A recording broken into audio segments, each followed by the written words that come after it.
Hello guys, welcome to Fiction Red Plus. So in this video, we will see, what if Harry audited the Potter vaults at age 6 and arrested Dumbledore for embezzlement. If you enjoy these kinds of stories, don't forget to show us some love by hitting the like button and subscribing to the channel. Your support means the world to us. Now, let's start the story. Chapter 1, The Ledger Never Lies. The bacon was burning again. Harry Potter stood on the wooden stool Aunt Petunia had grudgingly provided after he'd splattered hot grease across his forearm reaching up to the stove. He was 6 years old, small for his age, and the cast-iron pan was almost too heavy for him to lift properly. The rashers of bacon, 7 for Uncle Vernon, 3 for Dudley, 2 for Aunt Petunia, none for Harry, sizzled and spat in the rendered fat, and one of them had curled up against the edge of the pan where the heat was fiercest. He grabbed the spatula and flipped it quickly, but the damage was done. A black edge marred the otherwise perfect strip. Boy! Harry flinched. He couldn't help it. 5 years of living in this house had taught his body to react before his mind could catch up. Vernon Dursley filled the kitchen doorway like a walrus squeezed into a business suit. His mustache bristled with the particular outrage he reserved for Harry's failures, which was to say, everything Harry did. "Is that bacon I smell burning?" "Just one piece, Uncle Vernon." "I can, one piece." Vernon's face purpled. "Do you have any idea what bacon costs?" "Of course you don't. You've never worked an honest day in your life. Living off our charity, eating our food, sleeping under our roof, and you can't even manage a simple task without ruining it." Harry had learned that the best response was no response. He turned back to the pan and carefully transferred the bacon to the waiting plate, laying each strip out in the neat parallel lines Aunt Petunia demanded. The burned one he set aside.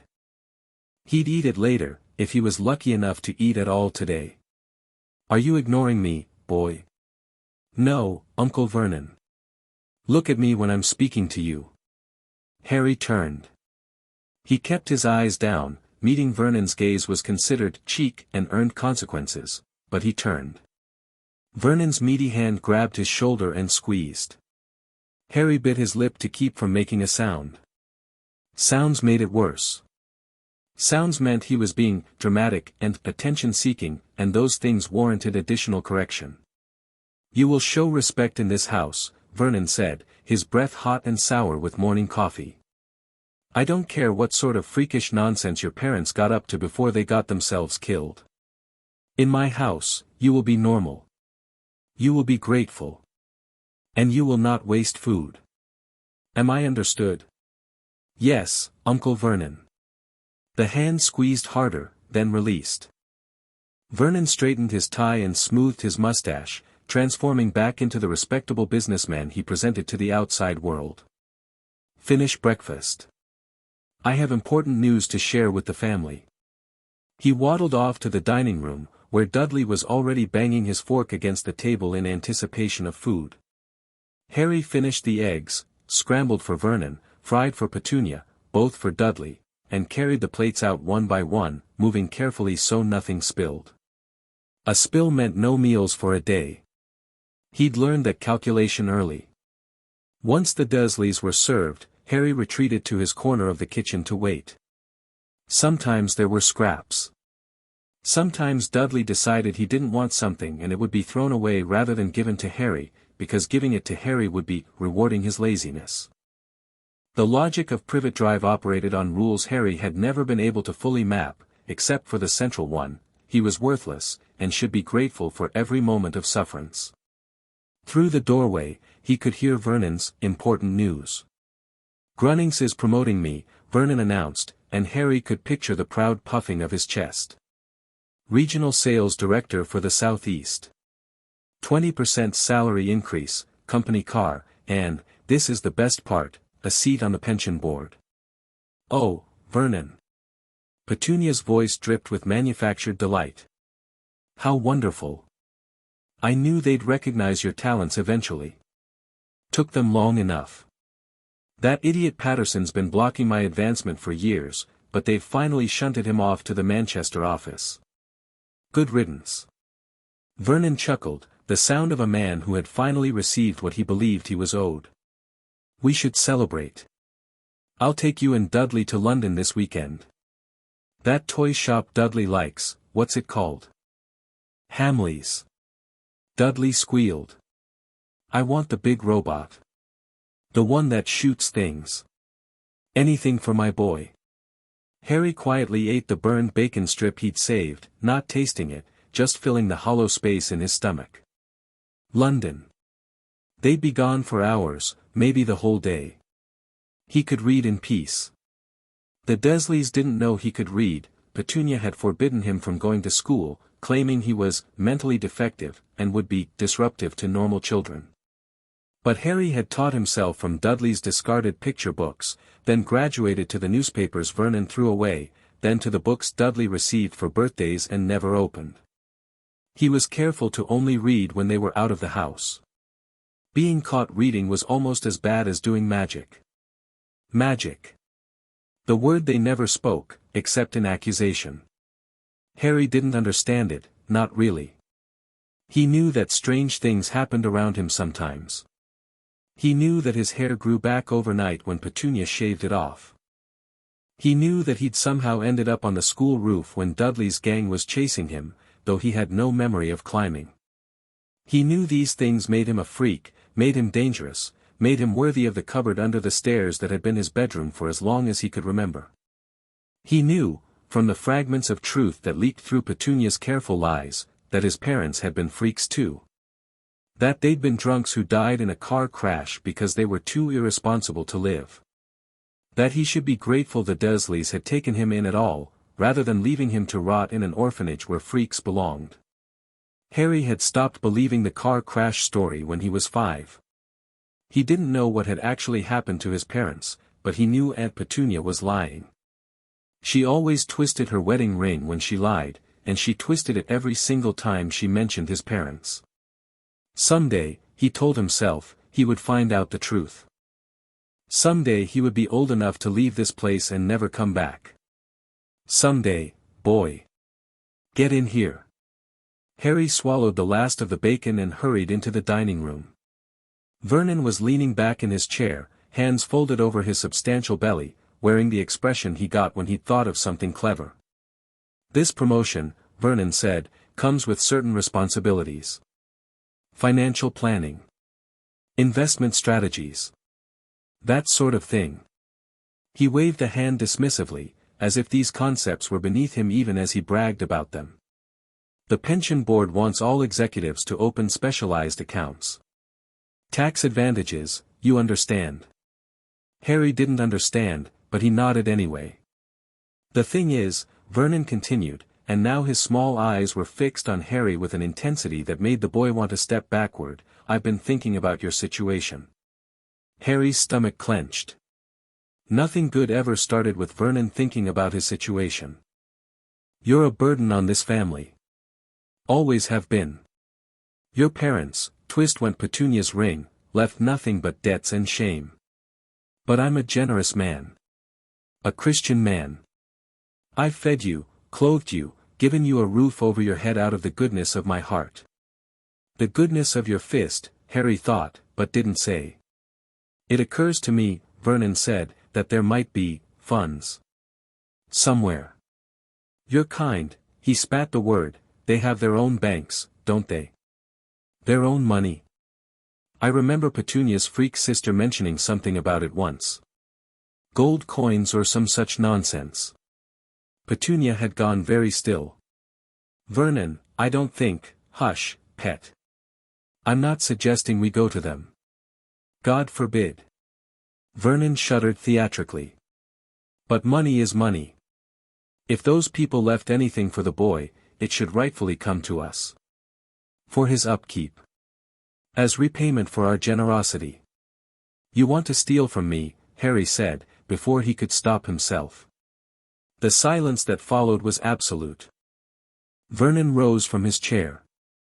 He was a big man, and in the small dining room, he seemed to fill all available space. "What did you say?" "Nothing."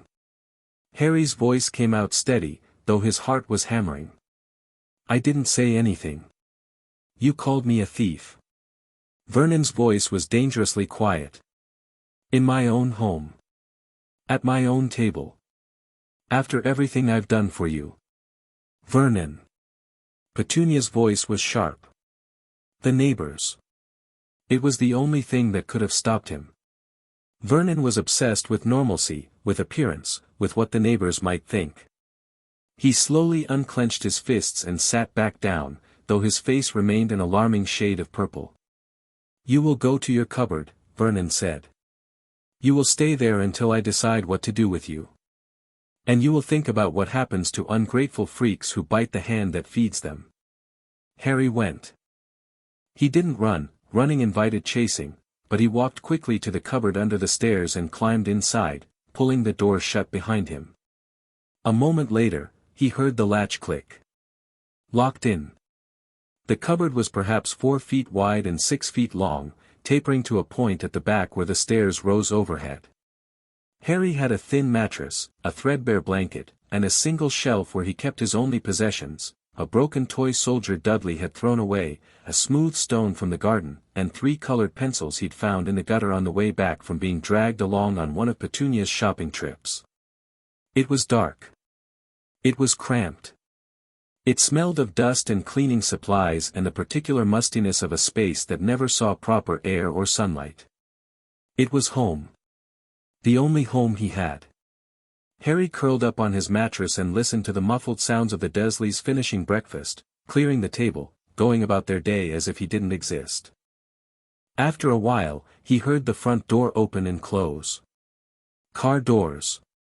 The rumble of Vernon's company car starting and pulling away. They'd gone to London without him. Of course they had. He closed his eyes and tried to imagine what his parents had really been like. The freaks. The drunks. The people who'd somehow gotten themselves killed and left him here. Had they loved him? Had they held him, fed him, smiled at him? Or had they been like the Dursleys, seeing him as a burden, an inconvenience, something to be tolerated rather than treasured? He'd never know. He'd never know anything, because he was 6 years old and locked in a cupboard and nobody in the whole world cared whether he lived or died. Harry Potter fell asleep with tears drying on his cheeks, not knowing that 600 miles away, in a marble hall beneath the streets of London, ancient magic was stirring. The goblin Griphook had been an auditor for Gringotts Wizarding Bank for 47 years. In that time, he had uncovered embezzlement schemes worth millions of galleons. He had traced funds through 17 shell companies across 3 continents to catch a pure-blood lord who'd been skimming from his family trust. He had once spent 8 months reconstructing the financial records of a wizard who tried to fake his own death, ultimately proving that the man was alive and living in Belize with a villa he'd met at a Quidditch match. Griphook was very, very good at his job. He was also perpetually overlooked for promotion, because he had the unfortunate habit of following evidence wherever it led, even when it led to clients the bank would prefer not to offend. The Malfoy audit of 1979 had nearly gotten him dismissed. The Lestrange investigation of 1982 had resulted in a formal reprimand. His superiors kept him on because he was too valuable to lose, but they made sure he understood his place. Today, however, Griphook's place was in Director Ragnarok's private office, which was unprecedented. Sit, Ragnarok said, gesturing to a chair that was, by goblin standards, almost comfortable. The director of Gringotts was ancient even by goblin measure, over 400 years old, with skin like weathered leather and eyes that had seen empires rise and fall. He was also one of the most dangerous beings in magical Britain, though the wizards who patronized his bank rarely understood this. Griphook sat. He said nothing. When Ragnarok summoned you, you waited for Ragnarok to explain why. Are you familiar with the ward alert system? Ragnarok asked. The passive monitoring network that detects unauthorized access attempts to protected vaults, Griphook replied. Standard security protocol for accounts above Class 3. Correct. 2 hours ago, the system flagged an anomaly in a Class 7 account. Griphook's eyebrows rose. Class 7 accounts were rare, reserved for the oldest and wealthiest families, those whose business with Gringotts stretched back centuries. The Blacks. The Malfoys. The Longbottoms. The Potter Vault, Ragnarok confirmed. Specifically, the Potter Trust Vault, which holds funds designated for the care and education of the Potter heir. I wasn't aware the Potter heir was old enough to access. He isn't. The boy is 6 years old. The alert was triggered by a muggle. Griphook blinked. In 47 years, he had never heard of such a thing. Muggles couldn't see Gringotts. They couldn't perceive magical currency. They certainly couldn't trigger the ward alert system. Explain, he said, then caught himself. Apologies, Director. I should not have. Ragnarok waved off the breach of protocol. Your confusion is warranted. The situation is unprecedented.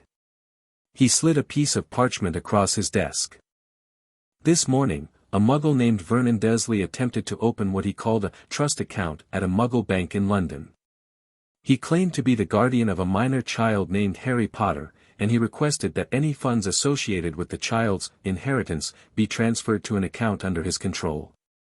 Griphook studied the parchment. It was a transcript of the muggle's conversation, captured by the ambient recording charms that Gringotts maintained in key financial institutions. Standard intelligence gathering. How did this trigger our wards? Because the moment the muggle invoked the Potter name in connection with a financial claim, he activated a bloodline protection that Fleamont Potter established in 1971. Ragnarok's smile was thin and sharp. The Potters were not fools. They knew that enemies might someday attempt to claim their wealth through proxies or manipulation. So they created a failsafe. Any non-magical attempt to access Potter assets would immediately trigger a full audit of the Potter accounts. Ingenious, Griphook murmured. Paranoid, but effective. Ragnarok leaned back. The problem, Griphook, is what the preliminary audit has revealed. He slid another parchment across the desk. This one was dense with figures, dates, and authorization codes. Griphook scanned it quickly, his trained eye picking out the relevant details, and then he stopped, went back, and read it again more carefully. This can't be right. I had it verified 3 times. 2,000 galleons per month. Griphook looked up. Withdrawn from the trust vault since November of 1981. That's nearly 5 years of, he did the math in his head. That's approximately 96,000 galleons. Plus additional withdrawals for security expenses, property maintenance, and various other line items that bring the total to just over 115,000 galleons. Ragnarok's expression could have curdled milk. All authorized by the same individual. Griphook looked at the signature on the authorization forms. Looping, elegant script. A name that carried weight throughout the magical world. Albus Percival Wulfric Brian Dumbledore. The Supreme Mugwump, Griphook said slowly. The Chief Warlock of the Wizengamot. The Headmaster of Hogwarts. He's been withdrawing funds from the Potter Trust for 5 years. As the boy's magical guardian, he has the legal authority to do so, Ragnarok said. The withdrawals are, in strictly technical terms, legitimate. Then why are we? Because I had a junior clerk pull the boy's file. Ragnarok's voice had gone very quiet, which was never a good sign. Harry James Potter, son of James Fleamont Potter and Lily Potter née Evans. Designated heir to the Potter estate. Currently residing at number 4, Privet Drive, Little Whinging, Surrey. The Muggle's address, Griphook realized. The Muggle who triggered the audit. Vernon Dursley is married to Petunia Dursley née Evans. The sister of Lily Potter. Ragnarok's claws clicked against his desk. The boy has been living with Muggles for 5 years, Griphook. Muggles who, according to our intelligence charms, have been attempting to claim his inheritance. Muggles who apparently don't know, or don't care, that the child is the heir to one of the oldest wizarding fortunes in Britain. Griphook felt a cold weight settling in his stomach. And the withdrawals? The 100,000 galleons designated for his care. That is what I want you to find out. Ragnar stood, and despite his small stature, he seemed to fill the room with presence. The Potter account is one of the oldest in Gringotts. The Potter family has been doing business with us since before the Statute of Secrecy. They have always dealt fairly with our people, honored their debts, and treated goblins with respect, which is more than can be said for most wizarding families. I understand. I do not think you do. Ragnar's eyes glittered. If Albus Dumbledore has been misappropriating Potter funds, if he has been claiming money for the boy's care while the boy lives in poverty with magic-hating muggles, then this is not merely an accounting irregularity. This is blood theft, Griphook. This is a crime against one of our oldest clients, committed by one of the wizarding world's most powerful figures. Griphook understood now. Blood theft was a goblin term with no direct equivalent in wizard law. It meant taking resources that were meant to sustain a bloodline, thereby weakening that bloodline's ability to survive and prosper. Among goblins, the penalty was death. Among wizards, well, wizards didn't have such a concept. Which meant they could commit the crime without even understanding what they'd done. What are my orders, Director? Ragnar smiled, showing all of his teeth. Find the truth. Document everything. And when you have built an irrefutable case, we will decide what to do with it. He paused. You will also visit the boy. Director. I want to know his condition. I want to know how he has been treated. I want to know whether the money Dumbledore withdrew has actually been spent on his welfare, or whether it has gone elsewhere. Ragnar's claws tapped a pattern on his desk. The Potters were friends to the Goblin Nation, Griphook. If their heir has been wronged, we will have justice. And if Albus Dumbledore has made himself our enemy. Another smile, colder than the first. Then Albus Dumbledore will learn why the Goblin rebellions lasted for centuries. The first thing Griphook did was assemble his team. Snarltooth was his usual partner on complex investigations, a younger goblin with a gift for forensic charm work who could reconstruct destroyed documents from magical residue. Ironjaw was their security specialist, a veteran of Gringotts Enforcement Division who had personally killed 7 wizards during the 1979 Lestrange Vault breach. And Silverclaw was their legal expert, ancient even by goblin standards, who had memorized every treaty between goblins and wizards going back to 1432. They met in one of Gringotts' secure conference rooms, deep beneath the bank's public levels. The walls were lined with lead to prevent scrying, and the doors were warded against every known form of magical surveillance. Whatever they discussed here would remain private. The Potter accounts, Griphook began, spreading parchments across the table. I need everything. Transaction histories. Authorization records. Correspondence. Property inventories. Every galleon that's entered or left those vaults since James and Lily Potter died. Snarltooth whistled softly. That's a lot of data. The Potters have, what, 6 vaults total? 7. The family vault, the trust vault, 2 investment vaults, a property vault, a legacy vault, and the war vault. War vault. Established in 1943, Silverclaw said without looking up from the legal briefs he was reviewing. Fleamont Potter believed the conflict with Grindelwald would require liquid assets that could be accessed quickly and without standard authorization procedures. When Grindelwald was defeated, the vault was maintained against future need. James Potter added to it significantly during the last war against the Dark Lord. How much is in it? Last audit, approximately 300,000 galleons. Griphook let that number sink in. The Potters were not merely wealthy. They were one of the richest families in magical Britain. James Potter's grandfather invented Sleekeasy's hair potion and sold the company for a fortune. James himself was an only child who inherited everything. Ironjaw grunted. And Dumbledore has been withdrawing 2,000 a month for the boy's care. At that rate, he could fund a small army. Or, Snarltooth said slowly, he could fund the Order of the Phoenix. They all looked at him. It's not a secret, Snarltooth said defensively. Everyone knows Dumbledore ran a private army during the war. The Ministry never officially acknowledged them, which means they were never officially funded. Someone had to pay for safe houses, supplies, operations. The war ended, but the order never formally disbanded. Where's the money been coming from?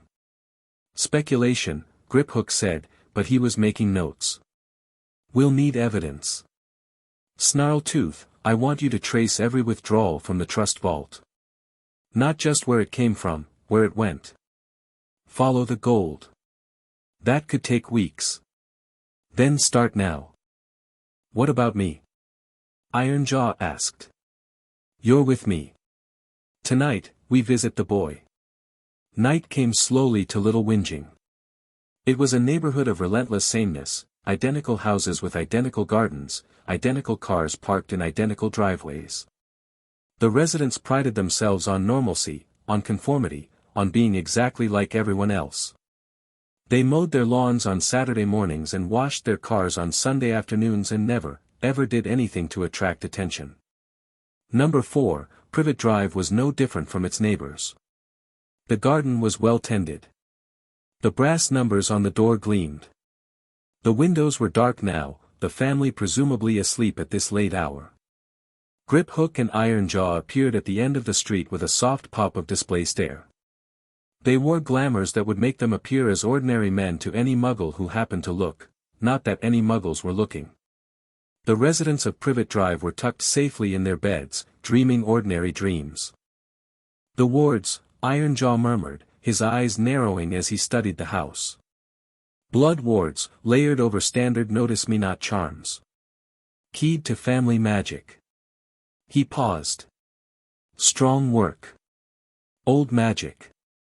This is Dumbledore's signature. Can we enter? Ironjaw snorted. The wards are designed to keep out those who wish harm to the inhabitants. We're goblins. We don't wish harm to anyone. His smile was full of teeth. We just want to count things. They walked up the front path, and the wards parted around them like water around stone. Griphook felt a tingle as the magic assessed him, his intentions, his nature, his threat level, and apparently found him acceptable. The door unlocked with a thought and a touch of goblin magic, and they stepped inside. The house was dark and silent. Griphook could hear snoring from upstairs, the deep, rumbling snores of a large man, the lighter breathing of a woman, and somewhere else, the wheezing sleep of a child. Kitchen, Griphook whispered, pointing. Dining room. Living room. Upstairs is bedrooms. Where's the boy? Griphook frowned. He was reaching out with his senses, trying to detect the magical signature of a wizard child. There, faint but present. Not upstairs with the other sleepers. Lower. Closer. His gaze fell on a small door beneath the staircase. No, he said quietly. Ironjaw followed his gaze. The enforcement goblin's expression shifted from professional blankness to something much colder. You're joking. Open it. The cupboard door had a simple latch, the kind used to keep a broom closet closed. Ironjaw opened it with a touch, and the hinges, well-oiled, Griphook noted, used frequently, swung without a sound. The space inside was perhaps 4 feet wide. A thin mattress lay on the floor, covered by a threadbare blanket. A single shelf held a broken toy, a stone, and 3 colored pencils. And curled on the mattress, small and thin and far too still, was a child. Harry Potter. Griphook had seen photographs in the file. A happy baby with wild black hair and bright green eyes, held in the arms of parents who clearly adored him. The child before him had the same hair, messy and untamed despite obvious attempts to flatten it, and presumably the same eyes behind the round glasses that were too large for his face and held together with tape. But this child was not happy. Even in sleep, his expression was pinched with anxiety.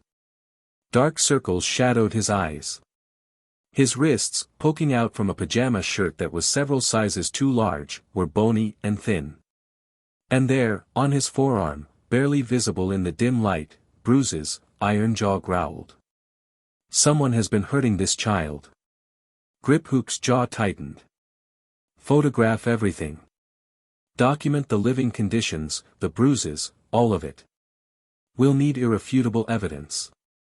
While Ironjaw worked, Griphook crouched at the cupboard's entrance, studying the sleeping boy. This was Harry Potter, the boy who lived, defeater of the Dark Lord, heir to one of the oldest fortunes in magical Britain. He should have been raised in luxury.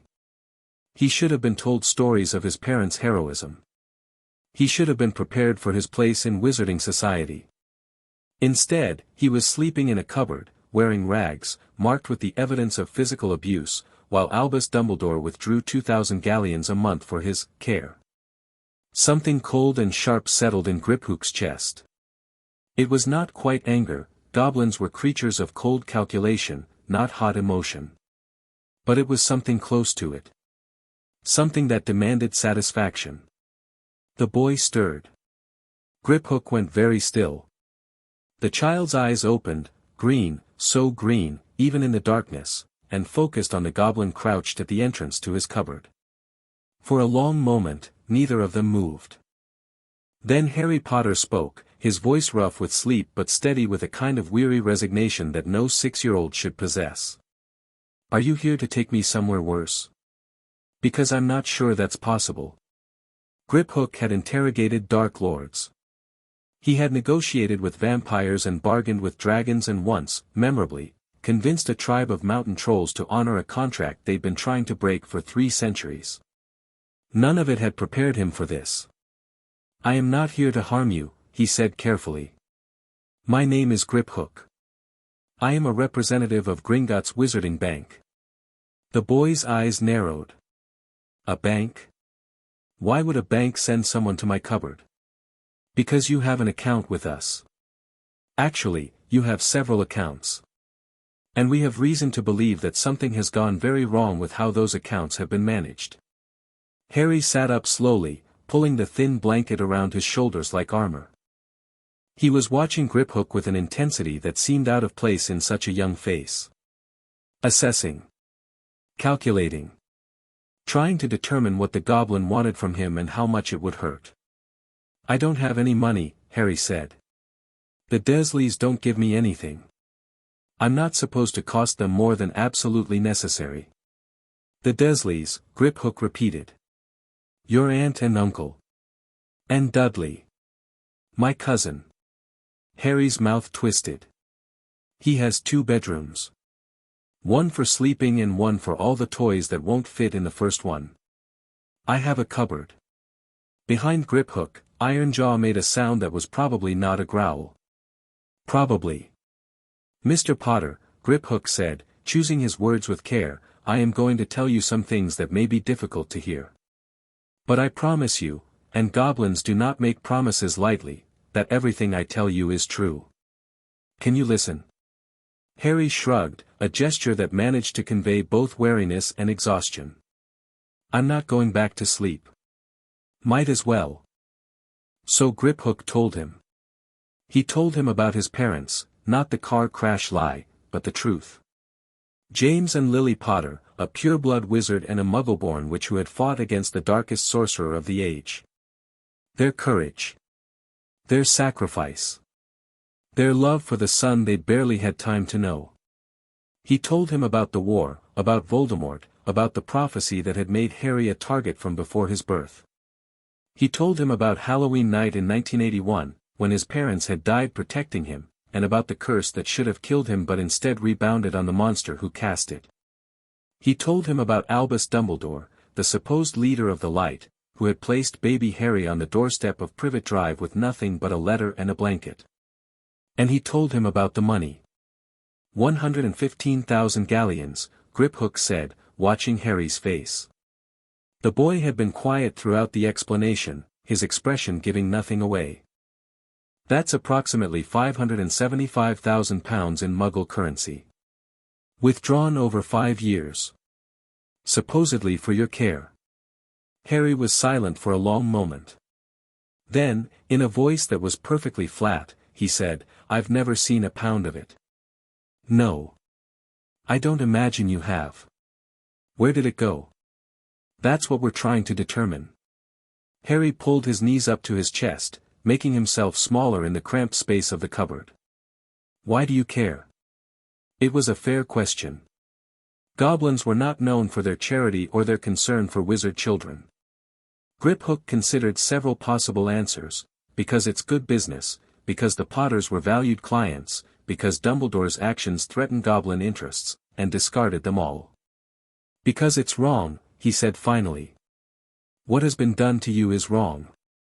The theft. The lies. The cupboard. He gestured at the space around them. Goblins have long memories, Mr. Potter. We remember when wizards treated us as servants. We remember the wars we fought for our freedom. And we remember the few wizards who treated us as equals. My parents? Your family. For generations. Griphook met the boy's green eyes. The Potters have always dealt fairly with our people. When James Potter made his will, he trusted us to execute it properly. We have failed in that trust. The gold was stolen on our watch. The conditions of the will, which specified that you were never to be placed with Petunia Dursley, were ignored, and we did not notice. Harry's breath caught. The will said I wasn't supposed to be here. Your parents named Sirius Black as your guardian. If he was unavailable, Alice Longbottom. If she was unavailable, Remus Lupin. Petunia Dursley was explicitly excluded. Griphook's voice was hard. Albus Dumbledore overrode the will. He claimed that ancient protections required you to be raised by blood relatives. He told the Ministry that he was acting in your best interests. He lied. Or he convinced himself he was telling the truth. Wizards are remarkably good at that. Griphook paused. The question now, Mr. Potter, is what you want to do about it. Harry stared at him. The wariness was still there, but underneath it, something else was stirring. Something that looked almost like hope. What do you mean? I'm 6. I can't do anything. You can do more than you think. Griphook reached into his jacket and withdrew a thick envelope. Inside this is a summary of your family's assets. The vaults, the properties, the investments. It's all yours, Mr. Potter. Every canute of it.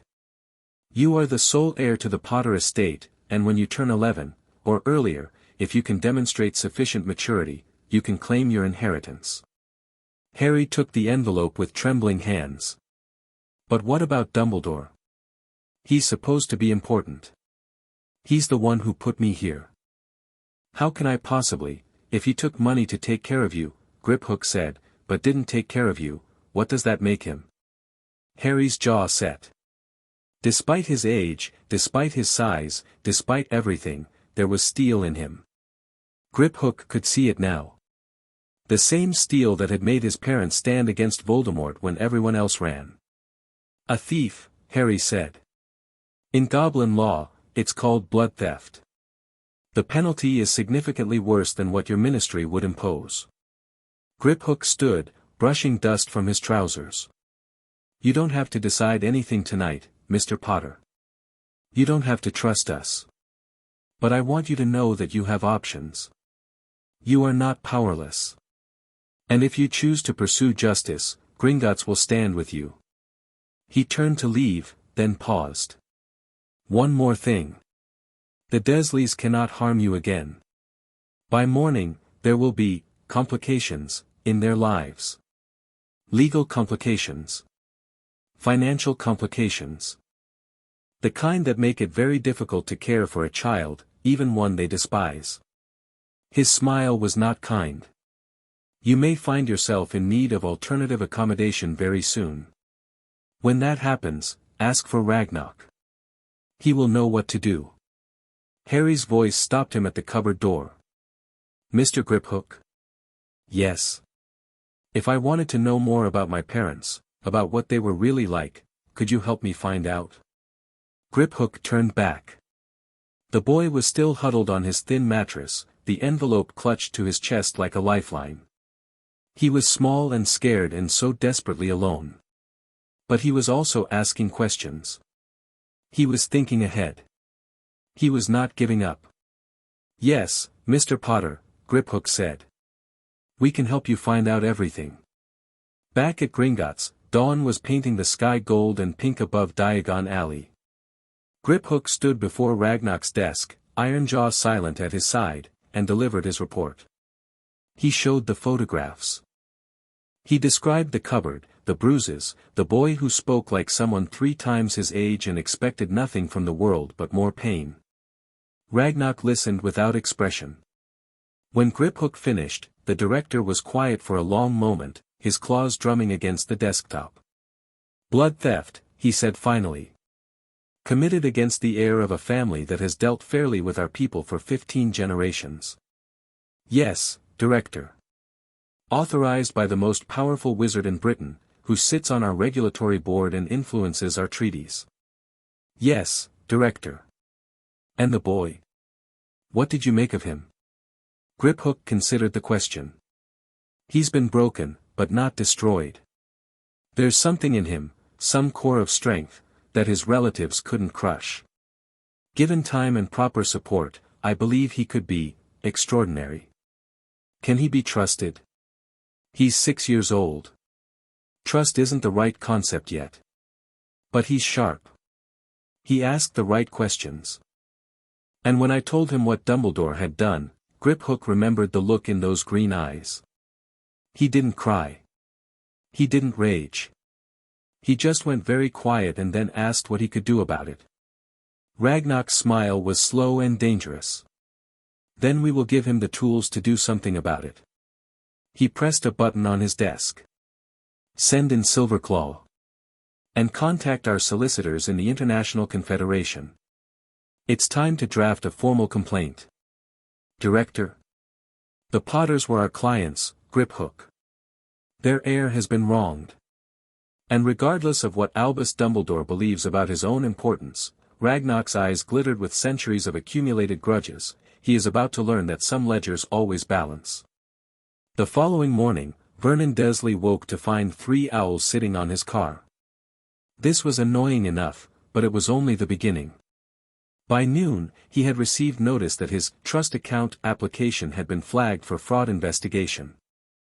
By 2 o'clock, a tax inspector had called to schedule an audit of his personal finances. By 4, his employer had received an anonymous tip about irregularities in his expense reports. None of it could be traced back to Gringotts. The goblins had been doing this sort of thing for a very long time. By 6 o'clock, Vernon was purple-faced and screaming at Petunia about those freaks and their unnatural interference. He stormed to the cupboard under the stairs, presumably to take out his frustrations on the only target available. The cupboard was empty. The blanket was folded neatly on the mattress. The broken toy soldier, the smooth stone, and the 3 colored pencils were gone. And pinned to the thin pillow was a note written in elegant script, "Dear Mr. and Mrs. Dursley, your services as guardians are no longer required. Harry Potter is now in the care of those who will actually care for him. Please do not attempt to contact him or claim any further association with the Potter family. Regarding the £575,000 that should have been spent on Harry's welfare over the past 5 years, we will be in touch.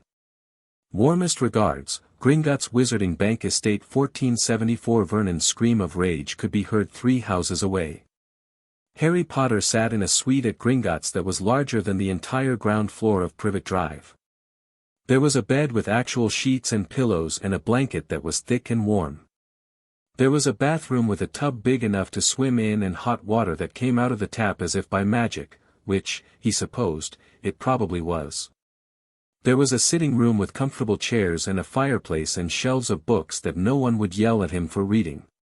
It was overwhelming. It was terrifying. It was the most wonderful thing that had ever happened to him. He was still sitting on the edge of the bed, not quite daring to lie down on sheets that clean, when there was a knock at the door. "Come in," he said, his voice barely above a whisper. Griphook entered, carrying a tray laden with food, more food than Harry had seen in one place in his entire life. Bread and butter and jam. Eggs and bacon and sausages. Fresh fruit and pastries and a pitcher of what looked like orange juice. Breakfast, Griphook said, setting the tray on a small table. You need to eat. You're significantly underweight for your age. Harry's stomach growled loudly, betraying his body's desperate hunger. But he didn't move toward the food. He'd learned too many times that good things could be taken away, that kindness came with strings, that nothing was ever truly free. What do you want from me? He asked. Griphook paused in the doorway. What makes you think we want anything? Everyone wants something. Uncle Vernon wanted me to do chores and stay out of sight. Aunt Petunia wanted me to not exist. Dudley wanted someone to hit. Harry's voice was flat, reciting facts. What do you want? The goblin was quiet for a moment. Then he crossed the room and sat down in one of the chairs, bringing himself closer to Harry's eye level. You're right, he said. Everyone does want something. Goblins, perhaps most of all, were not charitable creatures by nature, and anyone who tells you otherwise is trying to sell you something. He folded his hands in his lap. What Gringotts wants is justice. We want to expose Dumbledore's theft and recover the stolen funds. We want to demonstrate that goblins cannot be manipulated or ignored. We want to strengthen our legal standing in the international community. And what do you get out of helping me? A client who will remember that we stood by him when no one else did. The Potter accounts are substantial, Mr. Potter. Your family's business has been profitable for Gringotts for generations. If you come to trust us, truly trust us, that relationship could continue for many more generations. Griphook's smile was thin but not unkind. We are not altruistic. But our interests and your interests align. For now, that's enough. Harry considered this.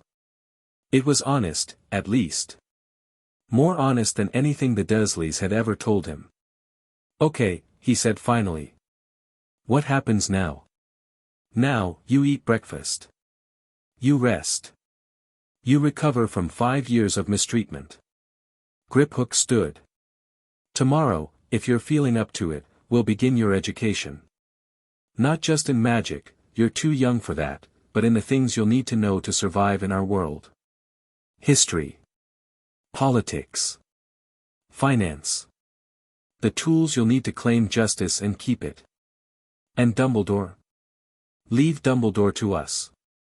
When the time comes, when we have built an irrefutable case, you'll have your day of reckoning.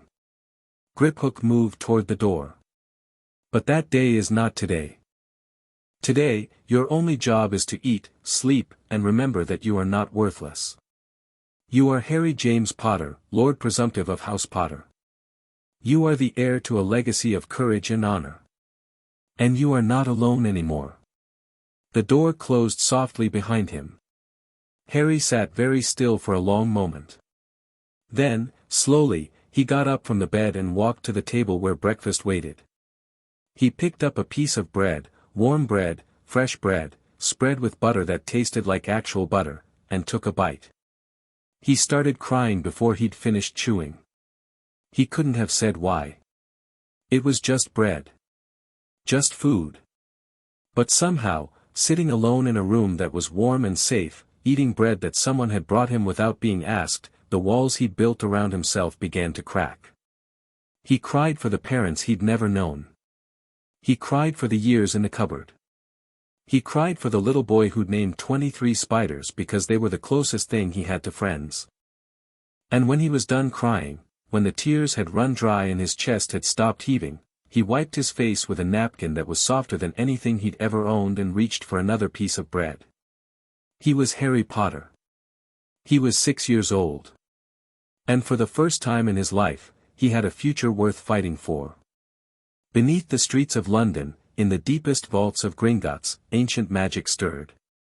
The Potter family vault had stood undisturbed for 5 years. Its wards hummed with protective enchantments laid down by generations of Potters, clever, powerful, paranoid Potters who had known that wealth attracted enemies and planned accordingly. But now, after so long, the vault was waking up. It had sensed the air.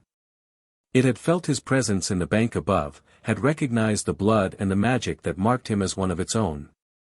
And it was impatient. In the darkness, something golden began to glow.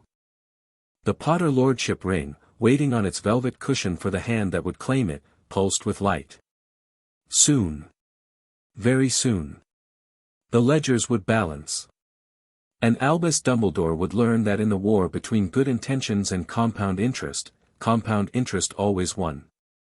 Chapter 1 and Chapter 2, Blood and Gold. Harry had been at Gringotts for 3 days when he finally stopped flinching at kindness. It happened gradually. The first morning, when a goblin servant brought fresh clothes, actual new clothes, sized to fit him, without holes or stains or the lingering smell of Dudley's sweat, Harry had waited for the catch. The second morning, when breakfast appeared without anyone demanding he cook it first, he'd eaten quickly, hiding food in his pockets in case it was taken away. By the third morning, when Griphook knocked on his door and asked if he was ready to begin his education, Harry had begun to understand that this might actually be real. Today, Griphook said, leading him through corridors of white marble that seemed to stretch endlessly, "You will learn what you are." "I'm Harry Potter," Harry said. "The boy who lived."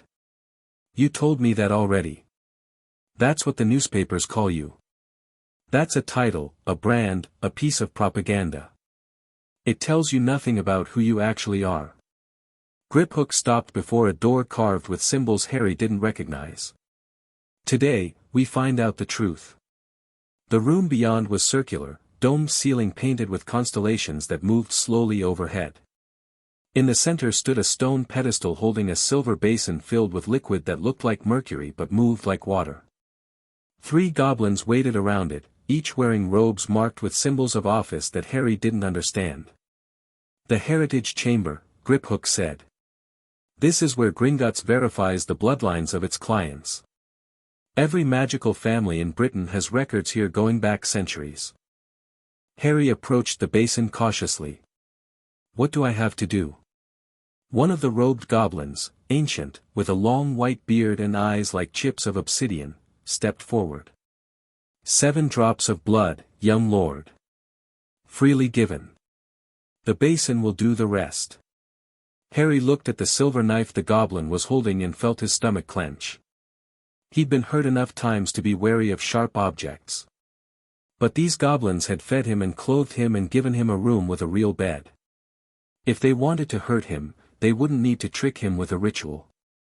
He held out his hand. "Okay." The cut was quick and clean, a brief sting, nothing compared to the bruises Vernon had left. Harry watched his blood fall into the basin, 1 drop, 2, 3, 4, 5, 6, 7. The mercury liquid swirled and shifted, colors blooming in its depths like ink dropped into water. The ancient goblin leaned over the basin, reading something Harry couldn't see. His expression shifted from professional neutrality to surprise to something that looked almost like shock. "Well," the goblin said after a long moment. "This is unexpected." "What?" Harry asked. "What's wrong?" "Nothing is wrong, young lord. Quite the opposite." The goblin waved his hand over the basin, and the swirling colors rose up to form shapes in the air, a family tree, Harry realized, with names branching off in all directions. "You are, as expected, the son of James Fleamont Potter and Lily Potter née Evans. Heir to the ancient and noble house of Potter by blood and by magic." Harry nodded. He knew that much already. "What you do not know," the goblin continued, "is that your grandmother, James Potter's mother, was Euphemia Potter née Black." Harry stared at the floating family tree. He didn't understand the significance. "The House of Black," Griphook explained, "is one of the oldest and wealthiest families in magical Britain. They've traditionally been difficult clients. Dark magic enthusiasts. Pure-blood supremacists. But they've also been prolific, with branches spreading across most of the major families." "Okay," Harry said slowly. "So my grandmother was a Black. What does that mean?" The ancient goblin's smile was thin and sharp. It means, young lord, that you are not merely heir to the Potter fortune. Through your grandmother, you have a claim on the House of Black as well. Harry's head spun. But I thought, don't they have their own heirs? The House of Black is dying. The goblin gestured, and the family tree shifted to show a different branch. Sirius Black, who was named your godfather, is the current lord by right, but he is imprisoned in Azkaban, convicted of murder and betraying your parents to the Dark Lord. He has no children. His brother Regulus died in the last war. The only other male Blacks are Arcturus, who is ancient and ill, and various cousins who have been disowned or married into other families. What about female Blacks? The House of Black has traditional views on inheritance. Women cannot hold the lordship unless all male lines are extinct. The goblin's tone made clear what he thought of such traditions. However, there is a complication. He gestured again, and a name highlighted itself on the tree, Andromeda Black Tonks, with a line drawn through it in red. Andromeda Black was disowned for marrying a Muggle-born wizard, the goblin explained. She has a daughter, Nymphadora, but neither of them can inherit. Narcissa Black married Lucius Malfoy. Their son Draco might have had a claim, but Narcissa's marriage contract specifically renounced any Black inheritance for her line. So who inherits? That, the goblin said, is the interesting question. Lord Arcturus Black is the current head of family. He is also 93 years old and not expected to survive the year. When he dies, the lordship should pass to Sirius, but Sirius is in Azkaban and has never formally accepted or rejected the title. If he's in prison, can't someone take it from him? Not without a trial. And Sirius Black never received a trial. Harry's brain, trained by 5 years of survival to look for patterns and angles and things that didn't add up, seized on that immediately. What do you mean he never received a trial? How can you send someone to prison without a trial? Griphook and the ancient goblin exchanged looks. That, Griphook said slowly, is an excellent question. They moved to a smaller room, a study lined with ledgers and law books, where Griphook spread documents across a table and began to explain. Sirius Black was arrested on November 2, 1981, Griphook said, pointing to a ministry report. 2 days after your parents were killed. He was found at the scene of an explosion that killed 12 Muggles and a wizard named Peter Pettigrew. According to witnesses, Black was laughing when the Aurors arrived. Harry studied the report. It was dry, bureaucratic, full of terms he didn't understand. But that doesn't say anything about a trial. Because there wasn't one. Griphook pulled out another document. This is the complete record of Sirius Black's legal proceedings. Arrest report. Transport manifest to Azkaban. Prisoner intake form. He spread his hands.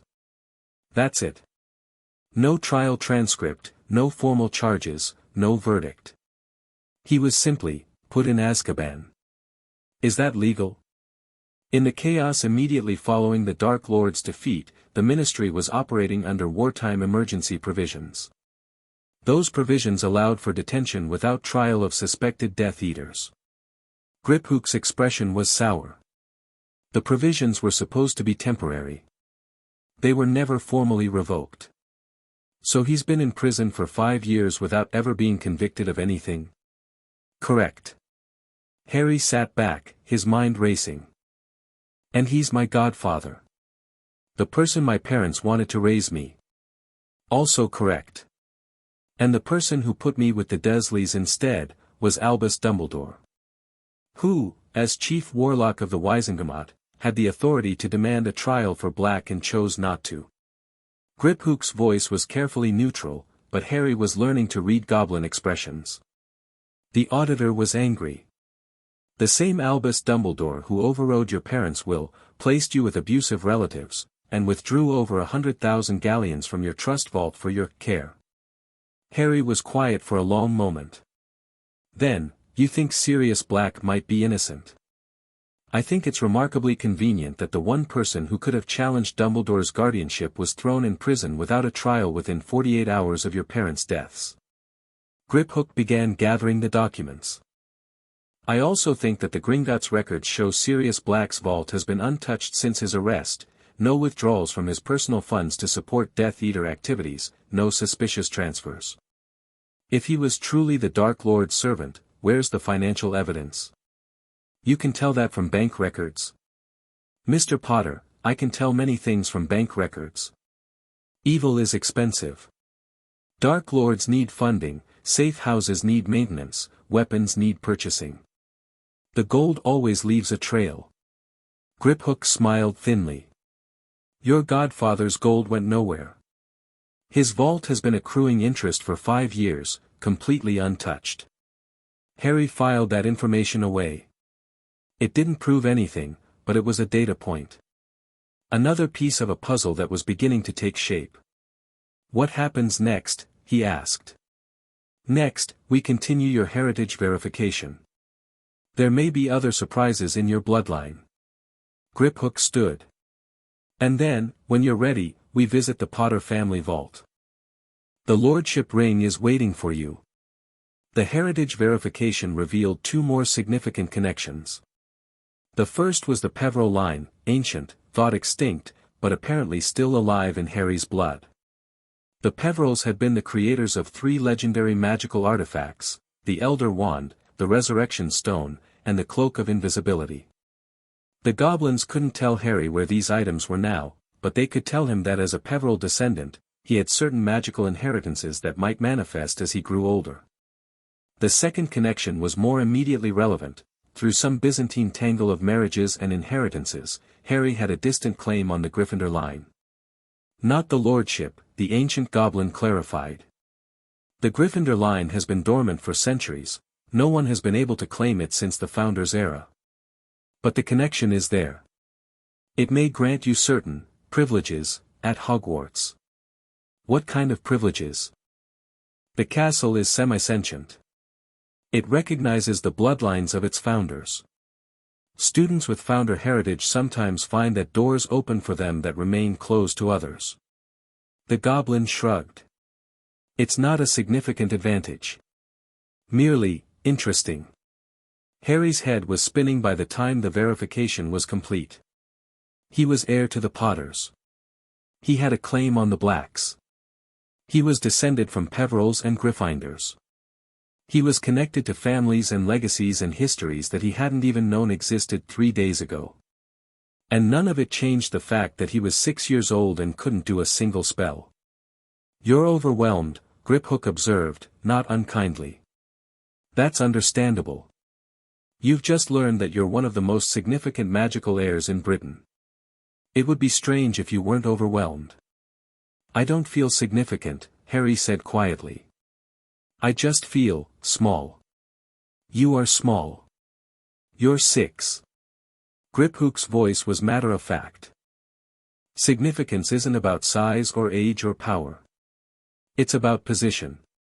You are positioned to reshape the magical world, Mr. Potter, not today, not tomorrow, but eventually.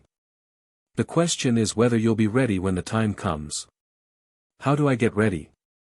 You learn. You grow. You let us teach you. Griphook paused at a door Harry hadn't noticed before, hidden in the wall, marked with the Potter family crest. And you claim what is rightfully yours. The cart ride to the Potter family vault was unlike anything Harry had ever experienced. He'd ridden in Vernon's car a few times, always in the back, always silent, always dreading whatever punishment awaited at their destination. But the Gringotts carts moved like living things, banking and diving through tunnels of black stone, accelerating through caverns so vast that Harry couldn't see the walls. He loved it. For the first time in his life, Harry felt something like joy.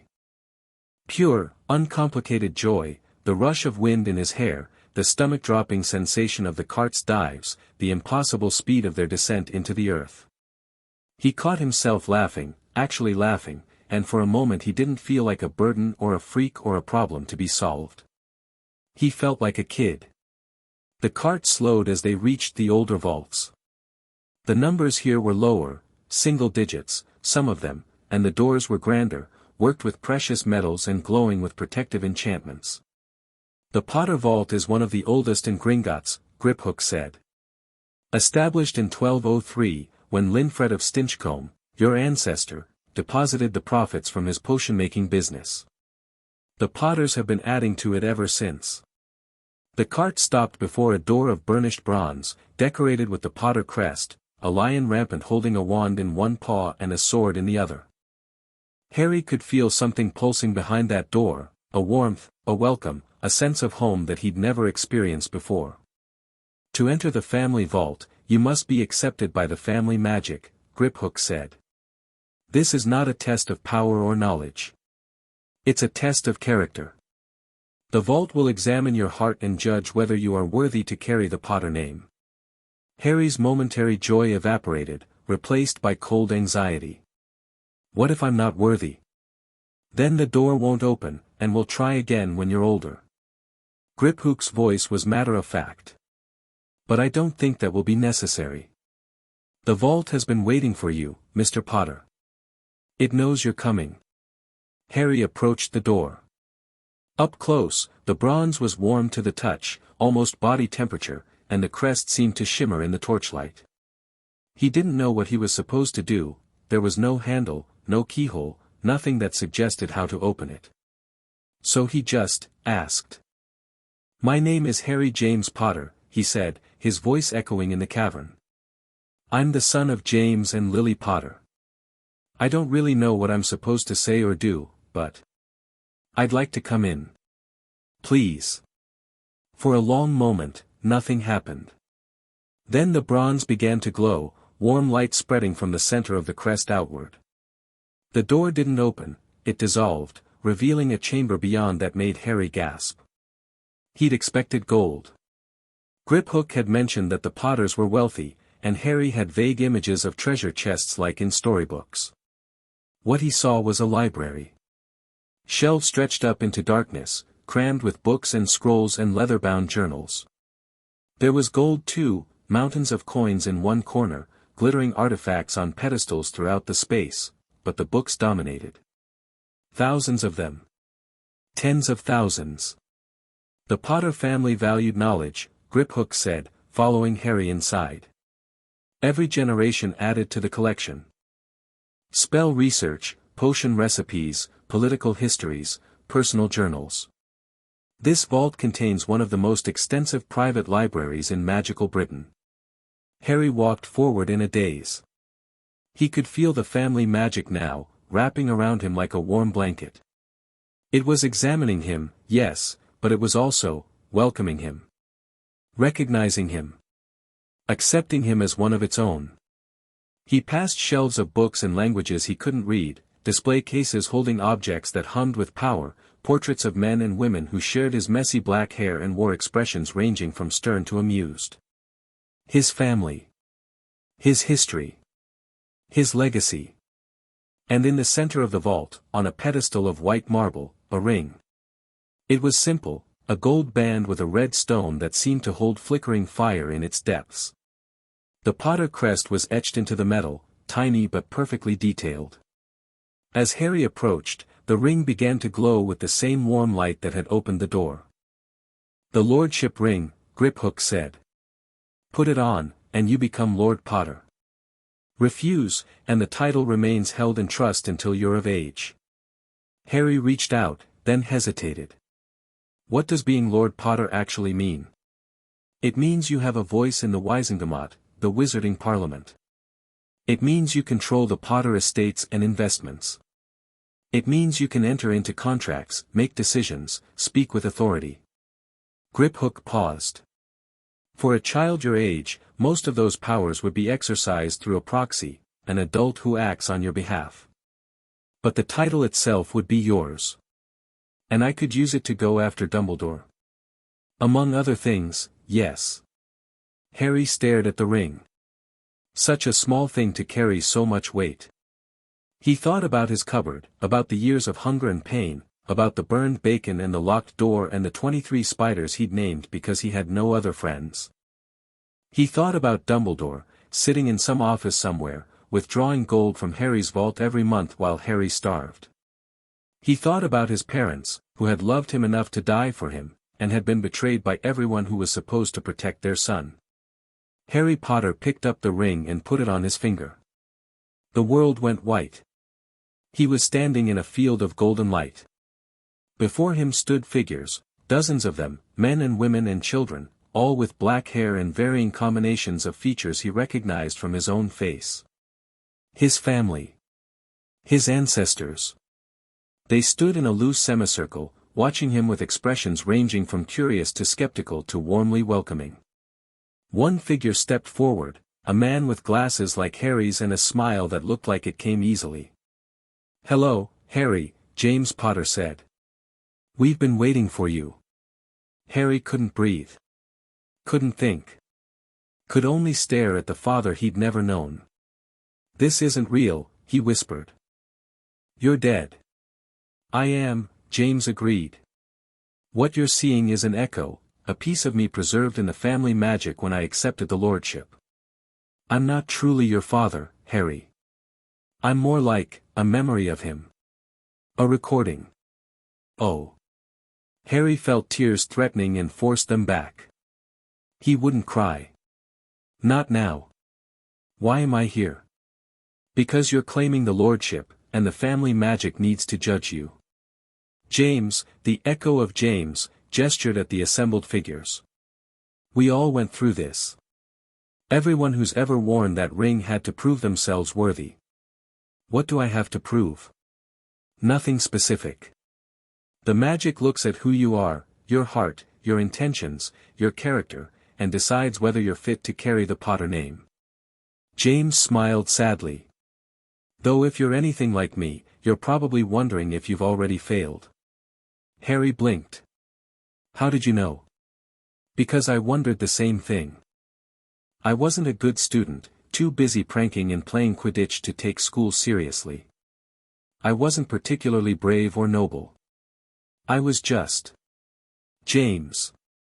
A boy who liked having fun and wasn't sure he deserved the legacy he'd been born into. But you became Lord Potter." "I did.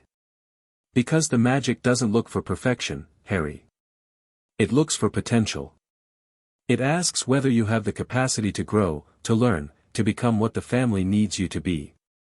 James stepped closer, and even though Harry knew this wasn't really his father, he couldn't help leaning toward the warmth. "What do you want, Harry? What's in your heart?" Harry thought about the question. He could say he wanted justice, and he did. He could say he wanted revenge, and maybe part of him wanted that too. But underneath all of it, underneath the anger and the hurt and the confusion, there was something simpler. "I want to understand," he said finally. "I want to know why my parents died. I want to know why I was left with people who hated me. I want to know who I'm supposed to be." He met James's eyes, so like his own. "And I want to make sure nobody else gets hurt because of lies." James was quiet for a long moment.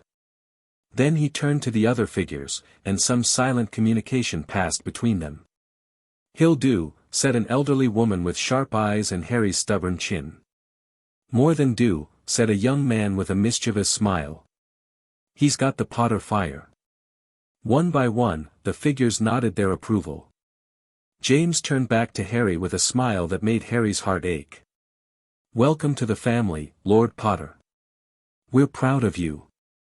The golden light began to fade, but before Harry lost sight of James entirely, the echo of his father said one more thing, "Find Sirius. He didn't betray us. He would never betray us. Find him, Harry. Give him the trial he deserves." And then Harry was back in the vault, the ring warm on his finger, tears streaming down his face. Griphook gave him time to compose himself. The Goblin Auditor had seen many inheritance rituals in his career, and he knew that the family magic often showed new lords things that shook them deeply. He waited near the vault entrance, examining a display case of Potter heirlooms, until Harry's breathing steadied and the boy wiped his eyes with the back of his hand. "It spoke to me," Harry said quietly. "An echo of my father. The Potter family magic is old and sophisticated, Griphook replied. Many ancient families preserve such echoes. They're not truly the dead, just impressions, shaped by the family magic's needs. He said Sirius didn't betray them. He said I should find him and give him a trial. Griphook's eyes sharpened. Did he say anything else? Just that he was proud of me. That I'd do. Harry looked down at the ring on his finger. It had resized itself to fit, shrinking from an adult's band to something appropriate for a child's hand. What happens now? Now we complete the audit. Now we build our case. Griphook moved to a section of the vault Harry hadn't explored yet, not books or gold, but file cabinets made of dark wood, each drawer labeled with dates and categories. The Potters kept meticulous records. If there's evidence about what really happened on that Halloween night, if there's anything that might exonerate Sirius Black, it'll be here. Harry joined him at the cabinets. Show me how to look. They spent hours in the vault, pulling documents and journals and letters. Harry couldn't read most of the older materials, they were written in archaic script or languages he didn't know, but he could follow the more recent files. His father's handwriting was messy but readable. His mother's was neat and precise. They found James Potter's journal from the last months of his life. The entries were mundane at first, notes about baby Harry's development, complaints about being cooped up in hiding, jokes about Sirius's cooking. But the later entries grew darker. October 15, 1981, Peter came by today. He seemed nervous, more than usual. Lily thinks he's just stressed about the war, but something felt off. I can't explain it. October 24, 1981, changed secret keepers today.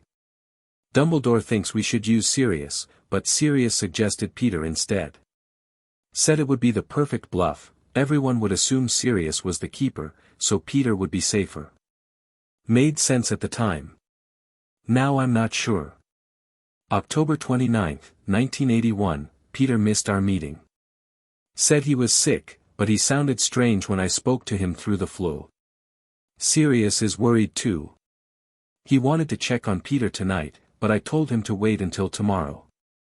October 31, 1981, something's wrong. I can feel it. Lily's putting Harry to bed. The entry ended mid-sentence. Harry's hands were shaking when he finished reading. Peter, he said. Peter was the secret keeper. Not Sirius. That would explain much, Griphook said, his voice tight with something that might have been anger. If Pettigrew was the keeper and betrayed your parents, then Black confronting him makes perfect sense. Black wasn't trying to escape, he was trying to catch the real traitor. And when Peter saw he was cornered, he, what? Blew up the street and faked his own death. It's possible. Certain dark magic can allow a wizard to fake death convincingly, especially if they leave behind evidence of a body. Griphook was making notes, his quill scratching rapidly. The ministry report said they found a finger. Just a finger. Pettigrew allegedly blew himself apart, but the only remains were a single finger. Harry thought about this. About Sirius, laughing when the Aurors found him, not because he was guilty, but because he'd just watched the real traitor escape. About 5 years in Azkaban, without a trial, while the man who'd actually betrayed the Potters walked free. We need to find Peter, Harry said. If he's alive, yes. But that's a task for professionals, investigators, trackers, people who can actually search for a missing person. Griphook tucked his notes away. Our task is to build the case for Black's innocence. If we can prove there was a secret keeper switch, if we can demonstrate that the ministry convicted the wrong man, then we can demand a trial. And in that trial, everything else comes out. Dumbledore, Harry realized. He was the one who cast the Fidelius charm. He would have known who the real secret keeper was. Yes. So either he knew Sirius was innocent and let him rot in Azkaban anyway.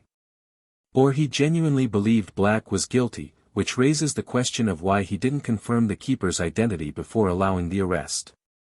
Griphook's smile was cold. Neither option reflects well on the chief warlock. Harry sat down on a chest of gold coins, feeling the weight of everything he'd learned pressing down on him. 3 days ago, he'd been a freak locked in a cupboard. Now he was Lord Potter, heir to a fortune and a legacy, holding evidence that could bring down one of the most powerful wizards in Britain. It was too much. It was all too much. "I'm 6, he said, and his voice cracked. "I'm just a kid. How am I supposed to do any of this?" Griphook sat down beside him, or rather, stood beside the chest, which brought him to roughly Harry's seated height. "You're not supposed to do it alone. That's the entire point of what we're building." "What do you mean?" "You are Lord Potter, but you're also a child. The law recognizes that you cannot exercise all the powers of your title until you come of age. In the meantime, you need proxies, adults who can act on your behalf, speak in your name, protect your interests." Griphook pulled out a list. "We've been researching candidates. People who are competent, trustworthy, and ideally independent of Dumbledore's influence." Harry took the list. Names he didn't recognize, mostly, with brief notes beside each one: Amelia Bones, head of DMLE. Principled.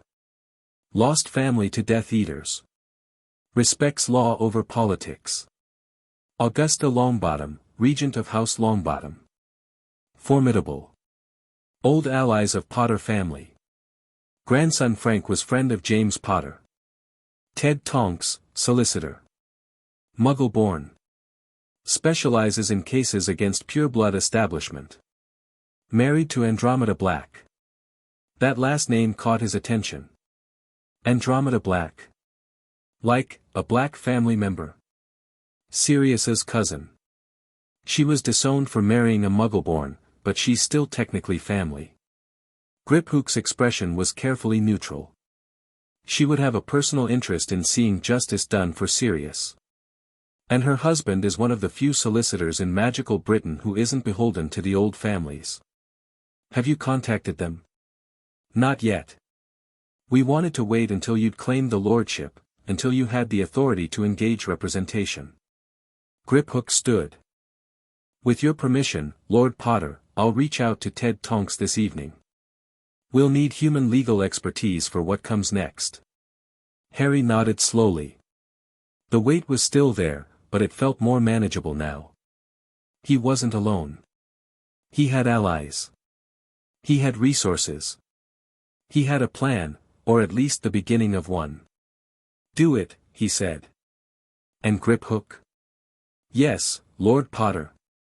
Thank you. For everything. For getting me out of that cupboard. For showing me all of this."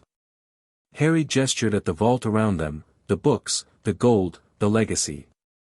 "I know you said goblins aren't charitable.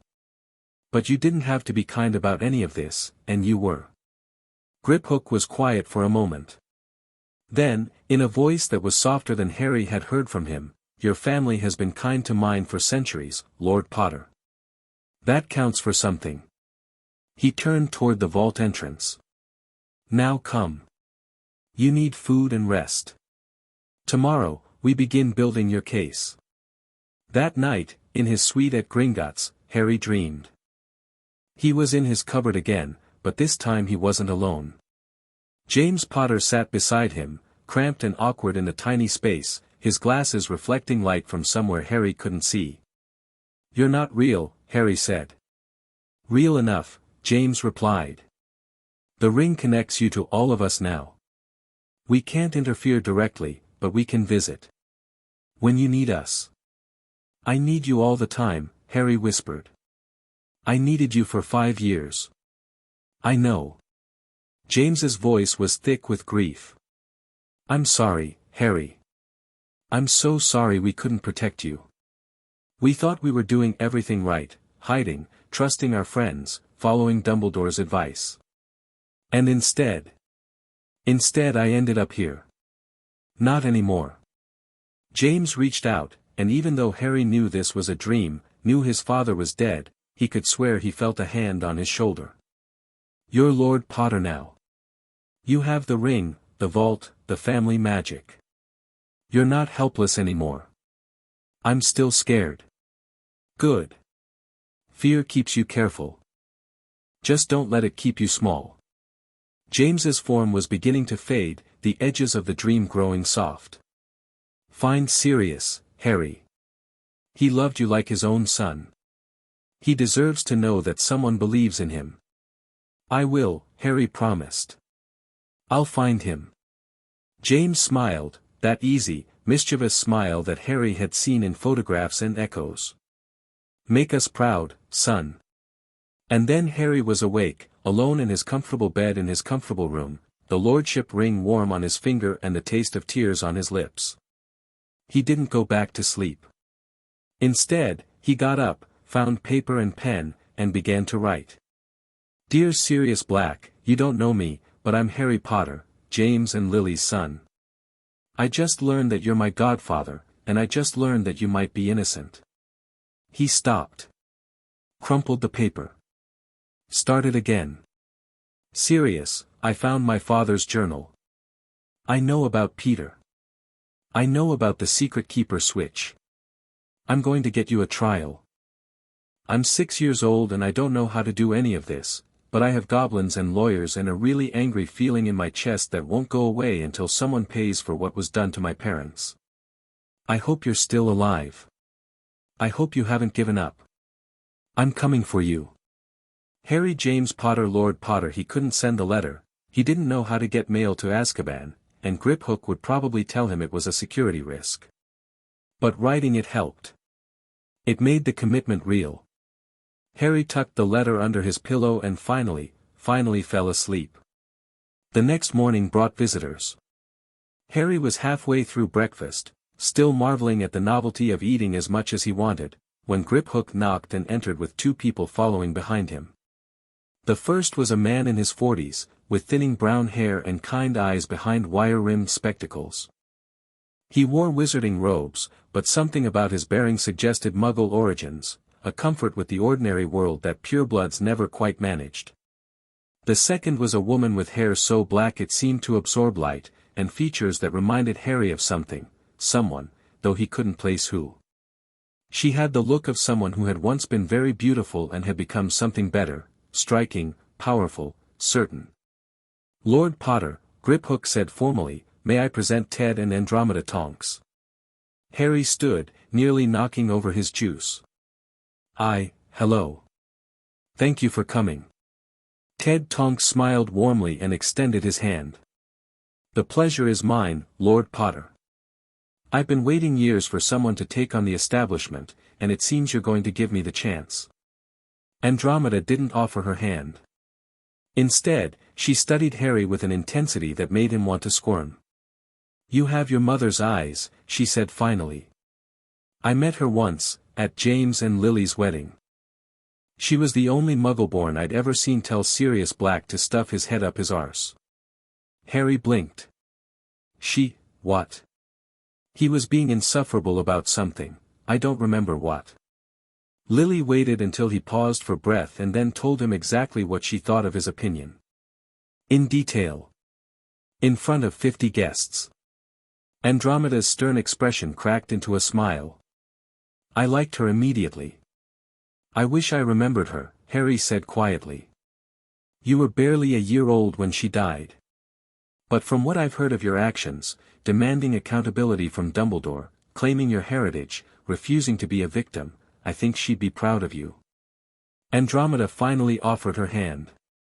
I'm going to help you destroy the man who let my cousin rot in prison, Lord Potter. Is that acceptable? Harry shook her hand. Very acceptable. They sat around a small table, and Griphook spread documents between them, the Potter journal entries, the financial records, the audit findings. Ted Tonks reviewed everything with the methodical patience of a man who had spent his career building cases that others thought unwinnable. This is good, he said finally. Very good. The journal entries alone create reasonable doubt about Black's guilt. Combined with the lack of trial, the financial evidence, and young Lord Potter's testimony about the family magic statements. He looked up. I think we have enough to demand a trial. Just a trial? Harry asked. Not enough to prove he's innocent. The law doesn't work that way. We can't prove innocence, only cast doubt on guilt. A trial would give Sirius the chance to present his side of the story, call witnesses, challenge the evidence against him. Ted's expression was serious. But getting that trial won't be easy. Dumbledore has powerful allies, and many of them have reasons to keep Black in Azkaban. Why? Because if Black is innocent, someone else is guilty. Andromeda's voice was cold. If Peter Pettigrew was the traitor, then the Ministry convicted the wrong man. That's embarrassment at best, corruption at worst. People will fight very hard to avoid admitting they made that kind of mistake. So what do we do? Ted and Andromeda exchanged looks. We go international, Ted said. The International Confederation of Wizards has jurisdiction over cases where domestic legal systems have failed. If we can prove that Britain denied Black his basic rights, which the lack of trials certainly suggests, we can petition for an international tribunal. That would be unprecedented, Griphook said. Britain has never had a case heard by the Confederation. Then we'll set a precedent. Ted's smile was sharp. I've spent my career fighting battles that others said couldn't be won. A Muggle-born solicitor against the pure-blood establishment.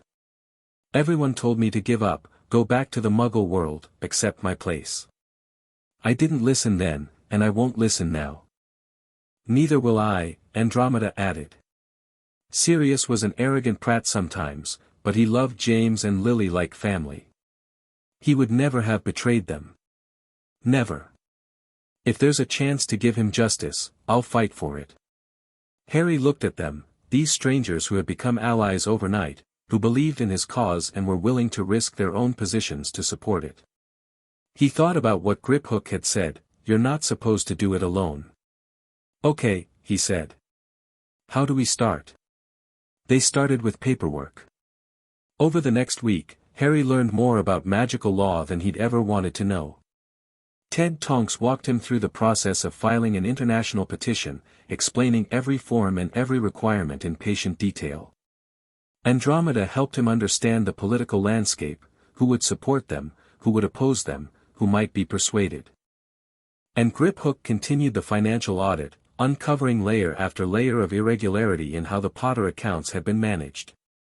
Security expenses, the Goblin reported one afternoon, spreading new documents across the table.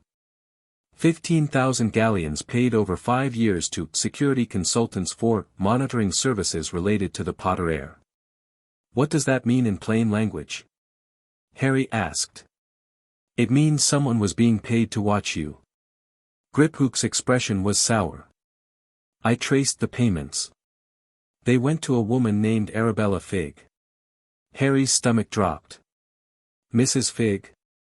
The cat lady on Wisteria Walk. You know her. She babysits me sometimes. When the Dursleys go out and don't want to leave me alone in the house.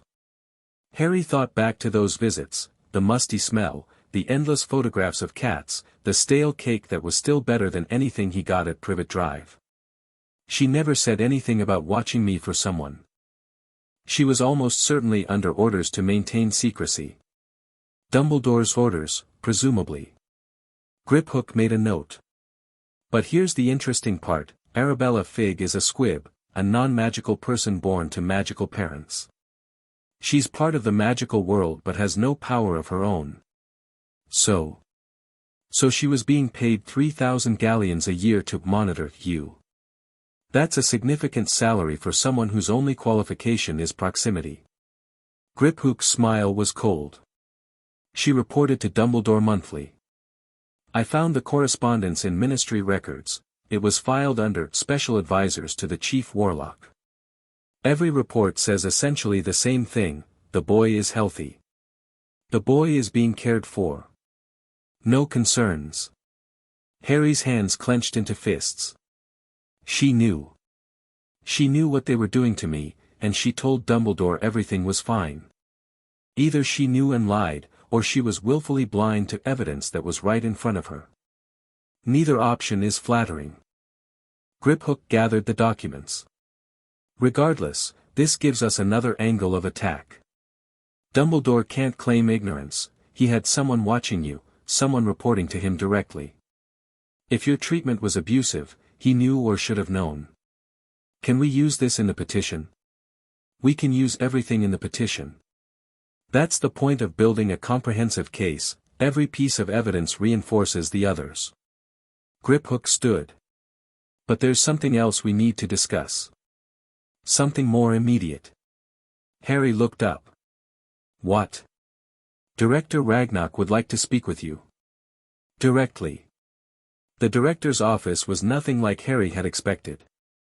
He'd imagined something grand, marble columns, golden fixtures, displays of wealth and power.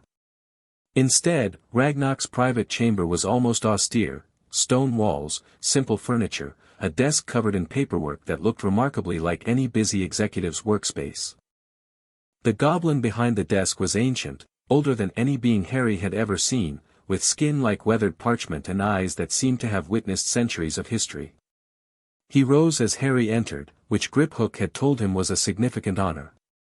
Lord Potter, Ragnarok said, his voice dry but not unkind. Please, sit. Harry sat. He tried not to fidget. You have been busy, Ragnarok continued. In 10 days, you have claimed your heritage, uncovered evidence of systematic fraud, assembled a legal team, and begun building a case that could reshape the political landscape of magical Britain. That's impressive for anyone. For a 6-year-old, it's remarkable. I had a lot of help, Harry said honestly. You did. But help is useless without someone willing to accept it, direct it, act on it. Many children in your situation would have been paralyzed by the revelations, overwhelmed, lost, unable to function. Ragnarok's ancient eyes studied him. You were not. Why? Harry thought about the question. Because I spent 5 years being helpless, he said finally. 5 years where nothing I did mattered, where I had no control over anything.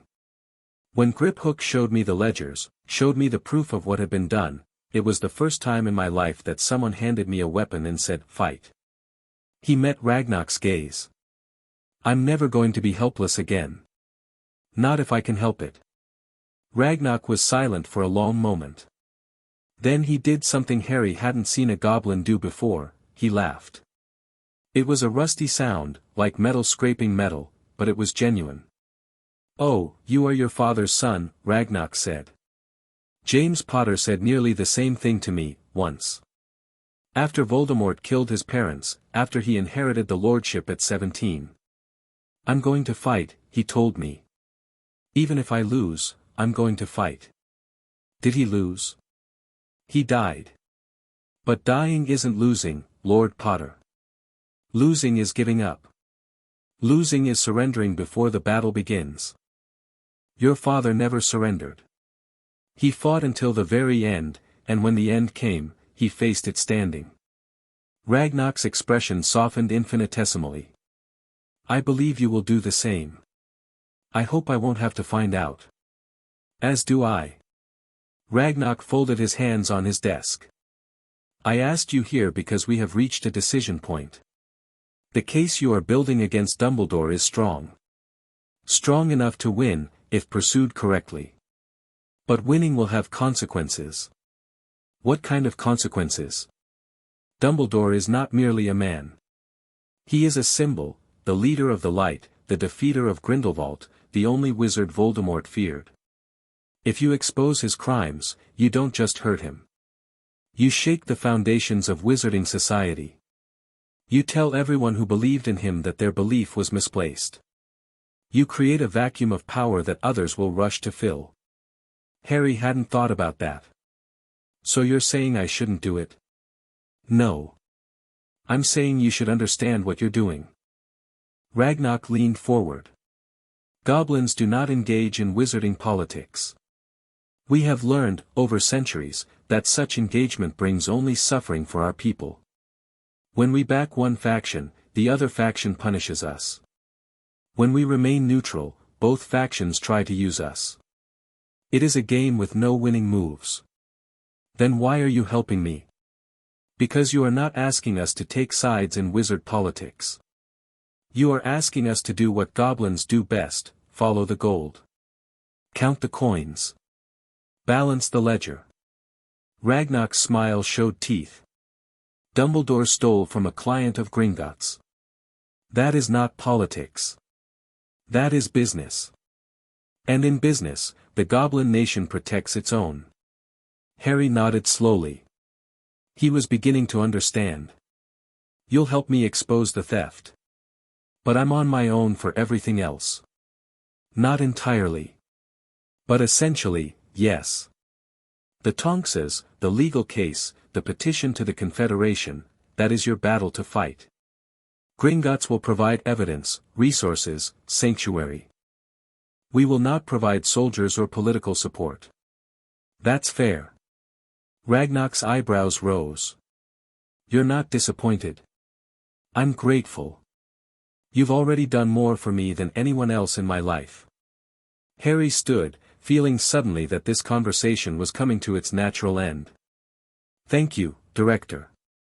For everything. You are welcome, Lord Potter. Ragnar rose as well.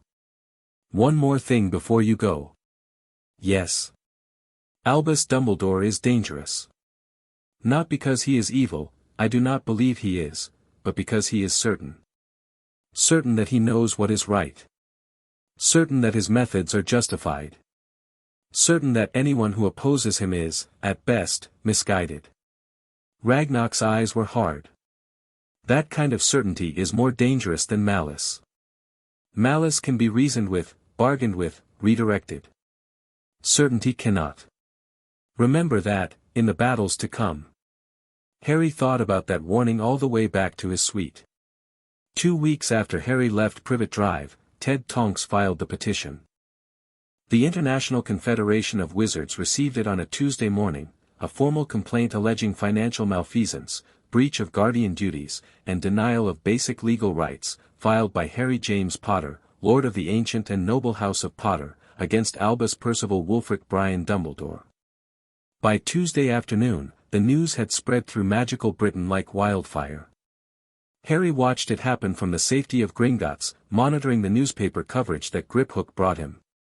The Daily Prophet's headline screamed, "Boy WHO lived accuses Dumbledore of theft." The story was sensational, inaccurate in several particulars, and clearly designed to generate outrage rather than inform. But beneath the sensationalism, the core facts were getting through. Dumbledore had withdrawn money from the Potter vaults. Harry had been living with abusive muggles. There had been no oversight, no accountability, no explanation. Responses came quickly. Dumbledore's allies insisted the allegations were lies, or misunderstandings, or the manipulations of dark forces trying to discredit the leader of the light. His critics, and there were more of them than Harry had expected, demanded answers, demanded investigations, demanded accountability. And in the middle of it all, the Confederation announced that it would hear the case. They couldn't refuse, Ted explained when he brought the news. The evidence is too clear, the allegations too serious. If they dismissed it without a hearing, it would look like cover-up. So there's going to be a trial? A tribunal.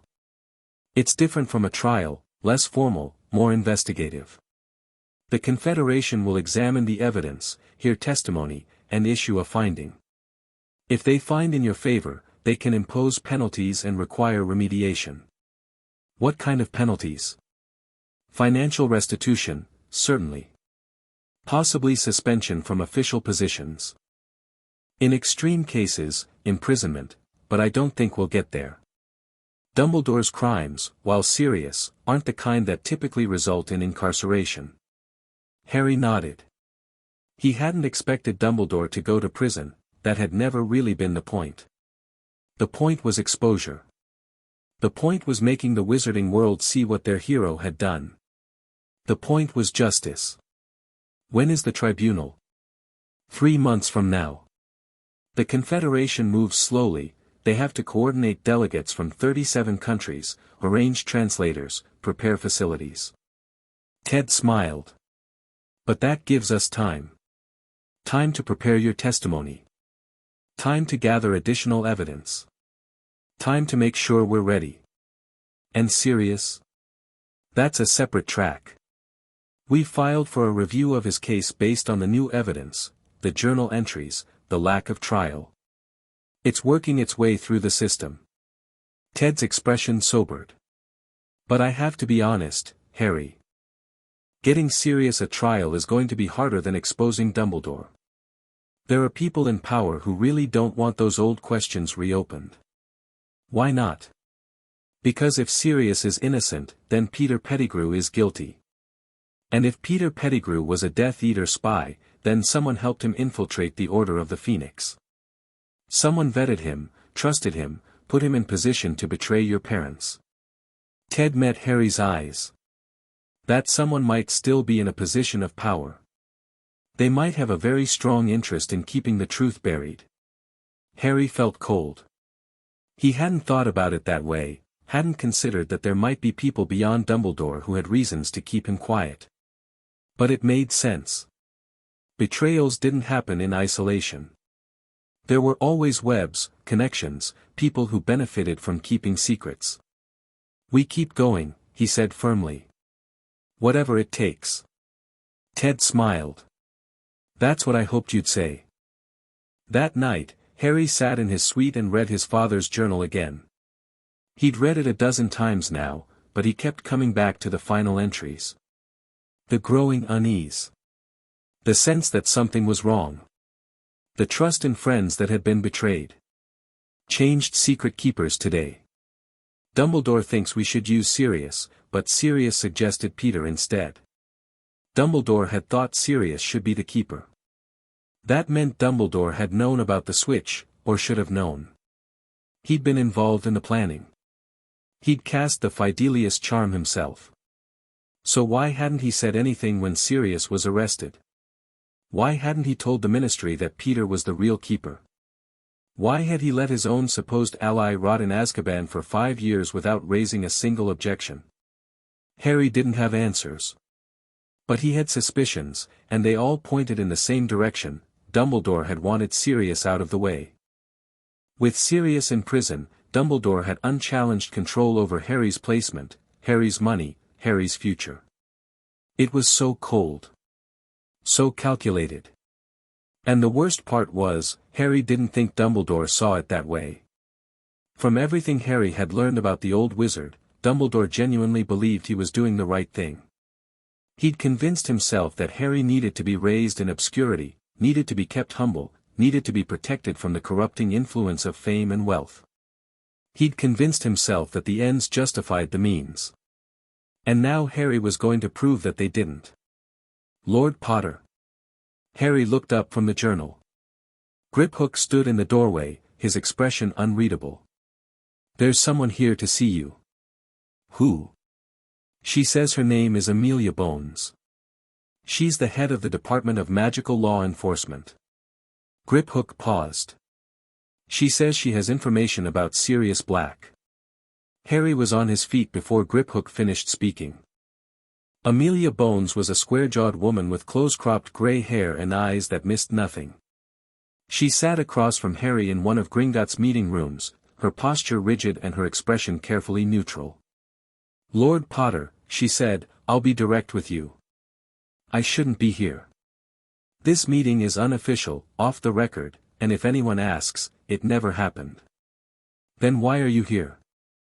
Because I've spent the last 15 years enforcing laws that I'm beginning to suspect were selectively applied. Amelia's jaw tightened. When Sirius Black was arrested, I was a junior Auror. I wasn't involved in the case, that was handled by higher-ups, but I remember thinking it was strange that there was no trial. I asked about it once. My supervisor told me to mind my own business. Did you? I did. I was young, ambitious, not willing to risk my career over someone everyone was sure was guilty. Amelia's voice was bitter. I've regretted it ever since. Harry studied her. She seemed genuine, but then, Dumbledore had seemed genuine too. Everyone who'd failed him had seemed genuine in their own ways. What information do you have about Sirius? Amelia reached into her robes and withdrew a file folder. This is a copy of the original arrest report. The one filed on November 2, 1981. She slid it across the table. Read the witness statements. Harry opened the folder. The report was old, the parchment slightly yellowed, but the writing was clear enough. Witness, Cornelius Fudge, Junior Minister for Magical Accidents and Catastrophes Statement. I arrived at the scene approximately 10 minutes after the explosion. 12 Muggles were dead. Peter Pettigrew appeared to have been obliterated, only a finger was recovered. Sirius Black was standing in the center of the crater, laughing. When I approached, he said, "Peter, you clever little rat. I underestimated you." He then surrendered without resistance. Harry read the statement twice. He called Peter a clever little rat. Yes. That's a strange thing to say about someone you just murdered. It struck me the same way. Amelia leaned forward. There's more. Look at the next page, the statement from the Obliviation Squad leader. Harry turned the page. Witness, Marcus Thornton, Senior Obliviator Statement. The explosion appeared to originate from street level, approximately 3 meters from where Pettigrew was standing. The blast pattern was inconsistent with standard offensive magic. The force was directed primarily outward and downward, suggesting the caster was trying to create a hole rather than cause maximum damage. Several Muggles nearest to Pettigrew survived with minor injuries, while those further away were killed. This is the opposite of what we would expect from a lethal curse. Pettigrew caused the explosion, Harry said slowly. Not Sirius. That's one interpretation. An interpretation that no one in authority seems to have considered. Amelia's voice was hard. The arrest report was filed, stamped, and buried.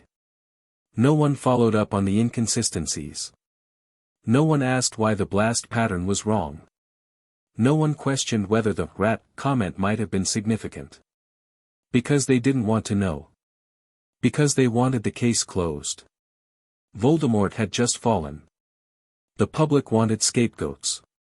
Sirius Black, wealthy pureblood, member of a notorious dark family, supposedly the Potter's secret keeper, was perfect. He was everything people wanted to hate. Harry closed the file. His hands were steady, but his heart was racing.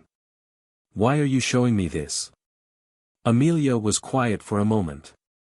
Then, because you're the only person with both the resources and the motivation to do something about it. The Ministry won't investigate itself. Dumbledore won't challenge a narrative that serves his interests. But you, she met his eyes. You have nothing to lose and everything to gain. You can ask the questions that no one else will ask. I'm 6 years old. You're Lord Potter. You have the Gringotts behind you. You have Ted Tonks, who has beaten the establishment before. And you have me, unofficially, deniably, but you have me. Amelia stood. I can't openly support your petition against Dumbledore. My position doesn't allow it. But I can make sure that certain evidence finds its way into the right hands. I can ensure that certain questions get asked. And when the time comes, if you can prove that Sirius Black deserves a trial, I will be the one to grant it. She moved toward the door, then paused. One more thing, Lord Potter. Yes. Be careful. The people you're threatening, they're not just powerful. They're desperate. They've built their careers, their identities, their sense of self-worth on a version of history that you're about to prove was a lie. Desperate people do desperate things. She left without waiting for a response. Harry sat alone in the meeting room, the arrest report in his hands, and felt the pieces of the puzzle clicking into place. Peter Pettigrew was alive. Peter Pettigrew had been the real traitor. And somewhere, somehow, Harry was going to prove it. Chapter 2 and Chapter 3, The weight of a name. The Tonks resident sat at the end of a winding lane in a village that couldn't quite decide if it was magical or muggle. The house itself was a comfortable sprawl of mismatched additions, a Victorian core with a modern kitchen extension, a greenhouse that hummed with contained magic, and a garden that seemed to grow in enthusiastic defiance of any organizing principle. Harry arrived on a grey March morning, 3 weeks after Amelia Bones's secret visit, escorted by Griphook and 2 goblin guards who would remain nearby but invisible. The wards around the property had been strengthened with Potter family magic, keyed to Harry's blood, and supplemented with goblin protections that Griphook assured him were significantly more lethal than anything the Ministry could provide. Andromeda met him at the door. "You look better," she said, studying him with the critical eye of someone who had raised a child and knew what healthy looked like. "Still too thin, but better. Come in. Ted's making breakfast, and if we don't rescue it soon, we'll be eating charcoal." The inside of the house was warm and cluttered in a way that felt lived in rather than messy. Books stacked on every surface. Photographs that moved and waved from their frames. A cat that looked at Harry with knowing eyes and then pointedly ignored him. And in the kitchen, surrounded by smoke and swearing quietly at a pan of eggs, stood Ted Tonks. "Ah! Harry!" Ted's face lit up despite the culinary disaster in progress. "Perfect timing. Dora's home from school for the weekend, she's been dying to meet you." "Dora?" "Our daughter. Nymphadora, technically, but never call her that unless you want to be hexed." Ted scraped the ruined eggs into the bin and started fresh. "She's upstairs, probably breaking something." "Dora! Our guest is here." A thundering on the stairs. A crash. A muffled curse. And then a girl appeared in the kitchen doorway, maybe 13, with a heart-shaped face and hair that was cycling through colors like a broken traffic light. "You're Harry Potter," she said, her hair settling on a vivid pink. "Watch her." Hello." Dora, Nymphadora, studied him with frank curiosity. "You're smaller than I expected. The papers make you sound about 10 feet tall." "The papers are rubbish," Andromeda said crisply. "Sit down, all of you. Ted, step away from the stove before you poison someone. I'll handle breakfast." They sat around a scarred wooden table while Andromeda efficiently produced eggs, bacon, toast, and something that smelled like heaven and turned out to be fresh-baked scones. Harry ate carefully at first, old habits, but the warmth of the kitchen and the easy banter between the Tonkses gradually relaxed him.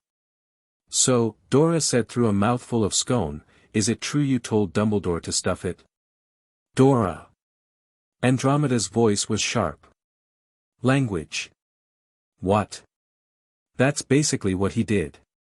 Filed an international lawsuit against the most powerful wizard in Britain. That takes stones." "It takes evidence," Harry said quietly. "And good lawyers. And goblins who are very, very angry about being made to look foolish." Dora's hair shifted to an approving gold. "I like you. Most kids our age would be crying in a corner after what you've been through." "Dora," Ted said warningly. "What?" "It's a compliment." Harry found himself smiling despite the subject matter.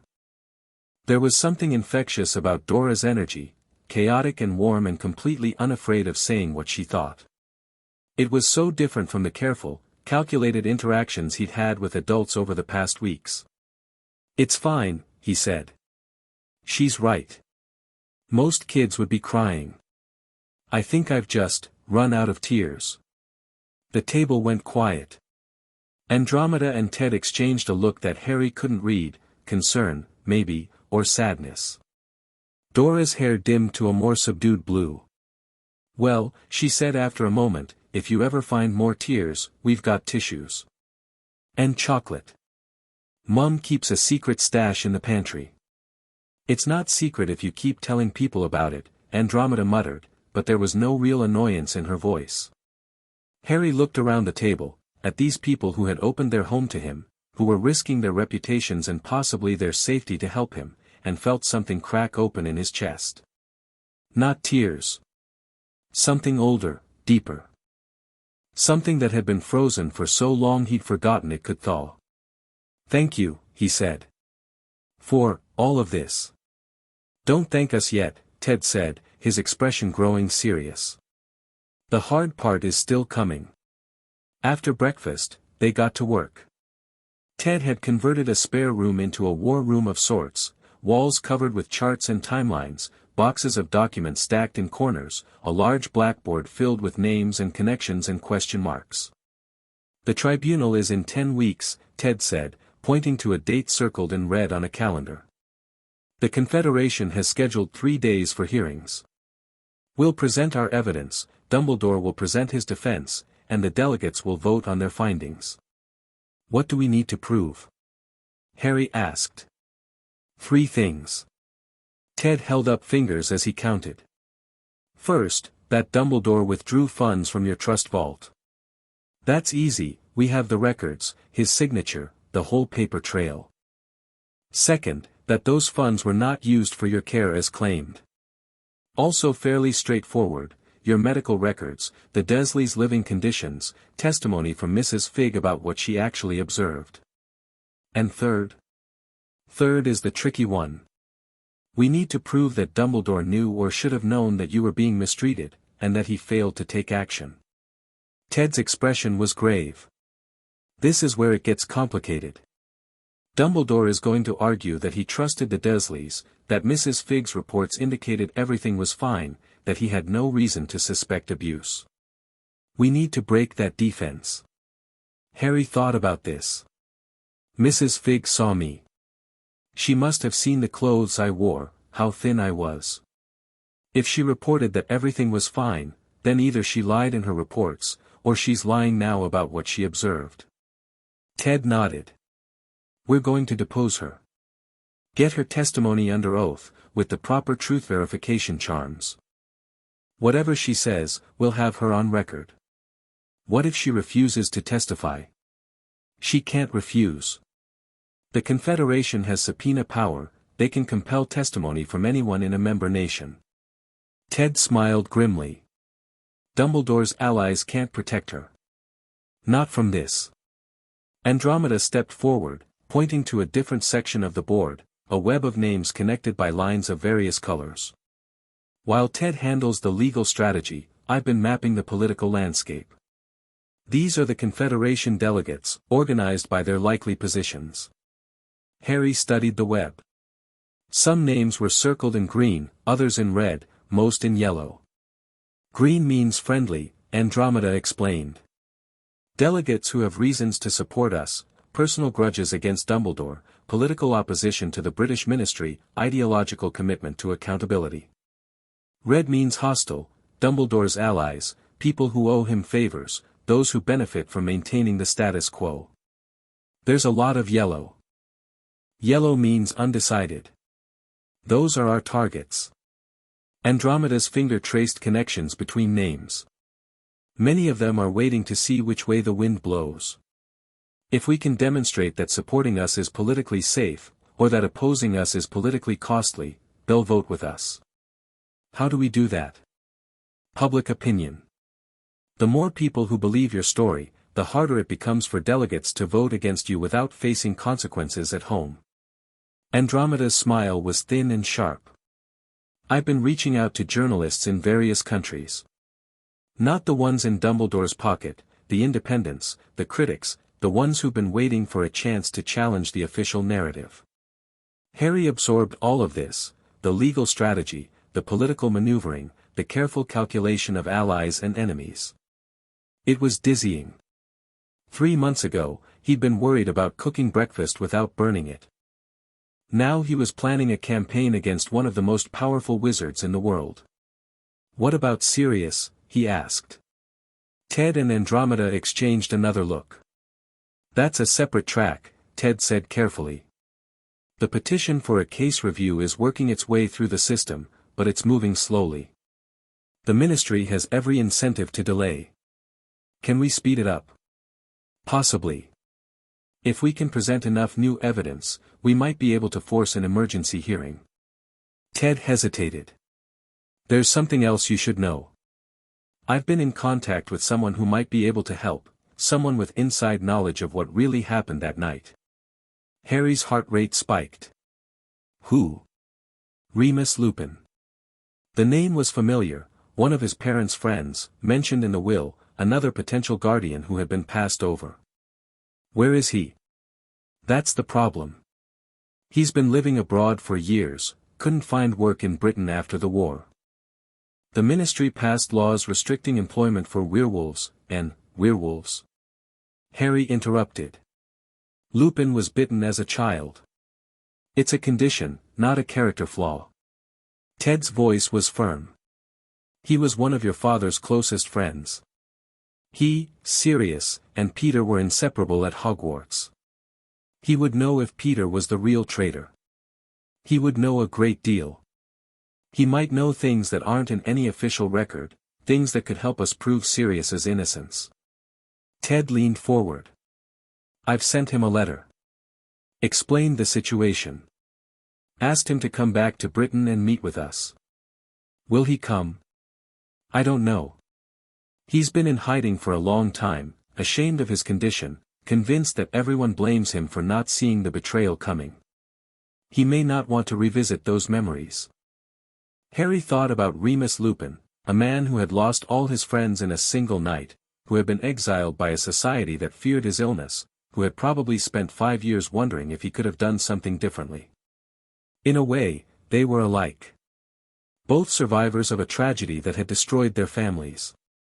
Both carrying guilt that wasn't really theirs to carry. Tell him I want to meet him, Harry said.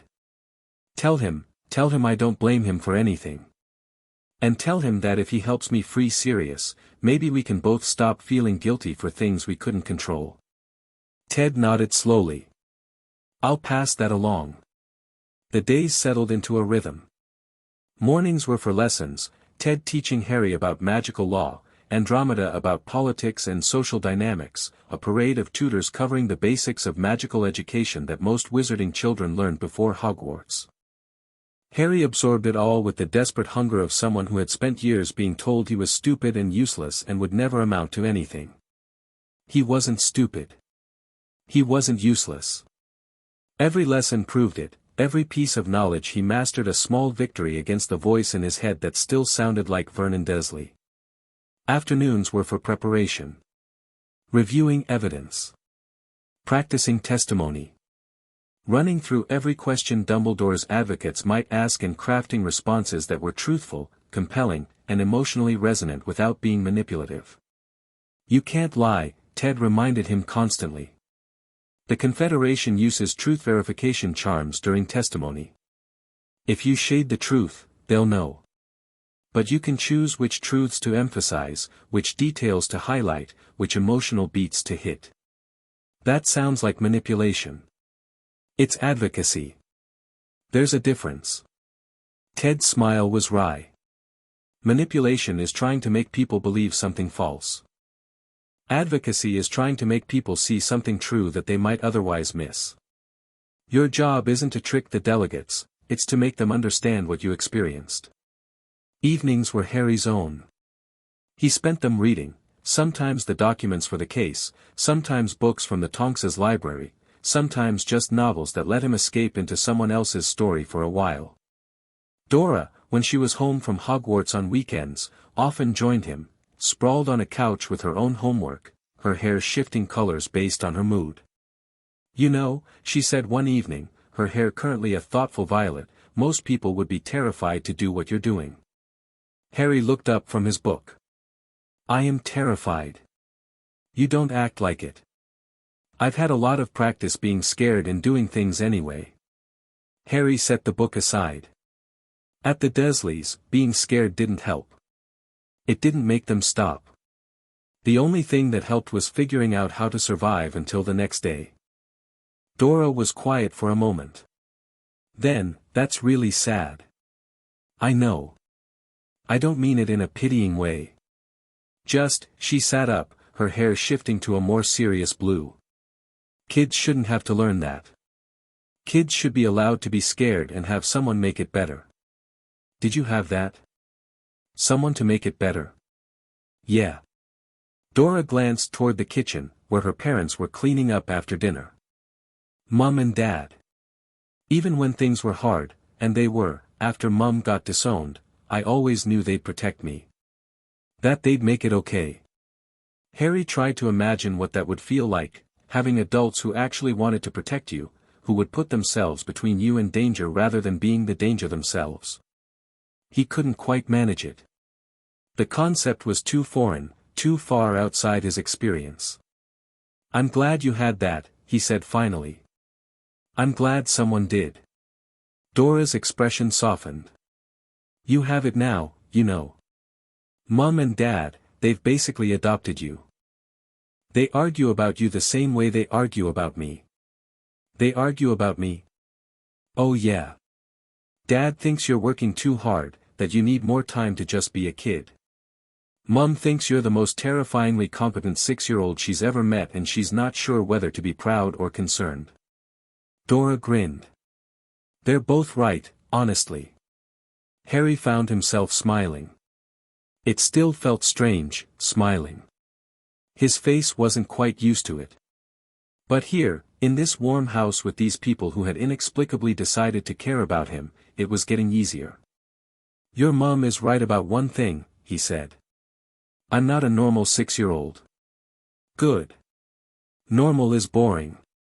Dora's hair cycled through a rainbow of colors. "I've never been normal either. Metamorphmagus, remember? People have been staring at me since I was old enough to accidentally turn my nose into a pig's snout at a family dinner." "Did you really do that?" "When I was 4. Great Aunt Walburga nearly had a stroke." Dora's grin widened. "Best accidental magic I ever did." On a cold afternoon in late March, Remus Lupin came to the Tonks house. Harry watched from an upstairs window as a thin, shabby man appeared at the end of the lane. He walked slowly, almost hesitantly, as if part of him wanted to turn around and disappear back into whatever exile he'd been living in. His robes were patched and worn. His hair was gray, though he couldn't have been more than mid-20s. He looked tired in a way that went deeper than physical exhaustion. Ted met him at the door. Harry couldn't hear what they said, but he saw Lupin's shoulders tense, then gradually relax. Ted gestured toward the house. Lupin nodded. They walked inside together. By the time Harry came downstairs, Lupin was sitting in the living room with a cup of tea clutched in both hands, staring at the floor. He looked up when Harry entered, and his face went through a complicated series of emotions: shock, grief, hope, fear, before settling on something that might have been wonder. "You look like James," he said, his voice hoarse. "But you have my mother's eyes." "I know." Harry settled into the chair across from him. "Everyone says that." Lupin laughed, a broken, rusty sound. "Of course they do. It's the most obvious thing." He set down his tea with shaking hands. "I'm sorry. I didn't think, I knew you'd look like them, but actually seeing it. It's okay. Take your time." They sat in silence for a moment. Harry studied Lupin, the premature gray, the scars on his face and hands, the way he held himself as if expecting to be attacked or rejected at any moment. This was a man who had been beaten down by life, by loss, by a society that treated him as less than human. And yet he'd come. Despite the pain, despite the memories, he'd come. "Ted told me about the tribunal," Lupin said finally. "About what you're trying to do." "I'm trying to hold Dumbledore accountable for what he did to me. And I'm trying to get Sirius a trial." Lupin flinched at Sirius's name. "I believed it, you know. When they arrested him. Everyone said he was the traitor, and I believed it." "Why?" "Because it made sense. Sirius was from a dark family.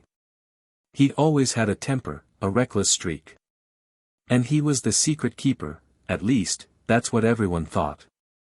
Lupin's hands clenched around his teacup. "I was so angry at him. For years. I hated him for betraying James and Lily, for destroying everything we'd built together. But you don't anymore. I don't know what I believe anymore." Lupin looked up, and his eyes were red-rimmed. Ted showed me the journal entries. James's handwriting, I'd know it anywhere. He wrote that they changed secret keepers. That's Sirius, suggested Peter. That Peter was nervous and missing meetings. You think Peter was the traitor? I think, Lupin stopped, took a shaky breath. I think I want it to be true. I want Sirius to be innocent. I want to believe that my friend, my brother in everything but blood, didn't betray the people I loved. His voice cracked. But I also know that wanting something doesn't make it true. I learned that the hard way. Harry understood that lesson.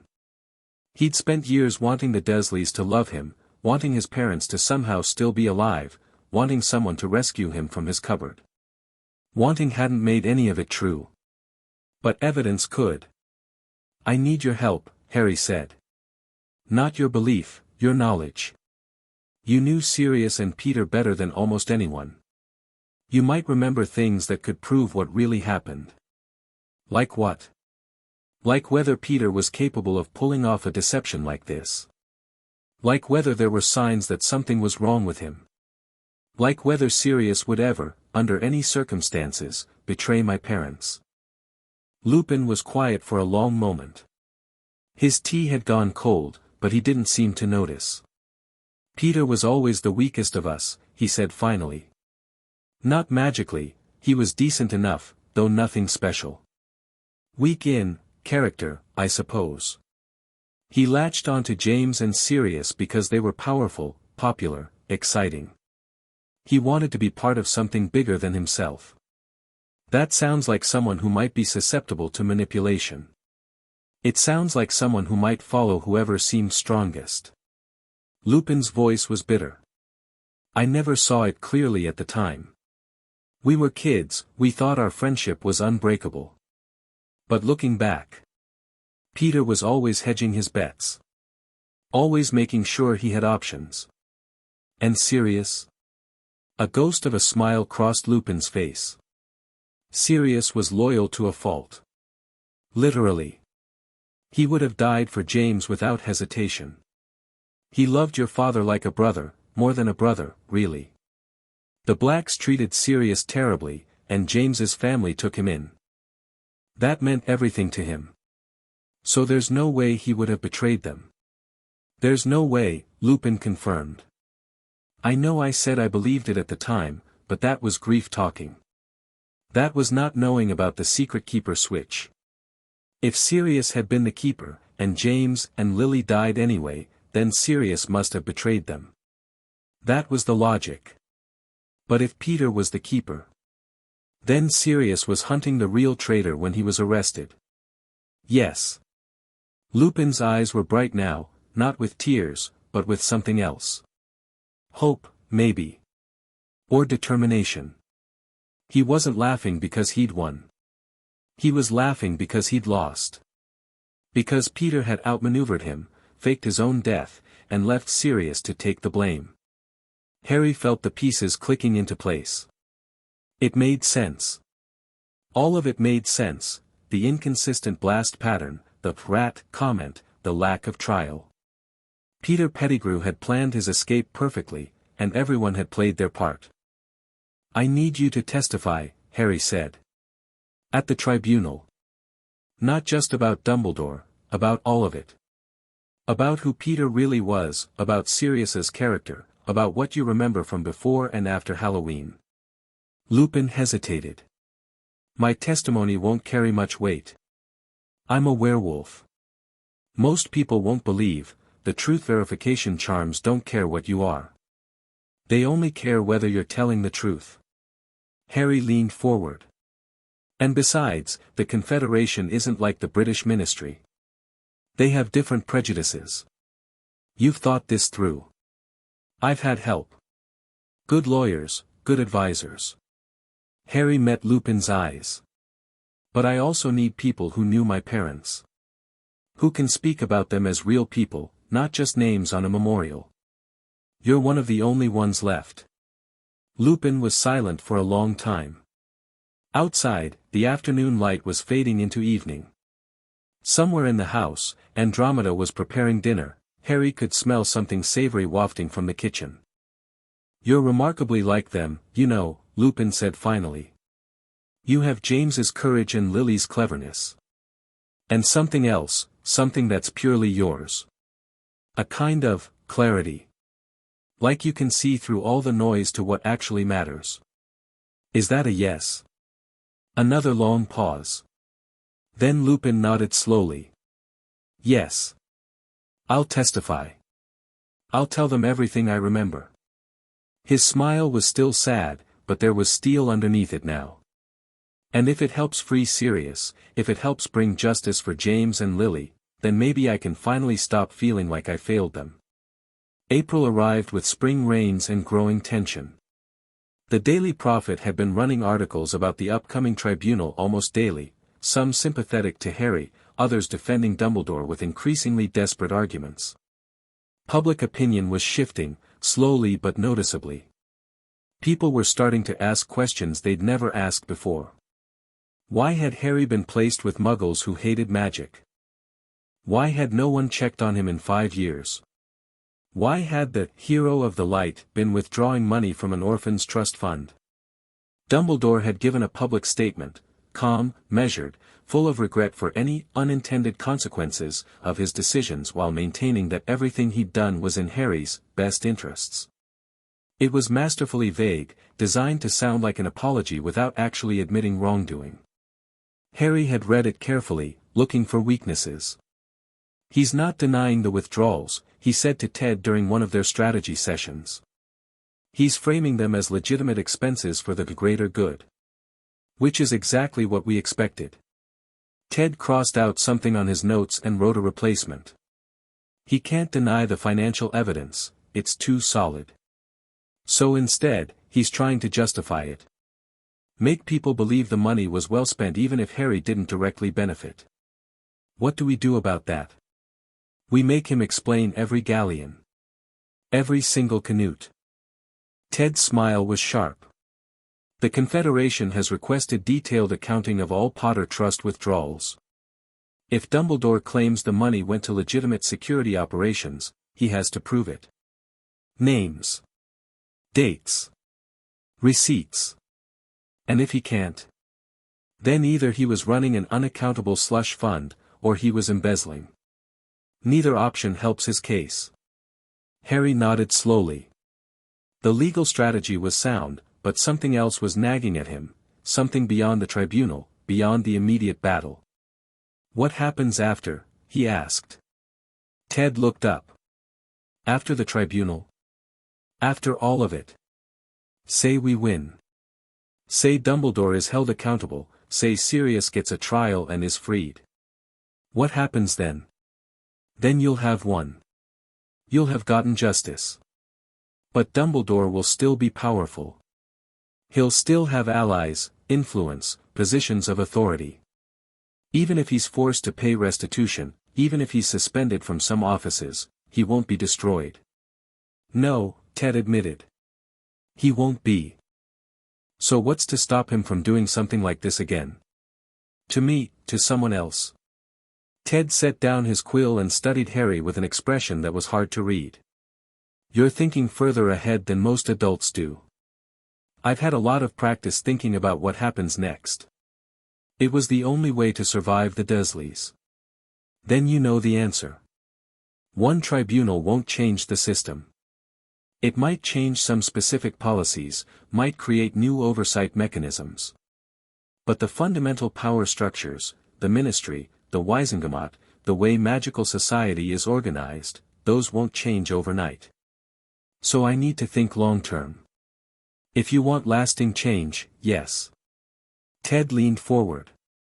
"But Harry, you're 6 years old. You don't have to solve every problem in the world before your 7th birthday. It's okay to focus on the immediate fight and worry about the bigger picture later." Harry considered this. Ted was right, in a way, there was no point in trying to do everything at once. But the bigger picture mattered. If he didn't think about it now, he might win this battle and lose the war. "Tell me about the Wisengamot," he said. "About how power actually works in magical Britain." Ted's eyebrows rose. That's a big topic. Then give me the short version.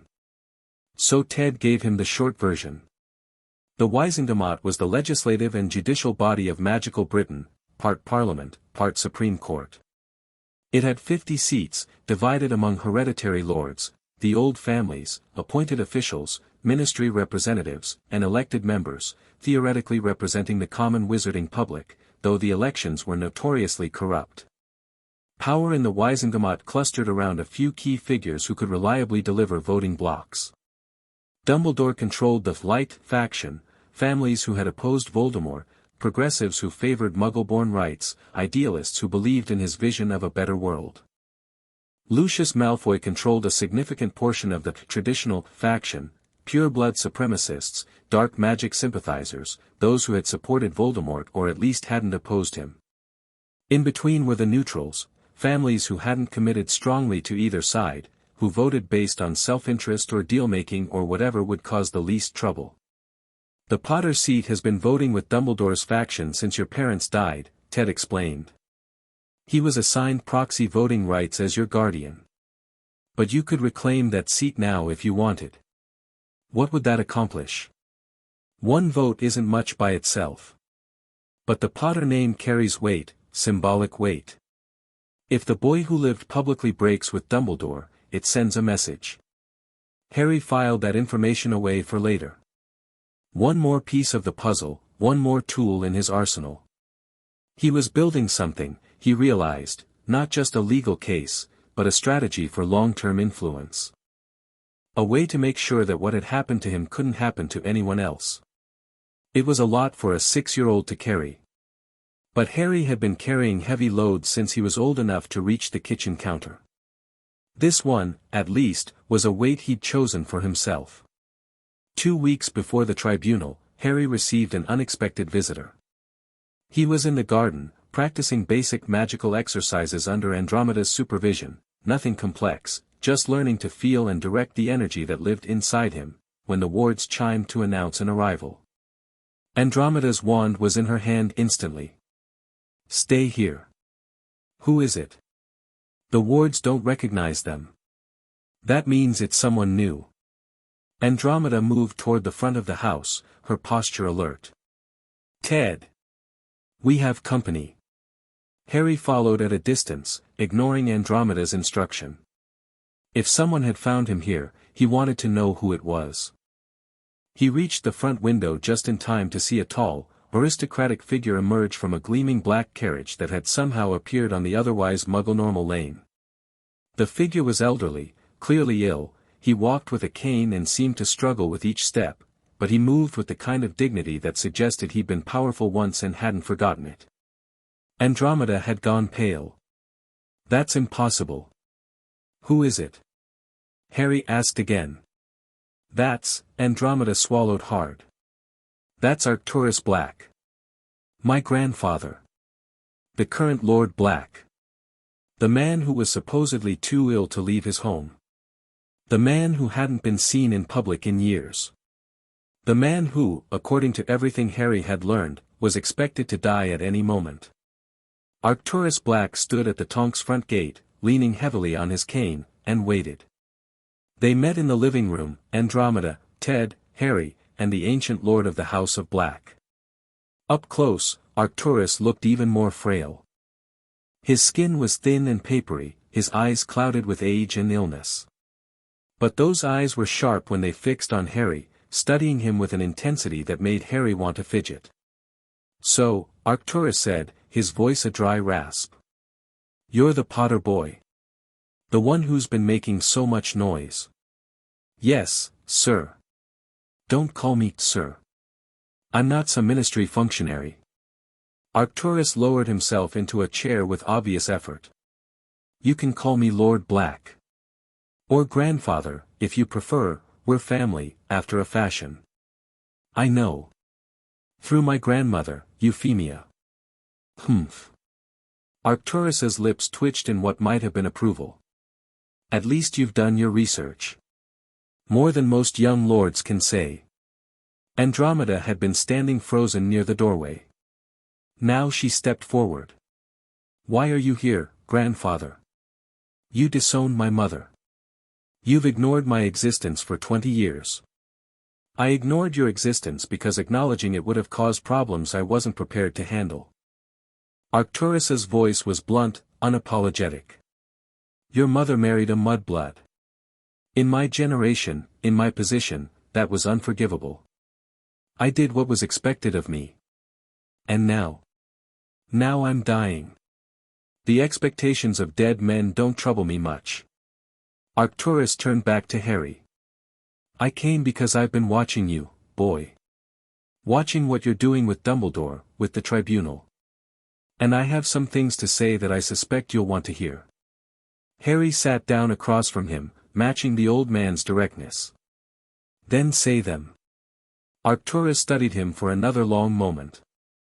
Then, unexpectedly, he laughed, a wheezing, painful sound, but genuine. You've got stones, I'll give you that.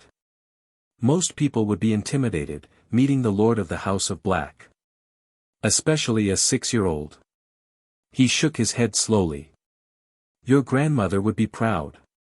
She was the only one in this family with any real courage.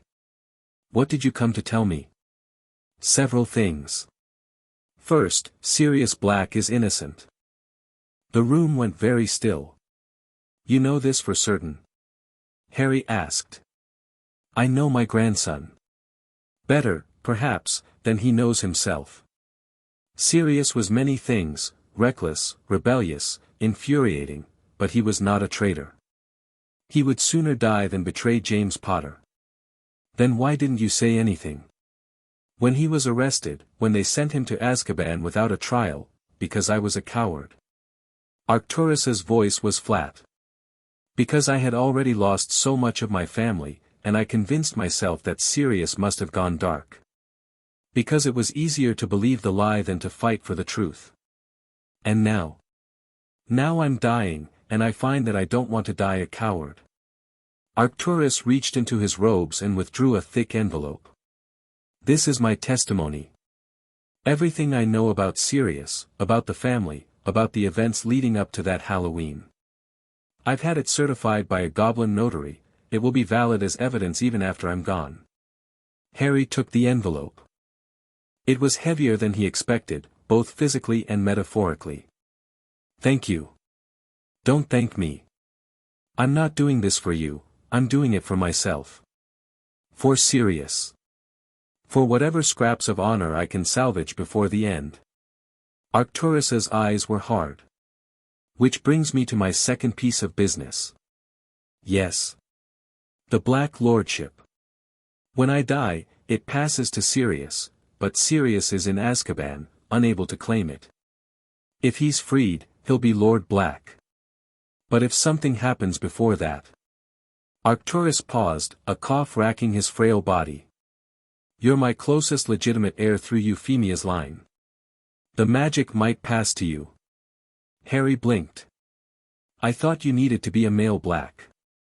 The family magic has flexible interpretation of these matters. Particularly when the main lines are extinct or imprisoned. Arcturus's smile was grim. I'm telling you this because you need to be prepared.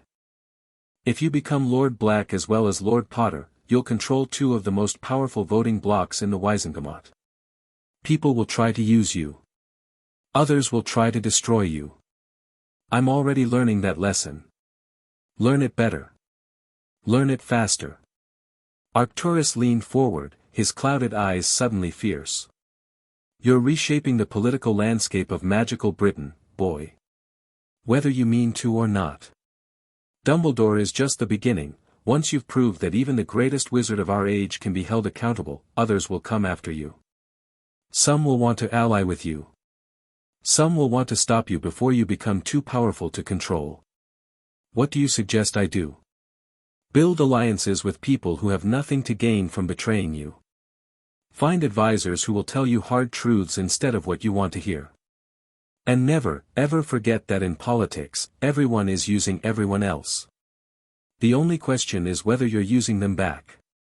It was harsh advice. But Harry had learned harsh lessons in his cupboard, had learned that people with power could hurt you and call it love, could take from you and call it charity. Arcturus Black, for all his faults, was telling the truth. "Thank you," Harry said again, and this time he meant it. Arcturus rose, leaning heavily on his cane. "I have one more thing to give you. Not information, a gift." He reached into his robes again and withdrew something small and dark. When he opened his hand, Harry saw a ring, black metal, set with a stone that seemed to swallow light. The Black Heir Ring. Not the lordship ring, that stays with me until death, but this marks you as a recognized heir to the House of Black. Arcturus held it out. "Sirius should have it, but Sirius isn't here. Wear it, and the Black family magic will recognize you. It may help, in the days to come." Harry took the ring. It was cold to the touch, but as he held it, he felt warmth begin to spread from the metal, the same kind of warmth he'd felt from the Potter ring, the sense of family magic recognizing its own. "Put it on your other hand," Arcturus instructed. "One ring per house. You'll look like a jewelry shop if you accumulate too many, but for now, 2 will do." Harry slipped the black ring onto his left hand. It sized itself to fit, just as the Potter ring had. He felt something shift inside him, a door opening, a connection forming. The Black family magic, reaching out to acknowledge him. "Good." Arcturus nodded once, then turned to leave. He paused at the doorway, looking back at Andromeda. "For what it's worth, girl, I regret what I did to your mother. Not enough to undo it, the old ways are hard to break, but I regret it." Andromeda said nothing. Her expression was complicated, anger, grief, something that might have been forgiveness trying to break through. Arcturus didn't wait for a response. He walked out of the house, climbed into his carriage, and vanished as suddenly as he'd appeared. In the silence that followed, Harry looked down at the 2 rings on his fingers. Potter and Black. Light and dark. 2 legacies, 2 responsibilities, 2 paths to power. He was 6 years old, and he was carrying the weight of centuries. That night, Harry dreamed again.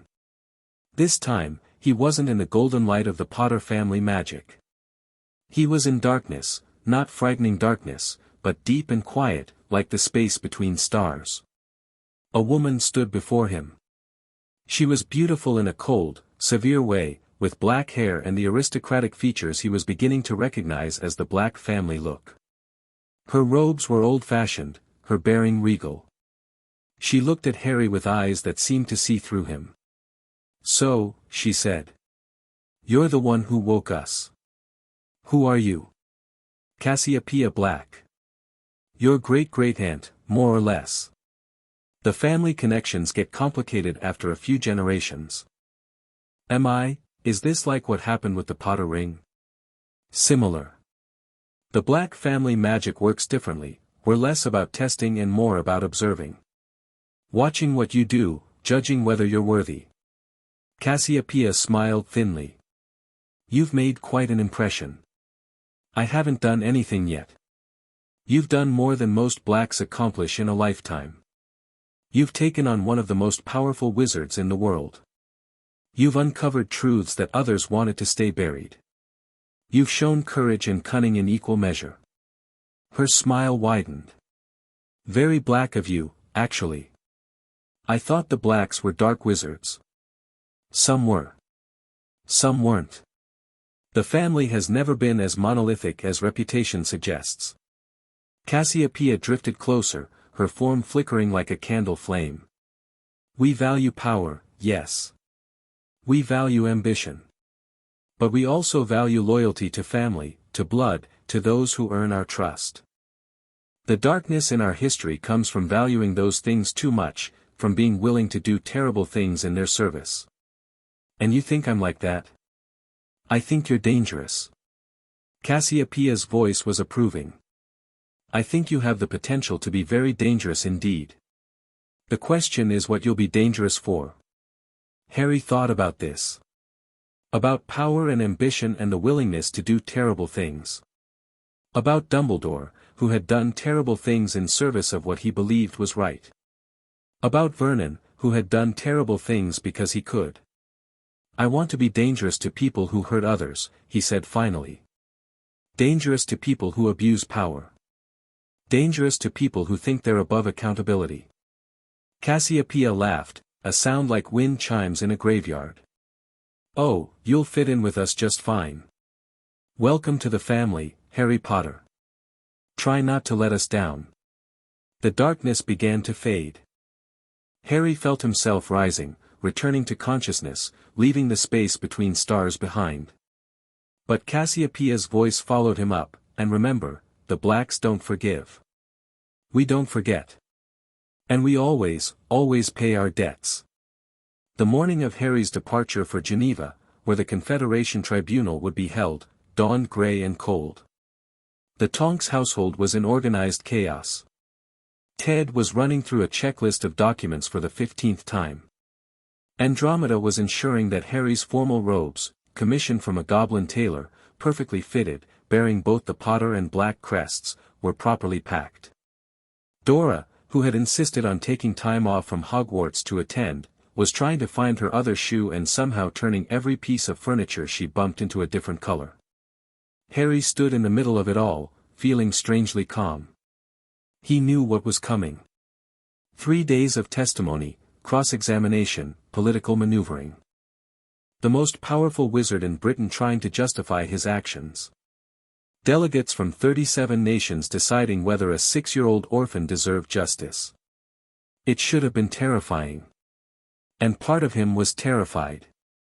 But a larger part felt something else entirely. Ready. He was ready for this. He'd been ready since the moment Griphook found him in that cupboard and showed him another way. "Harry." Andromeda's voice cut through his thoughts. "It's time." He nodded and picked up the small bag containing his personal effects, the journal, the photograph of his parents he'd found in the vault, a few other items that had become important to him over the past months. Everything else was already at the Gringotts transport hub, waiting to be port-keyed to Switzerland. The Tonks family gathered at the door. Ted, nervous but determined. Andromeda, composed but with worry lines around her eyes.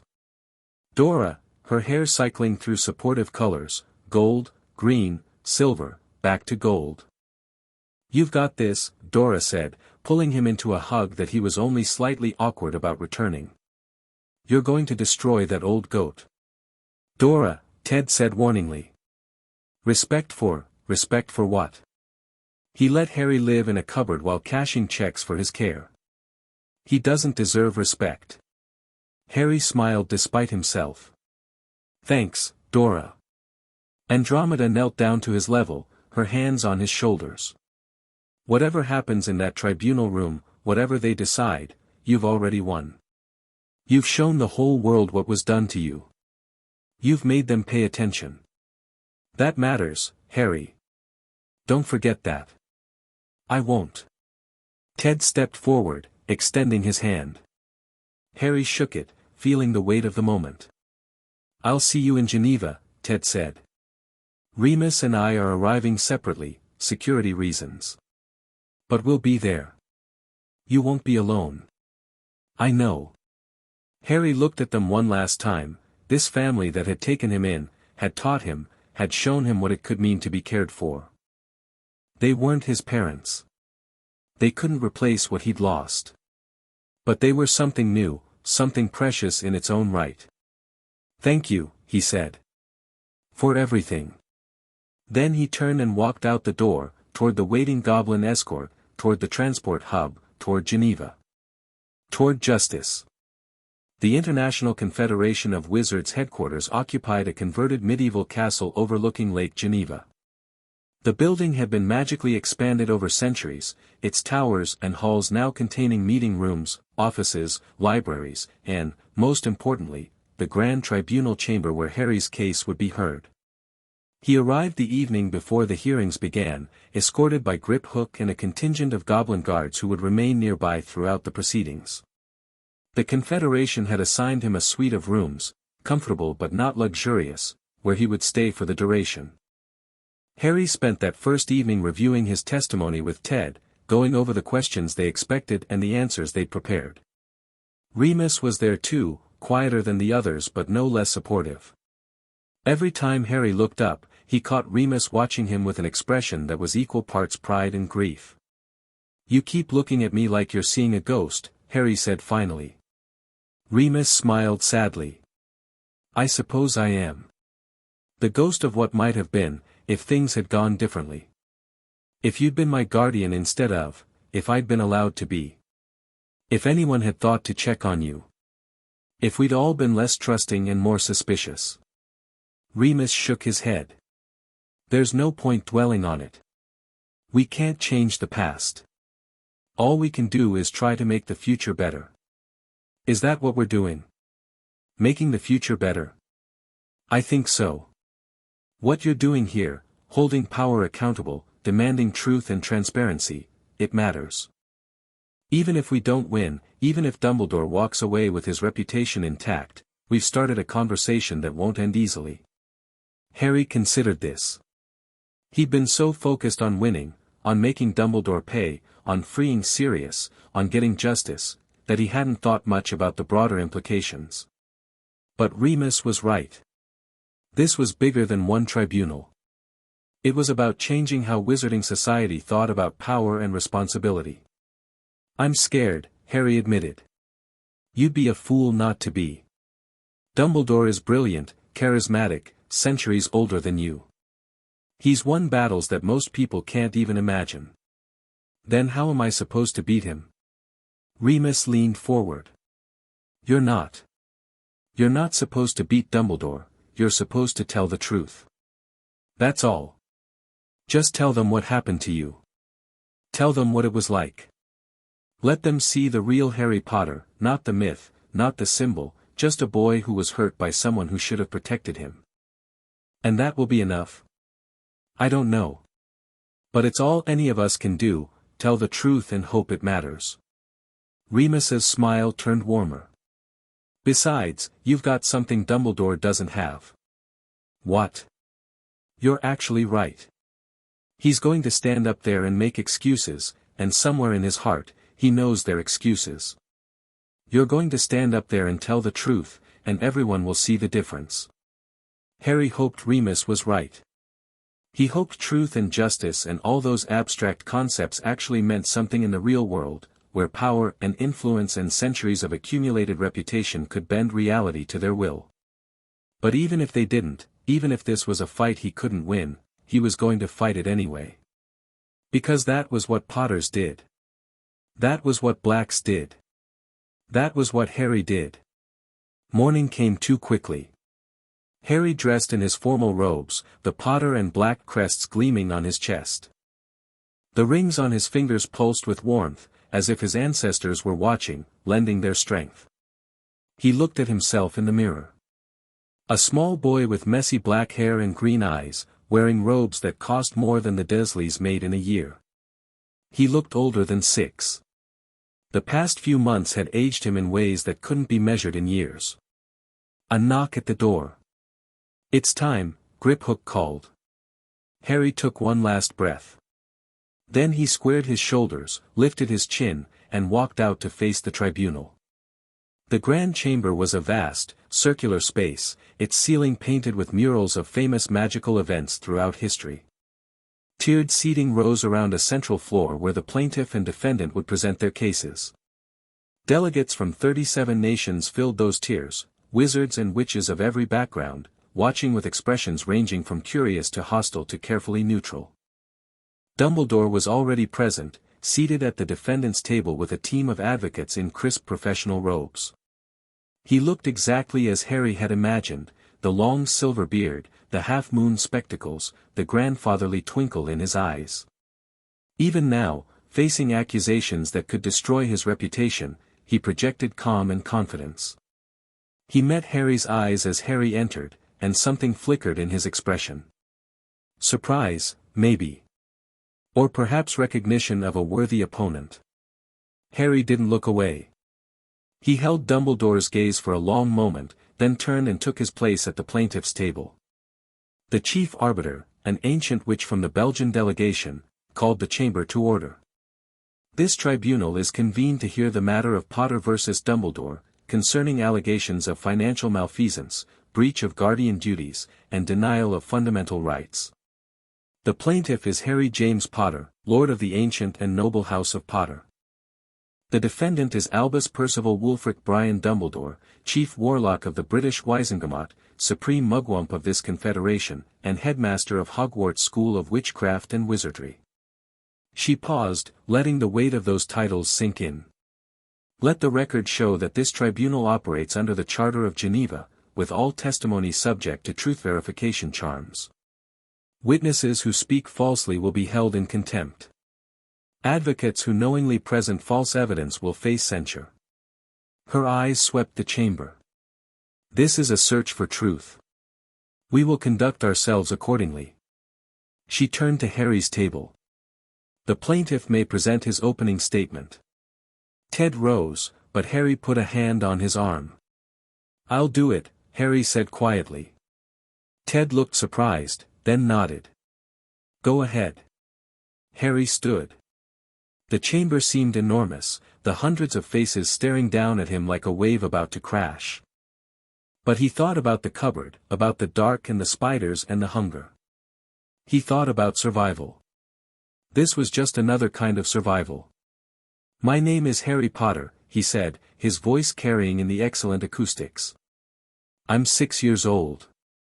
Until 3 months ago, I lived in a cupboard under the stairs at number 4, Privet Drive, Little Whinging, Surrey. I was told my parents were drunks who died in a car crash. I was told I was a burden, a freak, worthless. I was beaten, starved, and locked away whenever my relatives wanted to pretend I didn't exist. He paused, letting that sink in. During those 5 years, Albus Dumbledore withdrew over 100,000 galleons from my trust vault. This money was supposed to be for my care and education. I never saw a canute of it. I wore my cousin's hand-me-downs. I ate scraps. I slept on a mattress thin enough to feel the floor through it. He looked directly at Dumbledore. The old wizard's expression was unreadable. I'm not here because I hate Albus Dumbledore.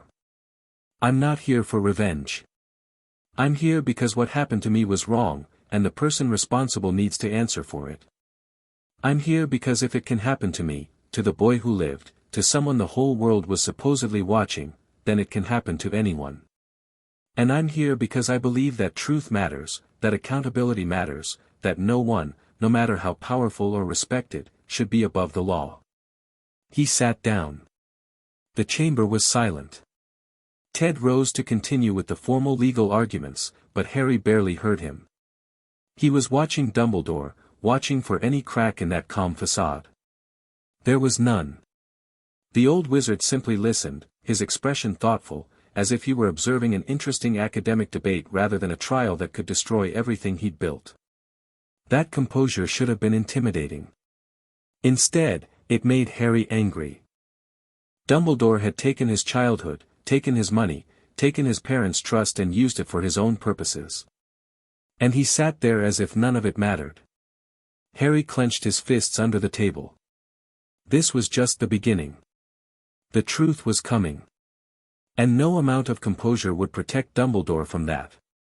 Chapter 3 and Chapter 4, a most public accounting. The first day of testimony belonged to the numbers.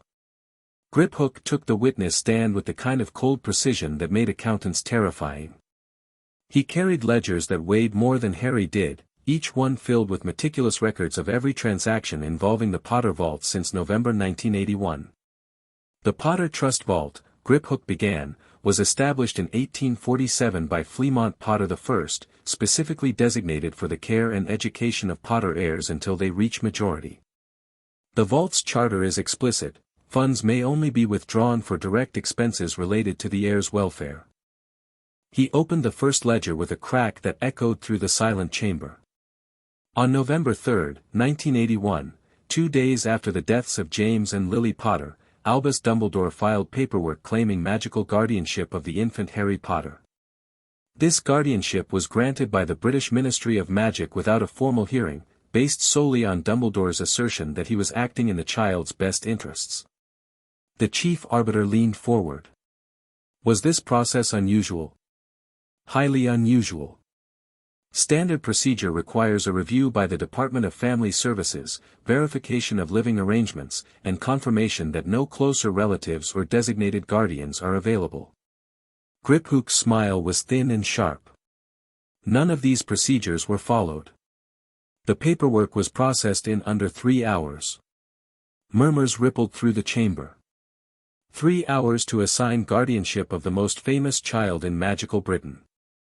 Once guardianship was established, Griphook continued, Dumbledore immediately began authorizing withdrawals from the trust vault. The first withdrawal, 2,000 galleons, occurred on November 5, 1981. Similar withdrawals continued monthly for the next 5 years. He turned pages, each one filled with dates and amounts and Dumbledore's looping signature. Total withdrawals for care and maintenance of the Potter heir, 96,000 galleons. Additional withdrawals for security expenses, 15,000 galleons. Withdrawals for property maintenance of the Potter cottage at Godric's Hollow, 3,000 galleons. Miscellaneous administrative fees, 1,000 galleons. Grand total, 115,000 galleons. Griphook looked up at the delegates. That is approximately £575,000 in Muggle currency. Nearly 23,000 galleons per year. Roughly 63 galleons per day. He let that number hang in the air. For comparison, the average wizarding family in Britain lives comfortably on approximately 800 galleons per year. The Dursley household, where Harry Potter was actually placed, has a combined annual income of approximately £40,000, or 8,000 galleons. The amount withdrawn from Harry Potter's vault each year would have been sufficient to provide him with a lifestyle befitting a minor lord. And yet, the chief arbiter prompted. And yet Harry Potter was found living in a cupboard under the stairs, wearing rags, showing signs of malnutrition and physical abuse. Griphook's voice was ice. The question this tribunal must answer is simple: where did the money go? Dumbledore's chief advocate, a French wizard named Delacour, the same one Harry had read about in the preparation documents, rose for cross-examination. Master Griphook, he began, his tone respectful but probing, you have presented evidence of withdrawals. But withdrawals are not inherently improper, are they? A guardian has the legal authority to access funds for a ward's care. A guardian has the authority to access funds for actual care, Griphook corrected. Not theoretical care. Not intended care. Actual, verifiable expenses. And is it not possible that Headmaster Dumbledore incurred such expenses? Security measures, for instance. The child was, after all, a target of significant interest. If such expenses were incurred, they should be documented. Gringotts requested detailed accounting of all withdrawals as part of this proceeding. The defendant has provided limited documentation. Limited? Griphook opened another ledger. The defendant claims that approximately 70,000 galleons were spent on security operations related to protecting Harry Potter. When we requested specifics, names of personnel, locations of safe houses, dates of operations, we received a 3-page summary stating that such information was classified for security purposes. Surely you understand that security operations require secrecy. I understand that secrecy can also be used to hide the absence of operations. Griphook's expression didn't change. I also understand that of the 30,000 galleons allegedly spent on monitoring services, we were able to trace payments to exactly one individual, Arabella Figg, a squib living near the Dursley residence.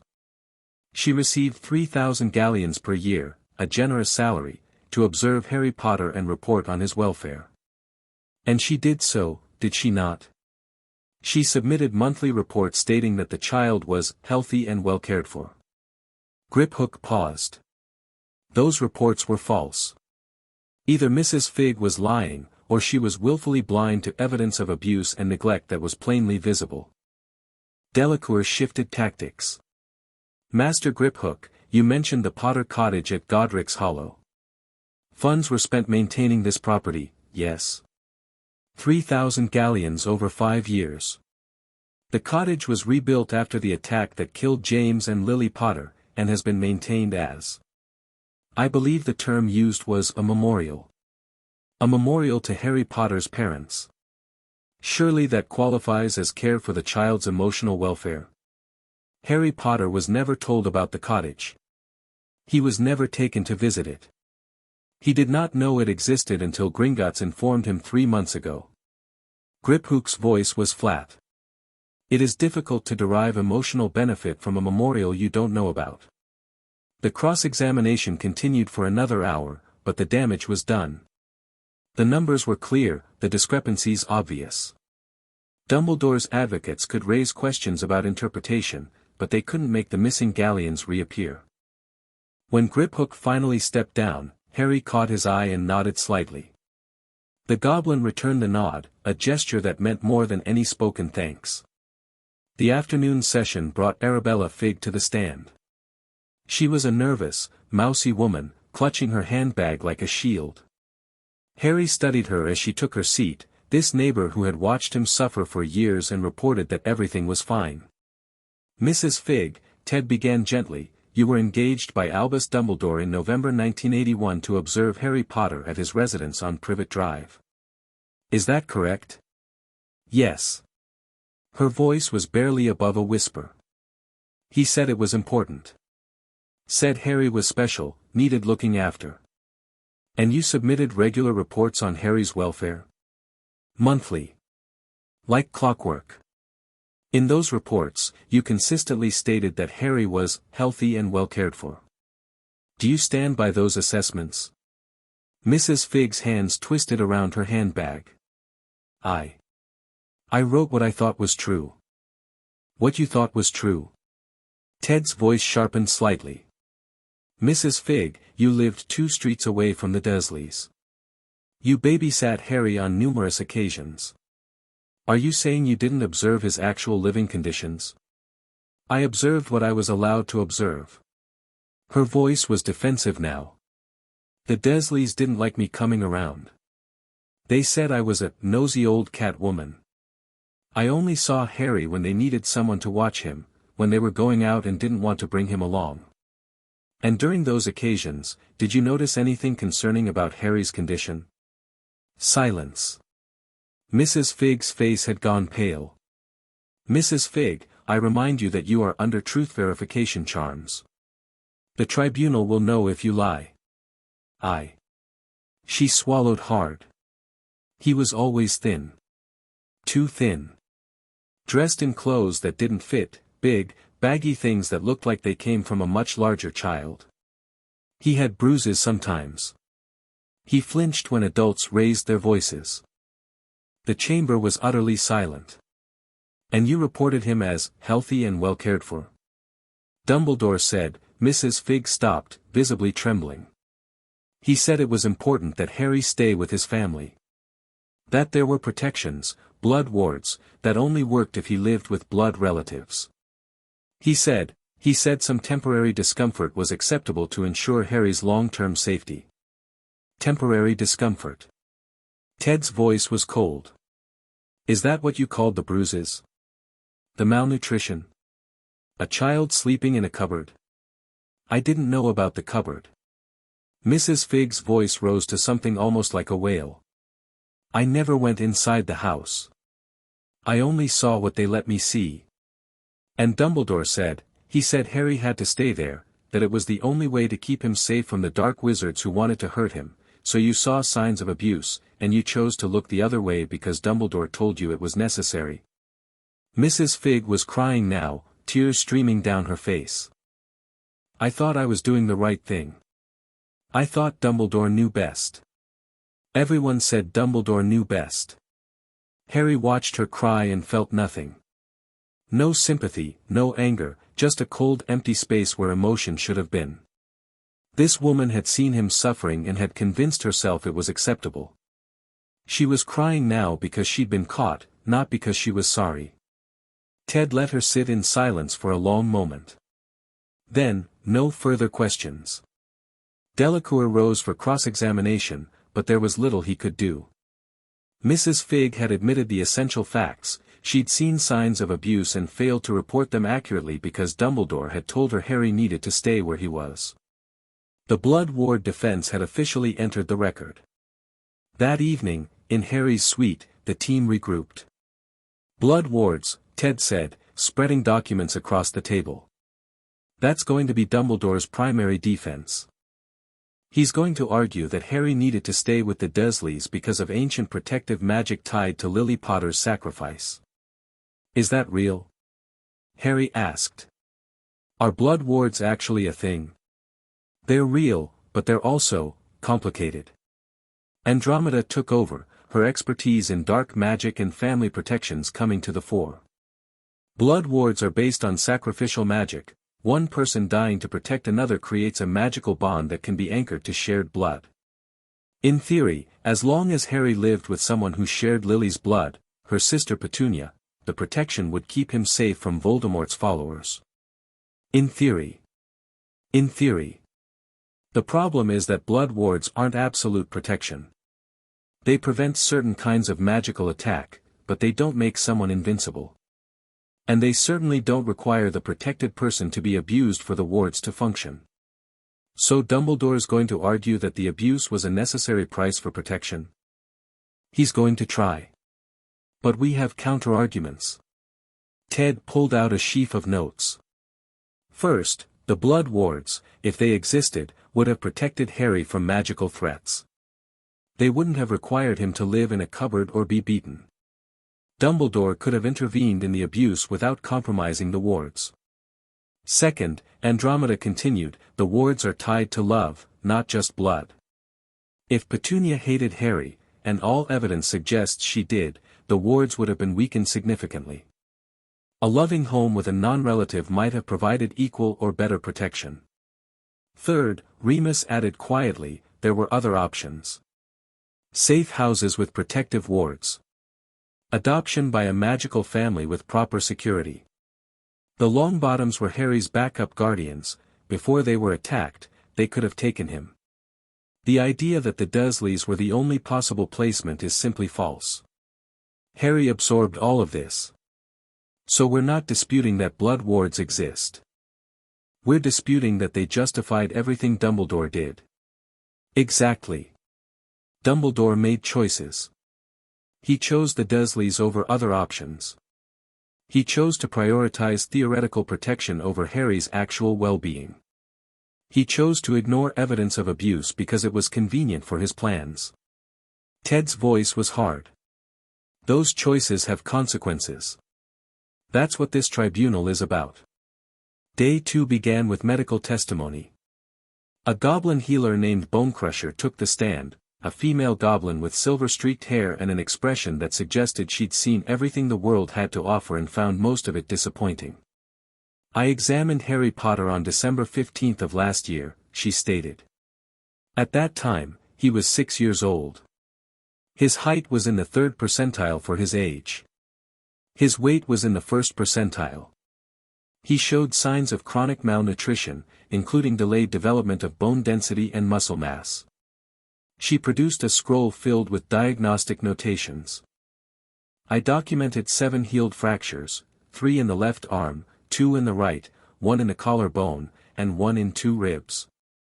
The healing was haphazard, consistent with fractures that were not treated by a medical professional but rather left to mend on their own. Murmurs swept through the chamber. Harry kept his eyes forward, refusing to react. Additionally, I found evidence of magical core suppression. Harry Potter's natural magic had been dampened by extended exposure to an anti-magical environment, specifically, the heavily mundane surroundings of the Dursley home, combined with deliberate suppression of his magical abilities. Can you explain magical core suppression for the tribunal? Ted asked. Young witches and wizards naturally express accidental magic as their cores develop. If this expression is consistently punished or suppressed, through fear, physical discipline, or environmental factors, the core can become stunted. In severe cases, this stunting can be permanent. And in Harry's case? Fortunately, the damage was not permanent. Once removed from the suppressive environment and given proper care, his core has begun to recover. However, he will likely require additional support as he enters formal magical education to compensate for the developmental delays. Delacour's cross-examination was careful. Healer Bonecrusher, you stated that Harry Potter showed signs of chronic malnutrition. Is it possible that these signs resulted from simple poverty rather than deliberate neglect? No. You seem very certain. I am.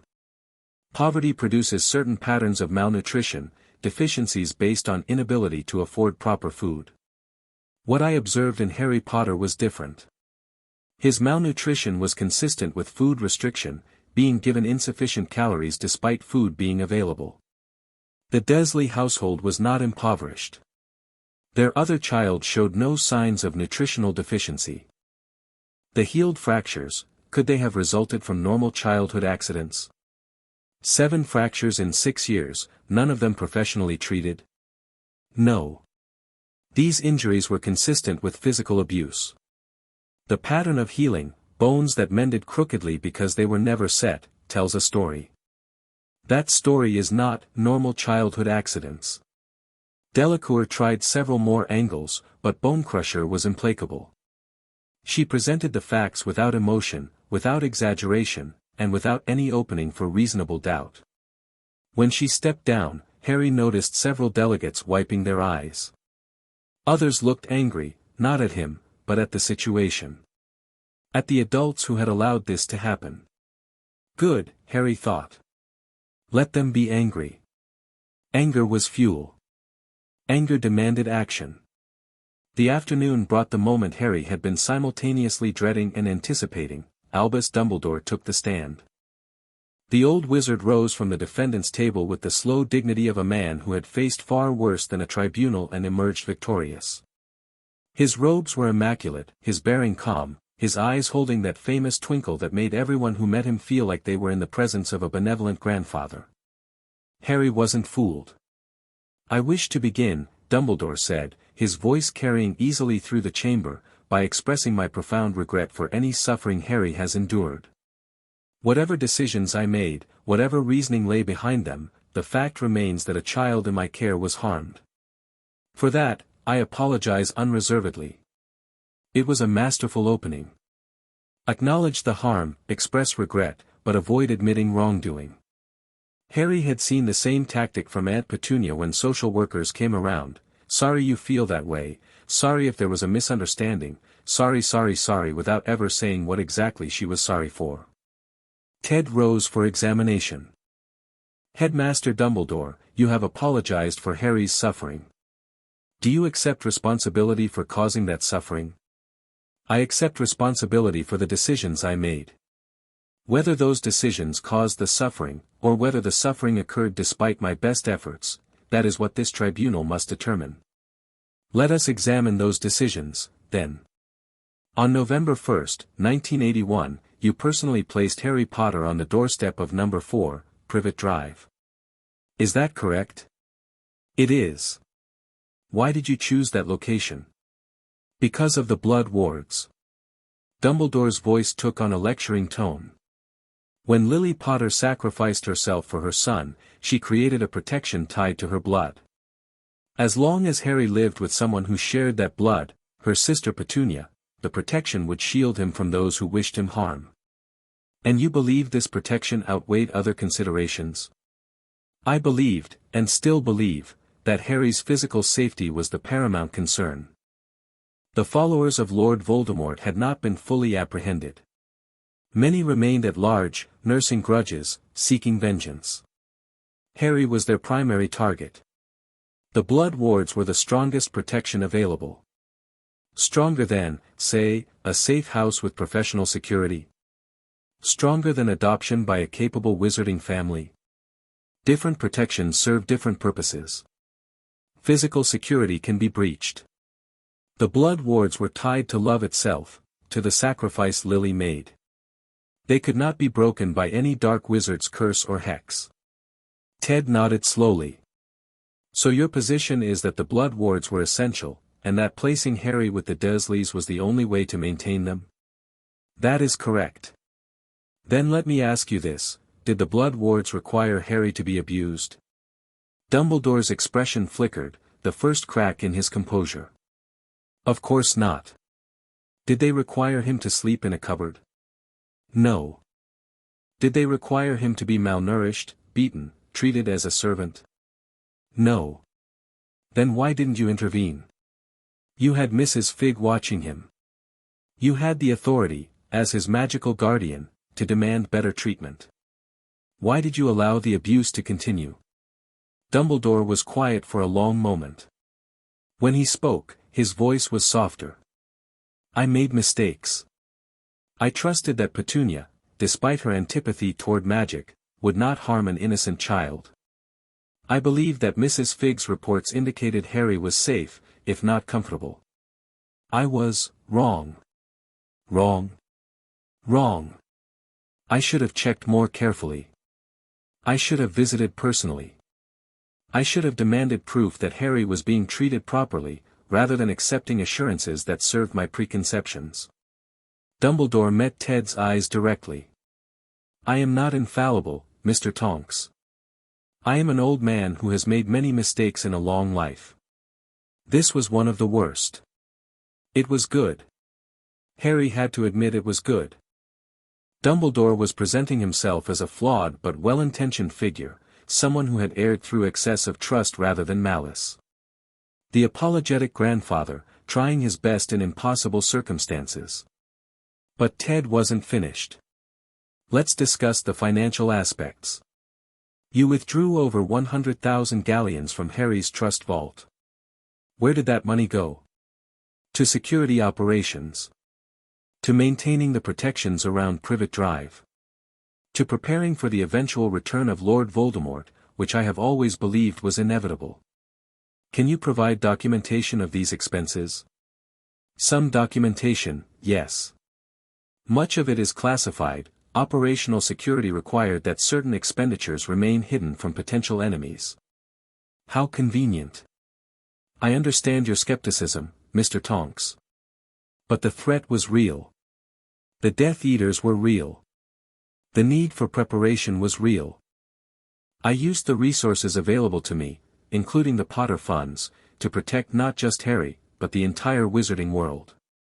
So you used an orphan's inheritance to fund your private army. Dumbledore's eyes flashed. I used the resources of a family that had already given everything to fight Voldemort. James and Lily Potter died in that fight. I honored their sacrifice by continuing it. Without their son's knowledge or consent. Without any oversight or accountability. Without ever telling anyone what you were doing with the money. I made the choices I believed were necessary. And Harry suffered for them. Dumbledore's composure cracked further. Yes. Harry suffered.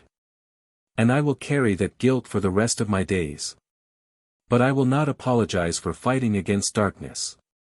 I will not apologize for preparing defenses against a threat that nearly destroyed everything we hold dear.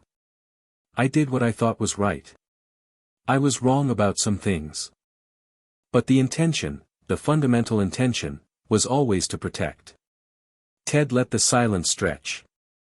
Then, one final question, Headmaster. James Potters will name Sirius Black as Harry's guardian. It specifically excluded Petunia Dursley. You knew this. You had access to the will. Why did you override it? Because Sirius Black was a traitor. He had betrayed the Potters to Voldemort. He was responsible for their deaths. Was he? He never received a trial. The evidence was overwhelming. He was found at the scene of mass murder, laughing over the bodies. But no trial. No opportunity to present a defense. No chance to explain what actually happened. Ted's voice hardened. You were chief warlock of the Wizengamot. You had the authority to demand a trial. Why didn't you? Dumbledore hesitated. It was brief, barely a heartbeat, but Harry saw it. The first moment of genuine uncertainty. The situation was chaotic. The ministry was overwhelmed. Decisions were made quickly, perhaps too quickly. I believed, at the time, that the evidence spoke for itself. You believed wrong. Just as you believed wrong about the Dursleys. Just as you believed wrong about Mrs. Figg's reports. Just as you believed wrong about so many things. Ted stepped back. No further questions. The cross-examination by Dumbledore's own advocate was brief, mostly an opportunity for the old wizard to reiterate his good intentions and express remorse. But the damage had been done. Harry watched the delegates as Dumbledore spoke. Many of them had come into this tribunal predisposed to support the great wizard, to believe his explanations, to give him the benefit of the doubt. He could see that predisposition weakening. The numbers. The medical evidence. The admission of mistakes. Each piece chipped away at the legend.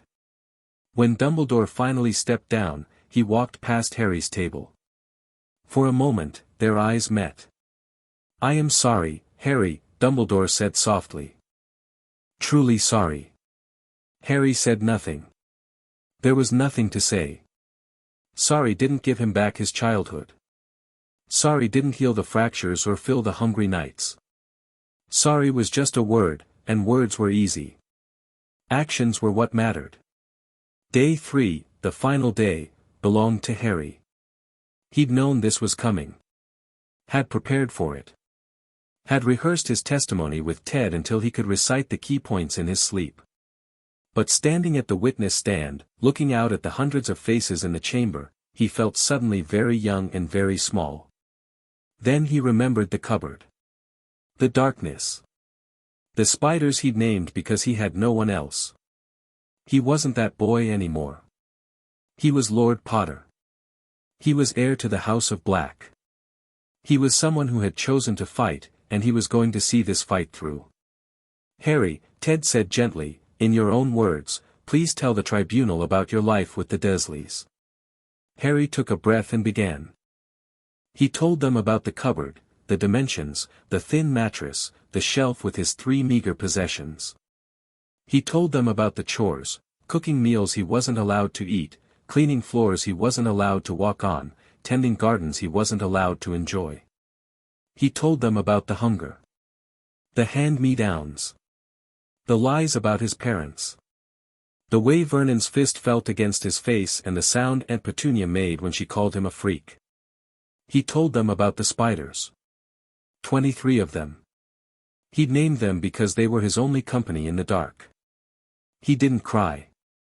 He'd run out of tears months ago. But his voice was steady, and his words were true, and when he looked at the delegates, he saw that many of them were crying for him. "Did you ever receive any indication that someone was watching over you?" Ted asked. "Any sign that a magical guardian was concerned about your welfare?" "No. I didn't know magic was real until Griphook came to the cupboard. I didn't know about my parents, about the wizarding world, about any of it. I thought I was just a freak. Something wrong. Something that shouldn't exist. And when you learned the truth, about your inheritance, about the money that should have been spent on your care, what did you feel?" Harry considered the question. "Angry," he said finally. "But also, confused. I couldn't understand how someone could take money for caring for a child and then not care for them. It didn't make sense. It still doesn't make sense. Do you hate Albus Dumbledore?" The question hung in the air. Harry thought about it carefully, not because he didn't know the answer, but because he wanted to say it right. "No," he said. "I don't hate him. Hate takes too much energy, and I spent too long being angry at people who weren't worth it."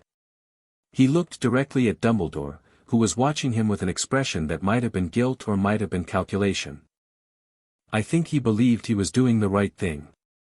I think he convinced himself that I had to suffer for some greater purpose. And that's almost worse than if he'd just been cruel, because at least cruelty is honest." He turned back to the delegates. "What I want isn't revenge. What I want is accountability. I want people to know what happened. I want it to matter. And I want to make sure that no other child, magical or muggle, ever gets thrown away because some powerful person decided that their suffering was an acceptable price for their plans. The chamber was absolutely silent. Ted stepped back. Your witness. Delacour rose for cross-examination, but Harry could see the reluctance in his posture. There was no good way to attack a child's testimony about their own abuse. Any aggressive questioning would make the defendant look like a bully.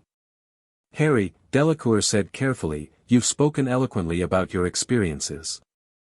I want to be clear, no one disputes that you suffered.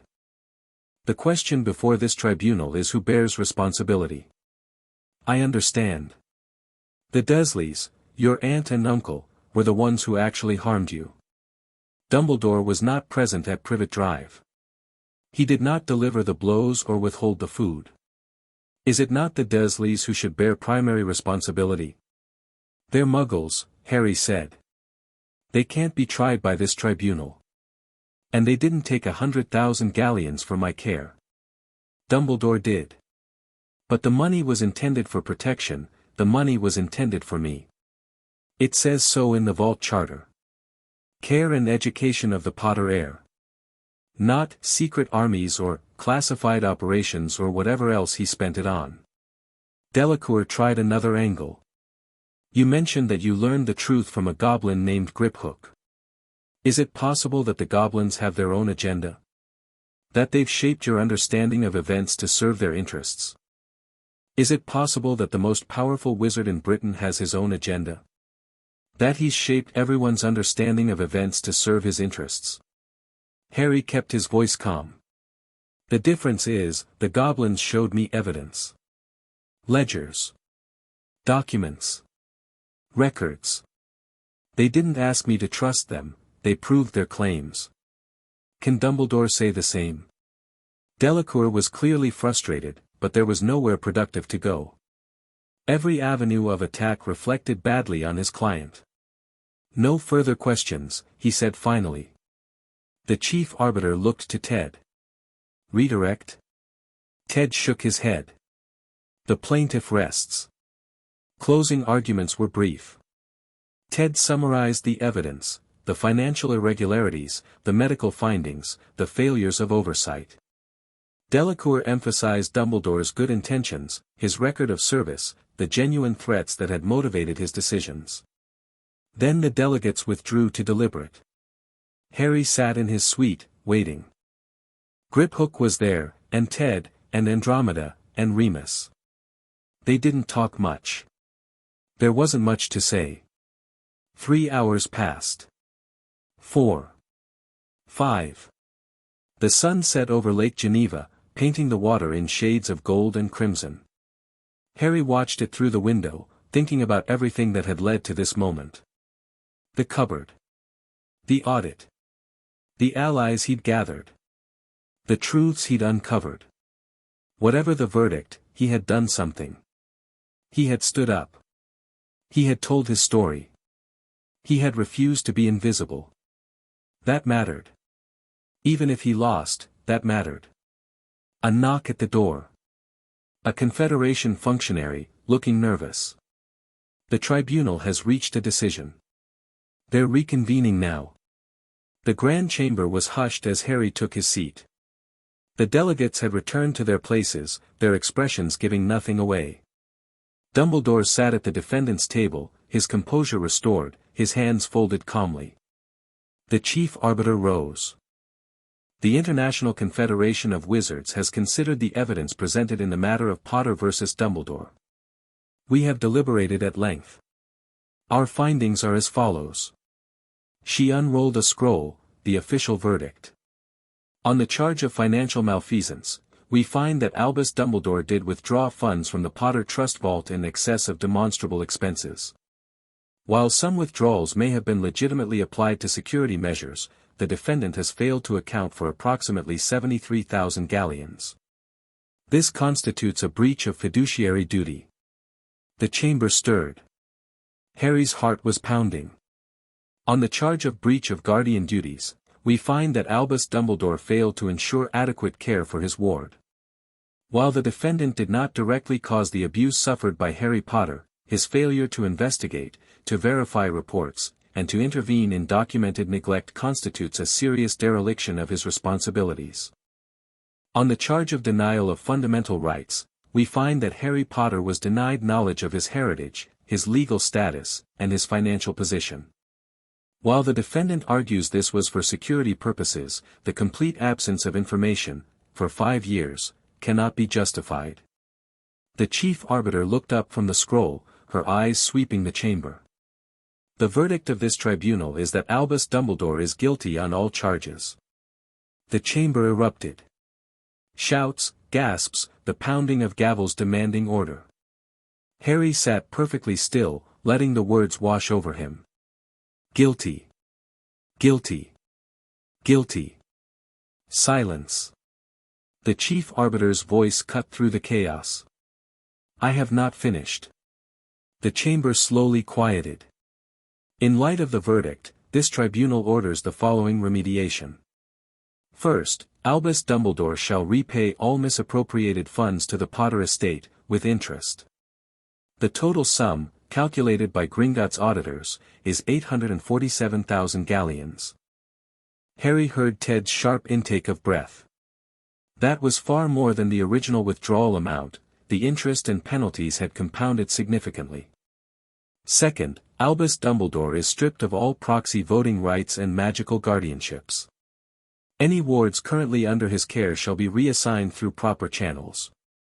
Third, Albus Dumbledore is suspended from holding any position within the International Confederation of Wizards for a period of 5 years. This includes his current role as Supreme Mugwump. Fourth, the British Ministry of Magic is directed to review all related matters, including the placement of Harry Potter and the imprisonment of Sirius Black, to ensure compliance with international standards of magical law. The chief arbiter rolled up the scroll. This tribunal notes that Albus Dumbledore's actions, while seriously improper, do not appear to have been motivated by personal greed or malice. The evidence suggests misguided judgment rather than criminal intent. For this reason, we do not recommend imprisonment. However, we urge the defendant to reflect deeply on the harm caused by his certainty, his secrecy, and his willingness to sacrifice the welfare of a child for abstract notions of the greater good. She turned to Harry. Lord Potter, justice is never complete. What was taken from you cannot be fully restored. But this tribunal has heard your voice, believed your testimony, and rendered a verdict in your favor. We hope this provides some measure of closure. Harry stood. His voice was steady when he spoke. Thank you, Chief Arbiter. Thank you to the delegates who listened, who considered the evidence, who chose truth over convenience. He paused. I don't know if this is closure. I don't know if that exists. But it's a start. And I promise, that I will spend my life making sure the start leads somewhere better. He sat down. The chamber dissolved into controlled chaos, delegates discussing, journalists scribbling, advocates conferring with their clients. But Harry barely noticed. He was looking at Dumbledore. The old wizard was still seated, his expression unreadable. For a long moment, their eyes met across the chamber. Then Dumbledore inclined his head, a small nod, almost respectful. Harry didn't nod back. Outside the chamber, Ted grabbed Harry in a hug that lifted him off his feet. You did it. Ted was grinning so wide it looked painful. You actually did it. Guilty on all charges. Andromeda was more composed, but her eyes were bright. I didn't think, I hoped, but I didn't think. Never underestimate the power of good evidence and better lawyers, Ted said, finally setting Harry down. And one incredibly brave kid. Remus hung back slightly, but when Harry looked at him, the werewolf smiled, a real smile, possibly the first one Harry had seen from him. James and Lily would be so proud, Remus said quietly. So incredibly proud. Harry felt something loosen in his chest. Not closure, the chief arbiter had been right about that, but something. Relief, maybe. Or the beginning of release. It's not over, he said. The ministry has to review Sirius's case now. The tribunal said so. They did. Ted's expression sobered. But ordering a review and actually conducting one are different things. The ministry will drag their feet unless we keep pushing. Then we keep pushing. Absolutely. Ted clapped him on the shoulder. But first, we celebrate. Just for tonight. We've earned that much. That night, in his suite, Harry sat by the window and watched the stars over Lake Geneva. He should have felt triumphant. He'd won. He'd beaten one of the most powerful wizards in the world. He'd proven that truth and accountability could prevail over influence and reputation. Instead, he felt empty. The trial was over, but the memories weren't. The cupboard was still in his head. The hunger. The fear. The long nights when he'd wished, desperately, for someone to come and save him. Someone had come. Eventually. But not soon enough. A knock at the door. Harry didn't turn. Come in. It was Griphook. The goblin entered quietly, taking a seat near the window. You should be celebrating, Griphook said. I don't feel like celebrating. No. I don't suppose you do. Griphook was quiet for a moment. Victory is strange, isn't it? We spend so long fighting for it that we forget to think about what comes after. What does come after? That depends on you. Griphook turned to look at him. You've proven something today. Not just to the Confederation, but to yourself. You've proven that you can fight, really fight, and win. The question now is, what do you fight for next? Harry thought about Sirius, rotting in Azkaban for crimes he didn't commit. About Peter Pettigrew, walking free somewhere while his victims suffered. About the system that had allowed all of this to happen, the Ministry, the Wisengamot, the structures of power that protected the powerful at the expense of everyone else. I fight for justice, he said finally. For Sirius. For everyone else who's been forgotten or thrown away. That's a big fight. It could take a lifetime. Then it takes a lifetime. Harry turned from the window. I'm 6 years old. I have time. Griphook smiled, a genuine smile, rare for a goblin. You know, Lord Potter, when I found you in that cupboard, I thought you were broken. A child destroyed by circumstances beyond his control. I was wrong. You were. You weren't broken. You were being forged. Griphook stood. The goblins have a saying, pressure makes diamonds. The Dursleys tried to crush you. They made you harder instead. Remember that, in the fights to come. He left without another word. Harry sat alone in the darkness, the stars wheeling overhead, and thought about pressure and diamonds and the long road ahead. Tomorrow, the fight for Sirius would begin. But tonight, just for a few hours, he let himself rest. He'd earned that much. Chapter 4 and Chapter 5, Building Foundations. 3 months had passed since Geneva. Harry stood in the garden of the Tonks residence, watching spring unfold across the English countryside. The trees were heavy with blossoms, the air thick with the hum of bees, and somewhere in the distance, a cuckoo called its repetitive song. He was 7 years old now. His birthday had come and gone with little fanfare, a small celebration with the Tonkses, a formal acknowledgement from Gringotts, a few carefully vetted gifts from political allies who were suddenly very interested in cultivating the boy who lived. He'd accepted the gifts politely and added them to the growing pile of things he didn't know what to do with. Wealth was strange. After years of having nothing, the sudden abundance felt almost obscene. You're brooding again, Dora said, dropping onto the grass beside him. Her hair was a cheerful orange today, matching the marigolds that bordered the garden path. Mom says you do that too much for someone who just won a major international tribunal. I'm not brooding. I'm thinking. Same thing, really. Dora plucked a blade of grass and twirled it between her fingers. What are you thinking about? The Ministry. Ah. Dora's expression shifted to something more serious. Still no movement on the serious thing. Still no movement. Harry sat down beside her, frustration evident in his voice. The tribunal ordered a review. That was 3 months ago. The ministry keeps saying they're gathering documentation and coordinating with relevant departments. It's all stalling. Dad says that's how they work. The ministry, I mean. They're really good at pretending to do things while actually doing nothing. I know. That's the problem. Harry pulled up his own blade of grass, shredding it between his fingers. Every day they delay is another day Sirius spends in Azkaban for something he didn't do. Dora was quiet for a moment.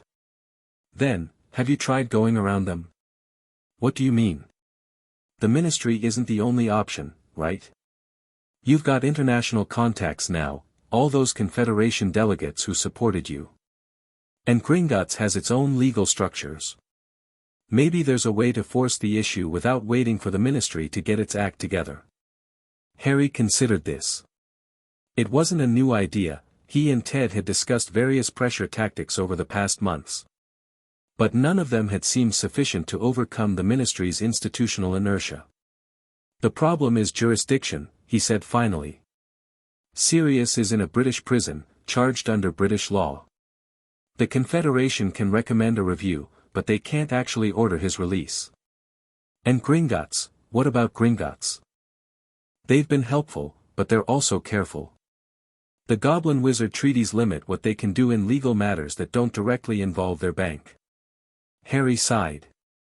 Everyone has power in their own sphere, but the spheres don't overlap enough. Dora's hair shifted to a thoughtful blue. What about the Wizengamot? You have a seat there now, right? 2 seats, actually, Potter and Black, once Arcturus dies. I can't vote until I'm of age. Everything goes through proxies. But you can speak. Make motions. Demand attention. Dora sat up straighter, warming to the idea. The ministry can ignore international recommendations. They can stall on reviews. But can they ignore a direct challenge from the Lord of 2 ancient houses in their own legislative chamber? Harry turned this over in his mind. The Wizengamot sessions were technically open to all seated lords, including those who couldn't vote. He'd been avoiding them, partially because of his age and partially because he didn't want to give his enemies more ammunition. But Dora had a point. Sometimes the only way to get attention was to demand it. I'd need to prepare, he said slowly. Build a case that's undeniable. Have all the evidence organized and ready to present. So prepare. You're good at that. I'd need allies in the chamber. People who would support a motion to reopen the case. Madam Bones is sympathetic, right? And didn't Arcturus leave testimony before he died? Harry nodded. Arcturus Black had passed away 6 weeks ago, as predicted. His testimony, certified by goblin notaries, had been added to the growing mountain of evidence supporting Sirius's innocence. The Black Lordship had passed into a strange state of limbo, technically Sirius's, but unclaimed while he remained in Azkaban. Harry's status as Black Heir meant the family magic recognized him, but he couldn't fully access the lordship until Sirius either claimed it, died, or was proven unable to serve. The political implications were significant. 2 of the most powerful seats in the Wizengamot were currently in flux, and everyone knew that Harry Potter was at the center of it. I need to talk to Ted, Harry said, standing. And Grip Hook. And probably Amelia Bones, if I can arrange a meeting without tipping off the ministry that something's coming. Dora grinned, her hair cycling through excited yellows and golds. Now that's more like it. Much better than brooding. I wasn't, Harry started, then gave up. Fine. I was brooding. Happy. Ecstatic. Dora bounced to her feet. Come on. Mum's making lunch, and you'll think better on a full stomach. The Wizengamot convened on the first Monday of each month. Harry spent the intervening weeks preparing obsessively. He mapped out the political landscape with Andromeda's help, identifying potential allies and likely opponents. He worked with Ted to draft a formal motion demanding an emergency review of Sirius Black's imprisonment. He met secretly with Amelia Bones, who confirmed that she would support the motion if Harry could generate enough attention to make ignoring it politically costly. The problem isn't evidence, Amelia told him during one of their clandestine meetings. The problem is will. The people who put Sirius away are still in positions of power. Admitting they were wrong would be admitting they failed, and powerful people hate admitting failure. So I need to make the failure impossible to ignore. You need to make ignoring it more costly than admitting it. Amelia's expression was grim. That means pressure. Public pressure, political pressure, every kind of pressure you can bring to bear. If you can make this a liability for the people blocking the review, they'll suddenly find that their schedules have cleared. Harry understood the logic. It was the same logic that had driven his approach to the tribunal: build an undeniable case, present it in a forum that couldn't be controlled, and force the opposition to respond. But the Wizengamot wasn't the International Confederation.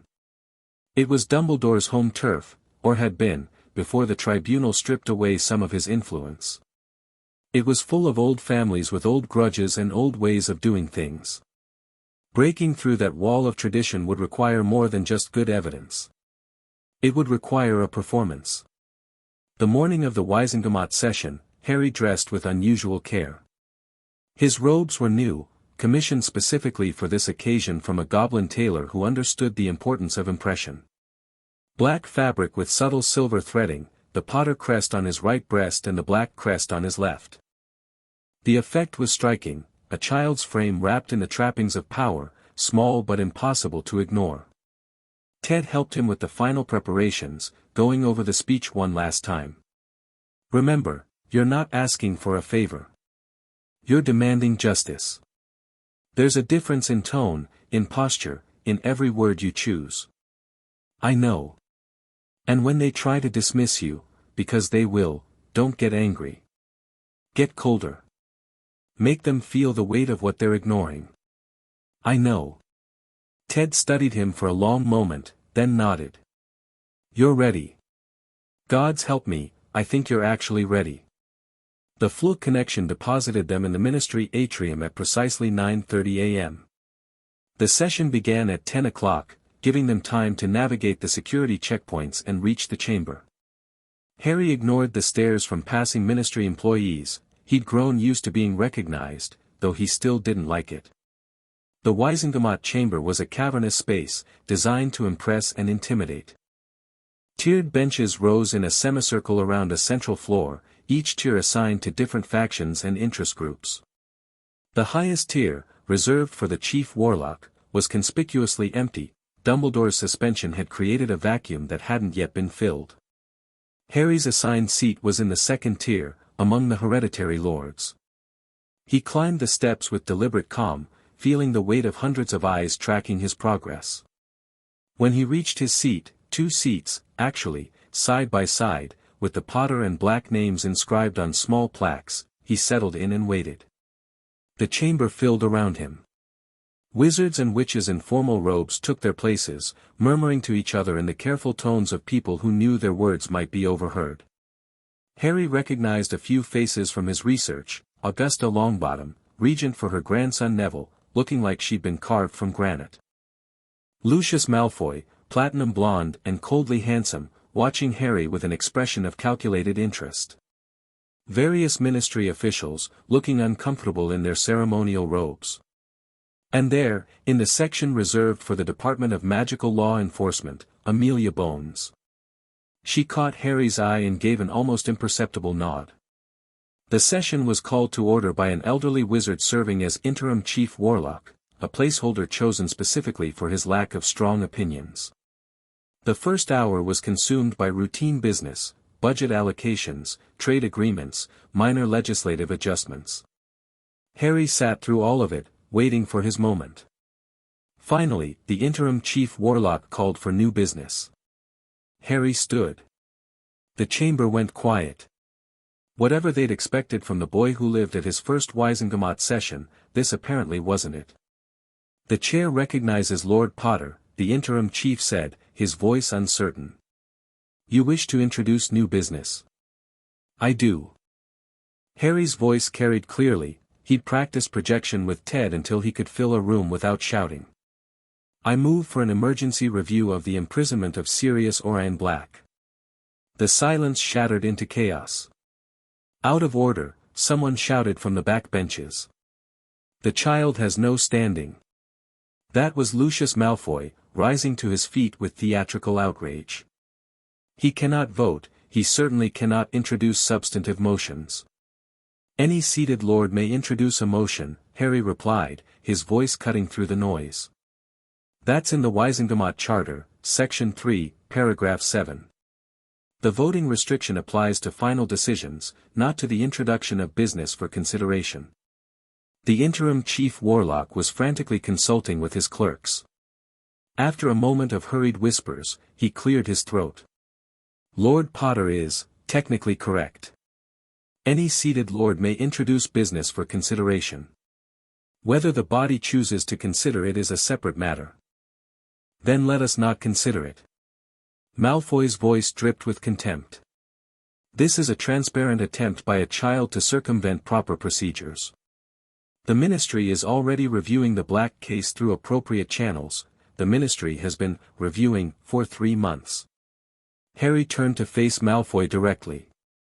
3 months of gathering documentation and coordinating with relevant departments. Meanwhile, a man sits in Azkaban without ever having received a trial.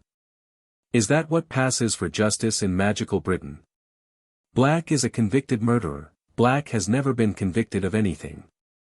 He was arrested and imprisoned under wartime emergency provisions that were supposed to be temporary. He has never had a trial. Never had the opportunity to present evidence in his defense. Never had a chance to explain what actually happened. Because what happened was obvious. He betrayed the Potters to the Dark Lord. He murdered Peter Pettigrew and 12 Muggles. Did he? Harry pulled a sheaf of parchment from his robes, copies of the evidence he'd assembled, ready for distribution. I have here sworn testimony from Arcturus Black, former Lord of the House of Black, stating his absolute certainty that Sirius would never have betrayed James Potter. I have journal entries from my father describing a last-minute change in Secret Keeper, from Sirius to Peter Pettigrew. I have analysis of the explosion that killed those Muggles, showing that the blast pattern was inconsistent with offensive magic and consistent with an escape attempt. He let the papers fan out, showing their volume. I have the original arrest report, which shows that Sirius Black was laughing and saying, "Peter, you clever little rat," words that make no sense for a triumphant murderer but perfect sense for someone who just watched the real traitor escape. I have financial records showing that Peter Pettigrew had been receiving unexplained deposits in his Gringotts vault for months before Halloween, payments that stopped the night my parents died. The chamber had gone very quiet. And I have this. Harry held up a final document. A certified copy of the Ministry's own records, showing that Sirius Black never received a trial. No charges were ever formally filed. No evidence was ever formally presented.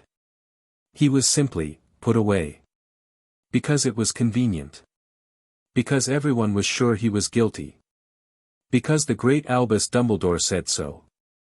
He let the name hang in the air. We've recently seen what happens when we trust Albus Dumbledore's judgment without question. This body stripped him of his positions here because he was wrong about me. Is it so impossible that he was wrong about Sirius Black too? Silence. Absolute, ringing silence. Then Augusta Longbottom rose from her seat. I call for a vote on Lord Potter's motion. An emergency review of the Black imprisonment, to be conducted by an independent panel with full access to all relevant evidence. Seconded, said a voice from the other side of the chamber, a wizard Harry didn't recognize, though he'd learn later that it was Tiberius Ogden, a longtime critic of Ministry overreach. The interim chief warlock looked like he'd swallowed something unpleasant. There is a motion on the floor, properly introduced and seconded. The motion is for an emergency review of the imprisonment of Sirius Black. All in favor? Hands rose throughout the chamber. Harry counted quickly, more than he dared hope. All opposed. Fewer hands. Malfoy's was among them, along with several others who bore the look of people protecting their own interests. Abstentions? A significant number. The undecided middle, unwilling to commit either way until they saw which direction the wind was blowing. The clerks counted. The interim chief warlock conferred with them. Finally, he straightened. The motion passes, 47 to 31, with 22 abstentions. The Wisengamot directs the Department of Magical Law Enforcement to conduct an emergency review of the imprisonment of Sirius Black, to be completed within 30 days. The chamber erupted again, celebration from some quarters, outrage from others. Harry stood in the middle of it all, feeling the weight of what he'd accomplished. 30 days. Sirius would have his review in 30 days. It wasn't freedom. Not yet. But it was a step. The aftermath was complicated. The Daily Prophet ran the story on the front page, Boy WHO Lived Forces Wisengamot TO Review Black Case. The coverage was mixed, some outlets portrayed Harry as a crusading hero, others as a naive child being manipulated by dark forces. But the story was out, and that was what mattered. The ministry scrambled to respond. Cornelius Fudge, the Minister of Magic, gave a press conference expressing his full confidence in the upcoming review while simultaneously suggesting that the evidence against Black was overwhelming and that the review would simply confirm what we already know. Amelia Bones, leading the review panel, said nothing publicly. But Harry received a private message through Ted, "Well played. Now let me do my job." The 30 days that followed were agonizing. Harry threw himself into his studies, magical theory, political history, combat basics, to distract himself from the waiting. Remus spent long hours with him, sharing memories of the Marauders, helping Harry understand who his parents had been and who Sirius had been to them. He was reckless, Remus admitted one evening. Impulsive. Quick to anger, slow to forgive. But he was also the most loyal person I've ever known. When my condition was discovered at school, most people would have run. Sirius didn't run. He spent 3 years learning to become an animagus just so he could keep me company during full moons.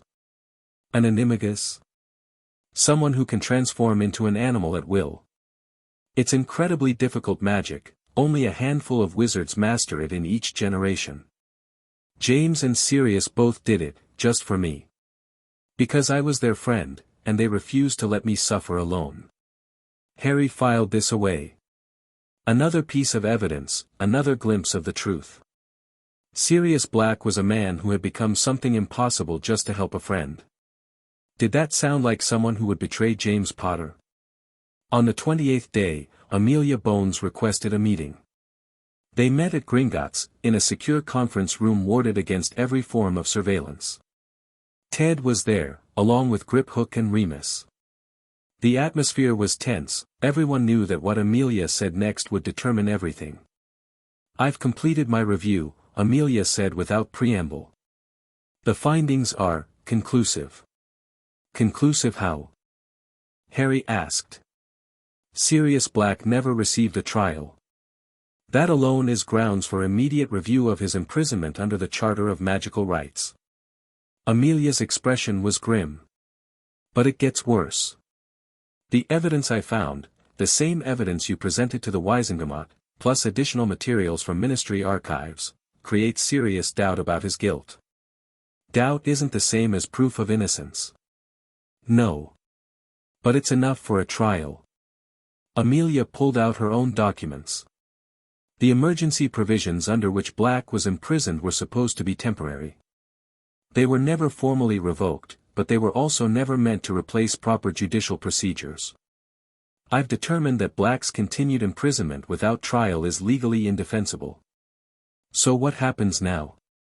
I've drafted an order for his immediate transfer from Azkaban to Ministry holding facilities, pending a formal trial. Amelia paused. The trial itself will be complicated. After 5 years in Azkaban, Black's mental state is uncertain. The Dementors don't leave their victims unchanged. Is he sane? Ted asked bluntly. I don't know. We won't know until he's examined by proper healers. Amelia's voice softened slightly. But he's alive. Against all odds, he survived 5 years of the worst punishment our world has to offer. That suggests a strength of will that, she stopped, seeming to collect herself. The transfer order is scheduled for execution tomorrow morning. I wanted you to know before it becomes public. She looked at Harry. I also wanted to thank you. Without your intervention in the Wisengamot, this review would have been buried forever. You gave Sirius Black a chance at justice. Whatever happens next, that matters. Will you let me see him? Harry asked. After the transfer? Amelia hesitated. He's your godfather. You have the right. But I'd advise caution. The man they bring out of Azkaban may not be the man your parents knew. 5 years is a long time in that place. I understand. I hope you do. Amelia stood, gathering her documents. One more thing. The trial will be public. The Wisengamot has jurisdiction over serious criminal matters, and there's no way to keep something this high-profile quiet. You should be prepared for the attention. Harry smiled grimly. I've had some practice with attention lately. The news broke the next morning. Sirius Black transferred from Azkaban, trial ordered the wizarding world erupted. Supporters of the old regime screamed about justice being perverted. Skeptics demanded to know what had changed. Conspiracy theorists spun elaborate tales about dark magic and manipulation. And through it all, Harry Potter's name was mentioned again and again, the boy who lived who had challenged the system and won. Harry ignored most of it. He was focused on what came next, the trial, and the reunion with the godfather he'd never known. 2 days after the transfer, Amelia arranged for Harry to visit the ministry holding facility. Ted came along as his advocate, and Remus asked to join them. I need to see him, Remus said, his voice rough with emotion. I need to tell him. I need to apologize for believing the lie. The holding facility was deep beneath the ministry, accessible only through a series of checkpoints and security wards.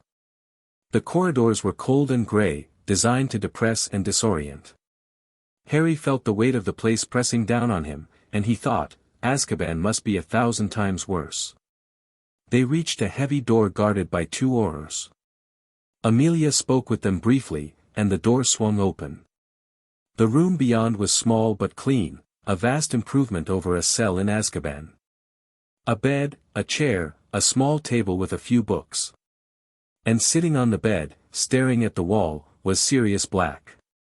He was thinner than the photographs Harry had seen, gaunt, really, with hollow cheeks and shadows under his eyes that seemed permanent. His hair was long and matted, his beard unkempt. But his eyes, when he turned to look at them, still held a spark of recognition. Remus, Sirius said, his voice rusty from disuse. You actually came. Of course I came. Remus crossed the room in 3 quick strides and pulled Sirius into an embrace that seemed to surprise them both. I'm sorry. I'm so sorry. I believed, I thought, you thought what everyone thought. Sirius's laugh was hollow. Can't blame you. I thought I was guilty too, some days. The Dementors have a way of making you believe the worst about yourself. They separated. Sirius's eyes moved past Remus, landing on Harry. Everything seemed to stop. Harry. Sirius's voice cracked. You're so big. You were just a baby, and now. Harry stepped forward. He didn't know what to say. All the speeches he'd prepared, all the careful words he'd rehearsed, they vanished the moment he looked into his godfather's eyes and saw 5 years of hell reflected there. I got you out, Harry said finally. It wasn't elegant. It wasn't polished. It was just true. You were innocent, and they put you in that place, and I got you out. Sirius stared at him for a long moment. Then, slowly, he began to laugh, real laughter this time, not the hollow sound from before. Tears streamed down his face, mixing with the laughter until Harry couldn't tell if he was laughing or crying or both. "James's son," Sirius said. "James's son broke me out of Azkaban." "Of course he did. Of course that's what happened." He laughed harder, the sound edging toward hysteria. "What did you do? Storm the gates? Bribe the Dementors? Challenge the minister to a duel? I audited the family vault and sued Dumbledore in international court." Sirius's laughter cut off abruptly. He stared at Harry with an expression of absolute bewilderment. "You what?" Harry explained. "The audit. The discovery of the missing funds. The tribunal. The Wisengamot motion. All of it, condensed into a few minutes of summary that didn't begin to capture the complexity of the past months. By the end, Sirius was shaking his head slowly, wonderingly. "You're 6 years old." "7, actually. I had a birthday." 7. 7 years old, and you've accomplished more than most adults manage in a lifetime." Sirius's eyes were bright with something that might have been pride. James would have loved this. Lily would have had a heart attack, but James would have absolutely loved it. "The trial is in 2 weeks, Harry said. Madam Bones thinks you have a strong case. With the evidence we've gathered, with the lack of original trial, with everything, Harry." Sirius's voice was gentle. "Stop. Just, stop for a moment." Harry fell silent. Sirius rose from the bed, unsteady but determined. He crossed to Harry and knelt down, putting them at eye level. "I spent 5 years in hell," Sirius said quietly. 5 years of Dementors, of darkness, of reliving the worst moments of my life over and over again. I thought I'd die there. I expected to die there. And then, out of nowhere, I get pulled out and told that James and Lily's son, my godson, fought the entire system to give me a chance." He reached out and put his hands on Harry's shoulders. "I don't care about the trial. I mean, I do, I want to be free, I want to clear my name, but that's not what matters right now.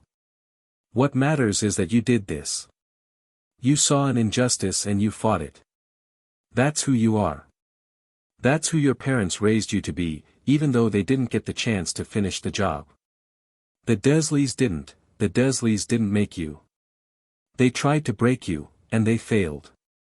Sirius's grip tightened. "You're a Potter, Harry.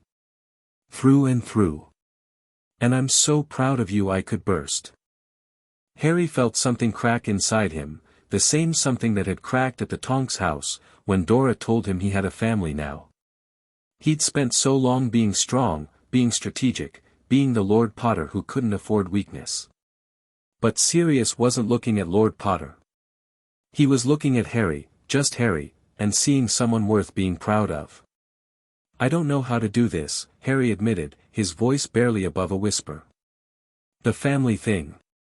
The Godfather thing. I've never had, neither have I." Sirius laughed softly. "I was supposed to be the fun uncle who taught you to fly and covered for you when you got in trouble. Instead, I've been out of your life for your entire conscious memory. We're both starting from scratch. Is that okay?" "It's better than okay. It's exactly what I needed to hear." Sirius pulled him into a hug, awkward, unfamiliar, but genuine. "We'll figure it out, pup. One day at a time. Starting with me not being in prison anymore." The trial of Sirius Black began on a grey morning in May. The Wisengamot chamber was packed beyond capacity. Every seat was filled, with overflow crowds watching through magical projections in adjacent rooms. The Daily Prophet had reporters stationed throughout the building. Foreign journalists had arrived from across Europe, eager to cover the latest chapter in the ongoing drama surrounding the boy who lived. Harry sat in his customary place, the Potter and black crests gleaming on his robes. Ted was beside him, ready to intervene if legal technicalities required attention. Across the chamber, Amelia Bones led the prosecution, though prosecution was perhaps the wrong word. Her job was to present the evidence and let the Waisengamot decide. Sirius was brought in under guard. He looked better than he had in the holding cell, cleaned up, properly fed, dressed in simple but dignified robes. But the marks of Azkaban were still visible in the hollow set of his cheeks and the shadows that lurked behind his eyes. Sirius Orain Black, the interim chief warlock intoned, "You are brought before this body to answer for crimes alleged against you on the first day of November, 1981. Specifically, the betrayal of James and Lily Potter to the Dark Lord known as Voldemort, the murder of Peter Pettigrew, and the murder of 12 Muggles in an explosion on a London street. How do you plead?" "Not guilty." Sirius's voice was steady. "On all counts." Murmurs swept through the chamber. Whatever people had expected, this firm declaration seemed to surprise them. Amelia rose to present the evidence. She was methodical, thorough, devastating. She walked the Waisengamot through every piece of documentation, the journal entries, the financial records, the blast pattern analysis, the testimony of Arcturus Black.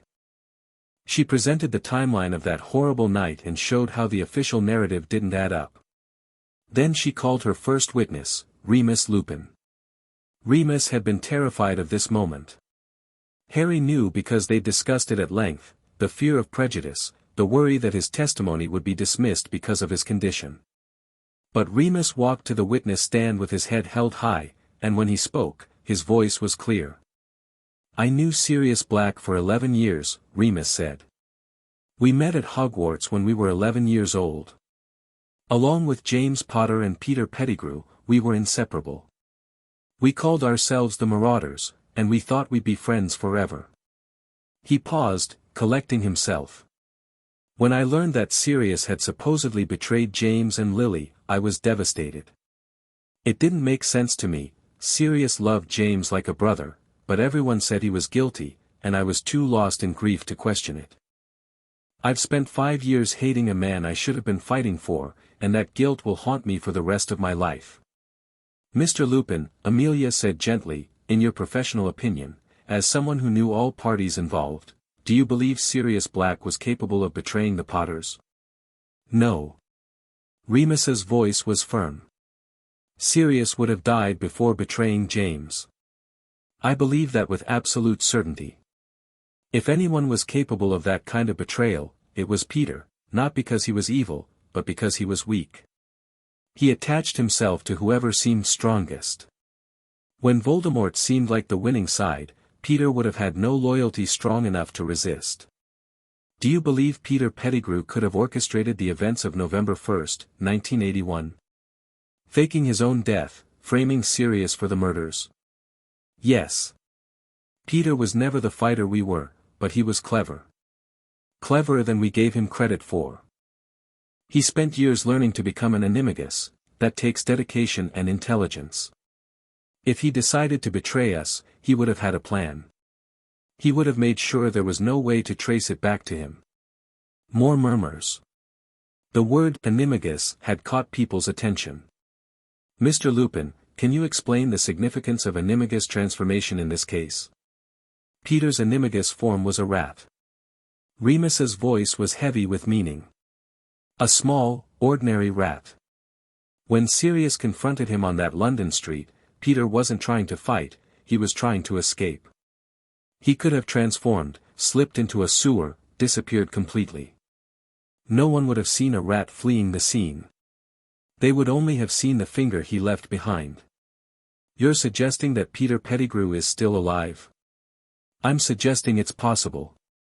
The explosion, the missing body, the convenient finger, it all makes sense if Peter planned his escape. A real death would have left more remains. A real death wouldn't have required such a dramatic exit." The chamber was utterly silent. Amelia let the silence stretch before continuing. No further questions. The defense, such as it was, called Sirius himself. Under truth verification charms, he told his story. The secret keeper switch. The growing suspicion that something was wrong with Peter. The horrible realization, arriving at Godric's Hollow to find James and Lily dead. The pursuit of Peter through London streets, cornering him only to watch him blow apart the street and vanish. I was laughing when they arrested me, Sirius admitted. Not because I was happy, because I'd lost everything. My best friends were dead. The rat who betrayed them had escaped. And I knew, looking at the Auror's faces, that no one would believe me. So I laughed. Because it was laugh or scream, and screaming wouldn't have helped anything.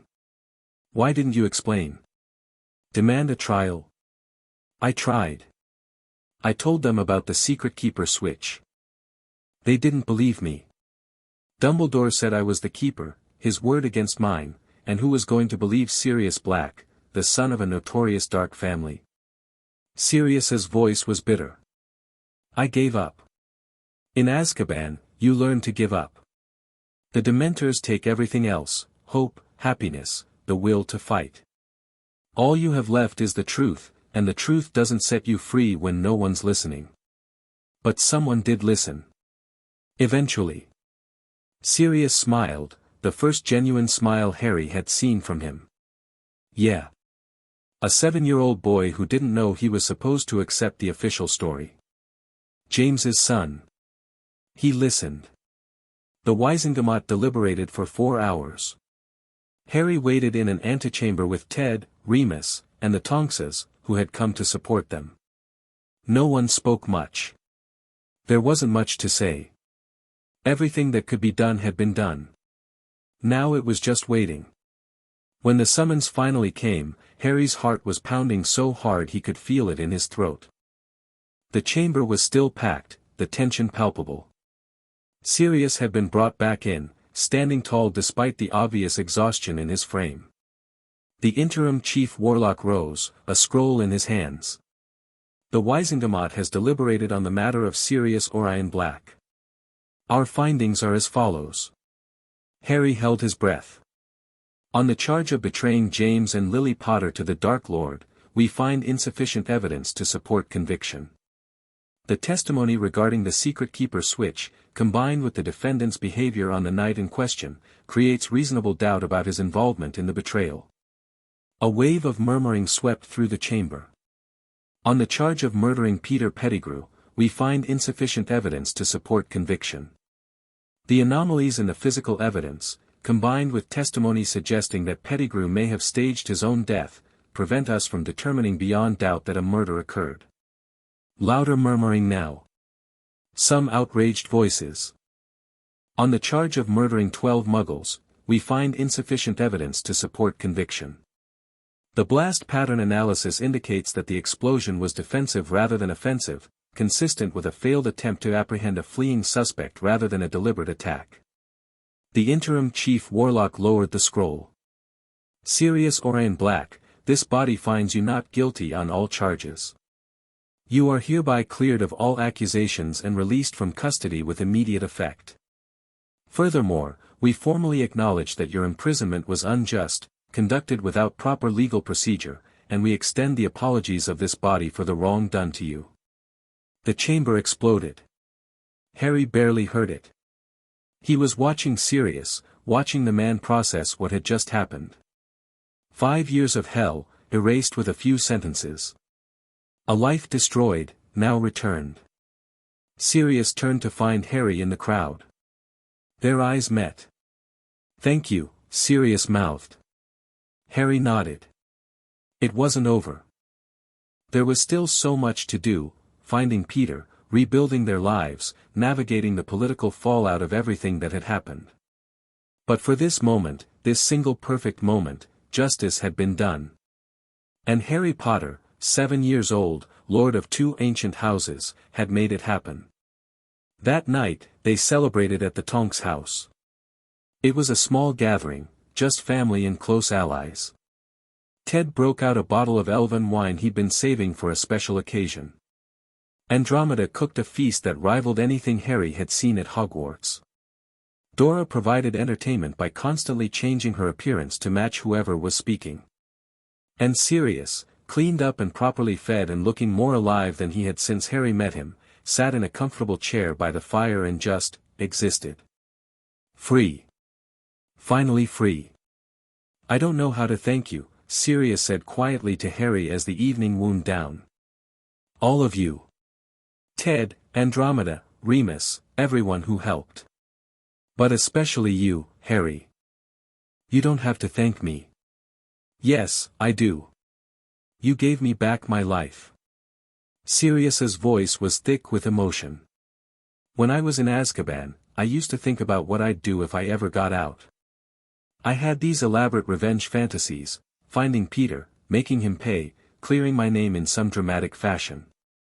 But then the years went by, and the fantasies faded, and all I could think about was you. Wondering where you were, if you were okay, if anyone was taking care of you. I wasn't okay, Harry admitted. Not until recently.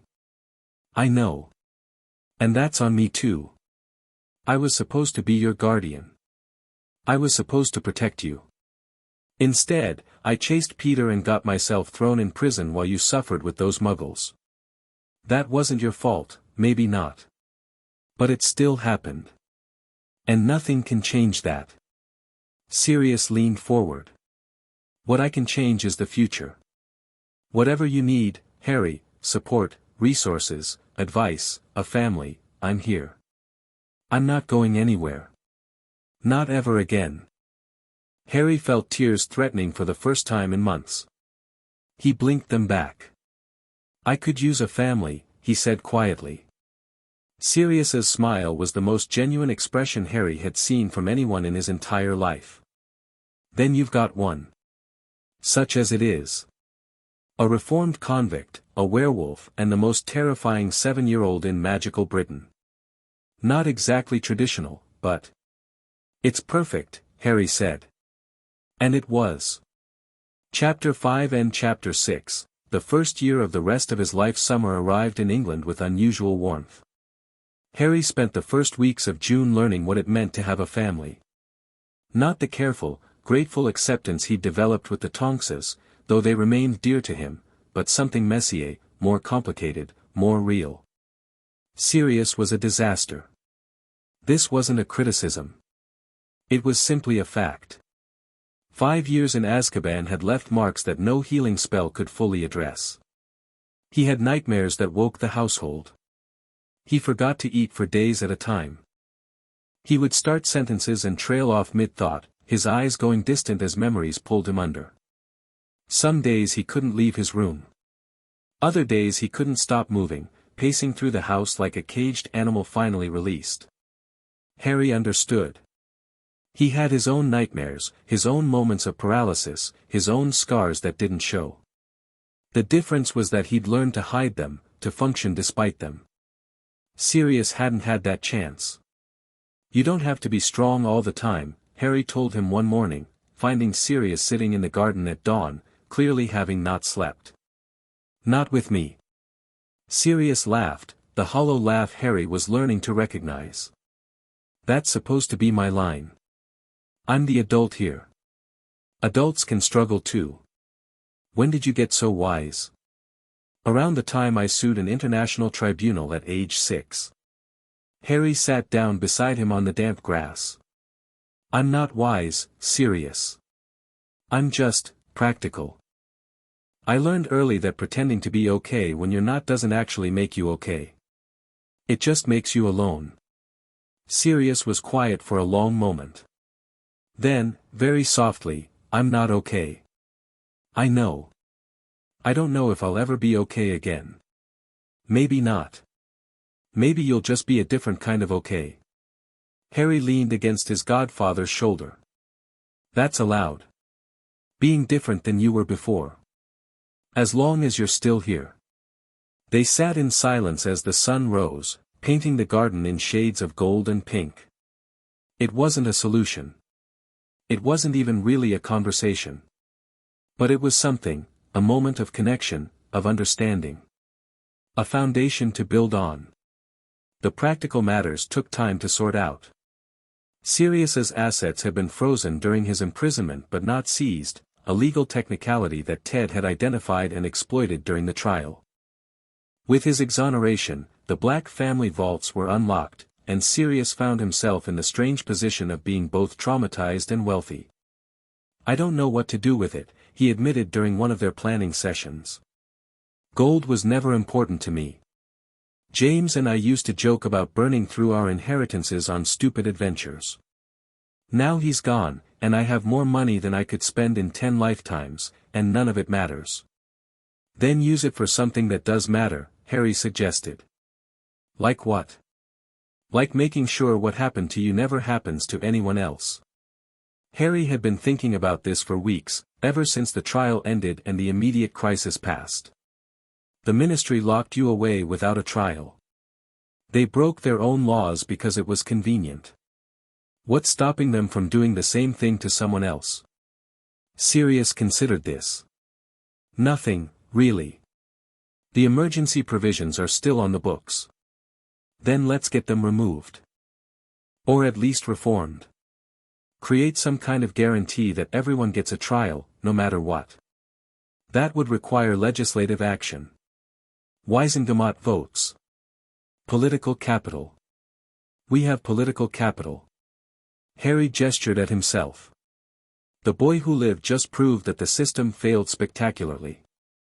People are paying attention. If we propose reforms now, while the attention is fresh, we might actually get them passed. Sirius's expression shifted, something like purpose flickering behind the exhaustion. "You're serious about this?" "I'm always serious. You're the one named Sirius." The joke was terrible. Sirius stared at him for a moment, then burst out laughing, real laughter this time, surprised and genuine. "James used to make that joke constantly. Drove me insane." He shook his head, still chuckling. "Merlin, you really are his son." "Is that a yes?" "It's a, let me think about it." But Sirius was smiling now, and that was progress. While Sirius recovered, Harry continued his education. The tutors Gringotts had arranged covered the basics of magical theory, the nature of magic, the principles underlying spellwork, the history of the wizarding world. Harry absorbed it all with the same desperate hunger he'd applied to everything since escaping Privet Drive. Knowledge was power. Knowledge was protection. Knowledge was the weapon he'd use to make sure no one could ever hurt him again. But the lessons that mattered most came from unexpected sources. Andromeda taught him about family magic, the subtle connections between blood relatives, the obligations and privileges that came with noble heritage. The Blacks were always obsessed with blood purity, she said during one of their sessions. But underneath the prejudice, there's something real. Family magic is power, Harry. Power that can protect you, guide you, strengthen you. Never forget that. Ted taught him about the law, not just the technical details, but the philosophy underlying it. Justice isn't about punishment, Ted explained. It's about balance.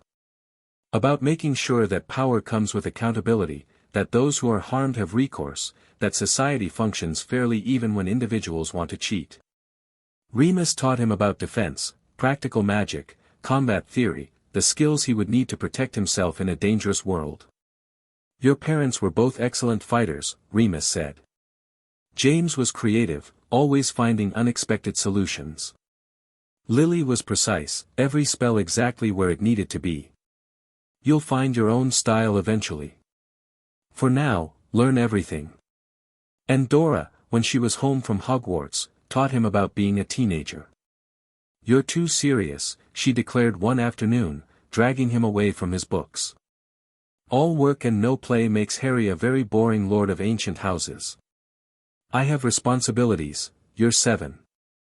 Your responsibilities can wait an hour while we play Exploding Snap. She was right, of course. Harry had been so focused on the big picture, the politics, the planning, the endless campaign for justice, that he'd forgotten what it meant to simply be young. The games with Dora were a reminder that there was more to life than strategy and struggle. He needed that reminder. More than he wanted to admit. Hogwarts sent a letter in late July. Not an acceptance letter, Harry was too young for that, but an invitation. Professor McGonagall, now officially installed as headmistress following Dumbledore's forced resignation from that post, requested the pleasure of Lord Potter's company for a tour of the school and discussion of his future education. Harry read the letter 3 times, trying to detect hidden meanings or subtle manipulations. He'd grown suspicious of official correspondence. But the letter seemed genuine, a straightforward invitation from someone who had known his parents. "You should go," Sirius said when Harry showed him.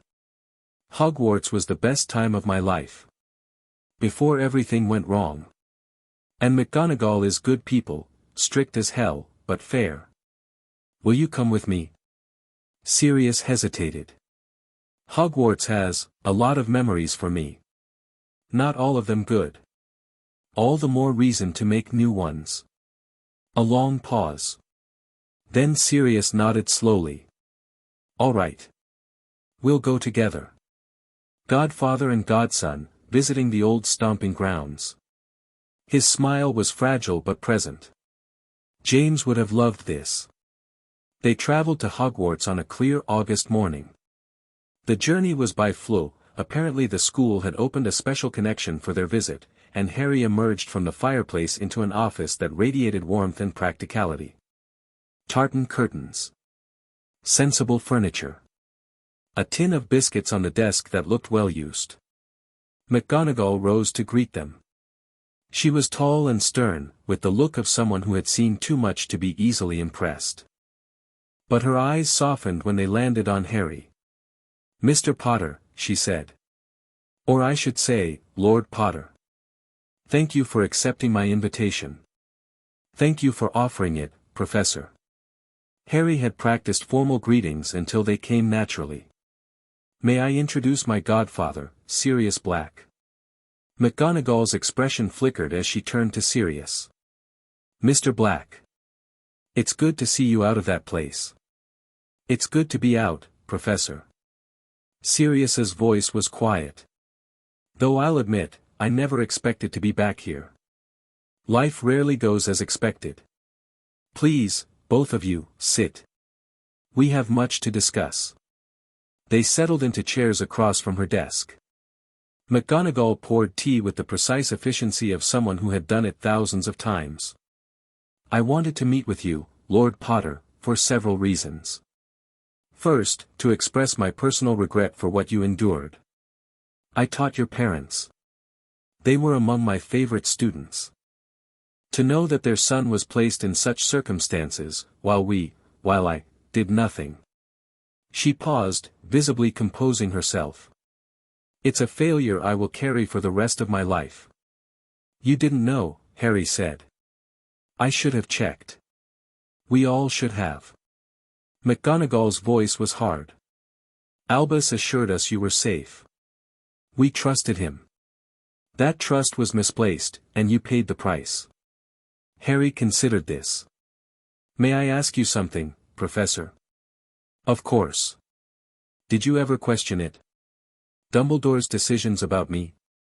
McGonagall was quiet for a long moment. "I questioned the placement with the Dursleys. On the night you were left there, I told Albus they were the worst sort of muggles imaginable. He said the blood wards were necessary, that you would be protected. I accepted his reasoning because I wanted to believe he knew best. And after that? After that, he asked us not to interfere. Said that too much attention would put you in danger. Said that you needed to grow up away from the fame and pressure of our world." McGonagall's lips thinned. "I should have insisted on regular checks. I should have demanded proof that you were well. Instead, I trusted, and that trust cost you your childhood. Thank you for your honesty. Honesty is the least I owe you, Lord Potter." McGonagall set down her teacup. "Which brings me to my second reason for this meeting. You will be eligible for Hogwarts in 4 years. Given your circumstances, your fame, your political position, your history, your education will be complicated." "How so?" "Hogwarts is not simply a school. It's a political arena, a social battleground, a place where alliances are formed and enmities are born. You will arrive as the boy who lived, as Lord Potter, as the child who brought down Dumbledore. Some will want to befriend you for advantage. Others will see you as a threat to be neutralized. Very few will see simply Harry. Harry nodded slowly. He'd expected as much. I want you to have a real education, McGonagall continued. Not just politically useful skills, but genuine knowledge, genuine growth. That's difficult to achieve when every interaction is colored by who you are. What do you suggest? I suggest we prepare.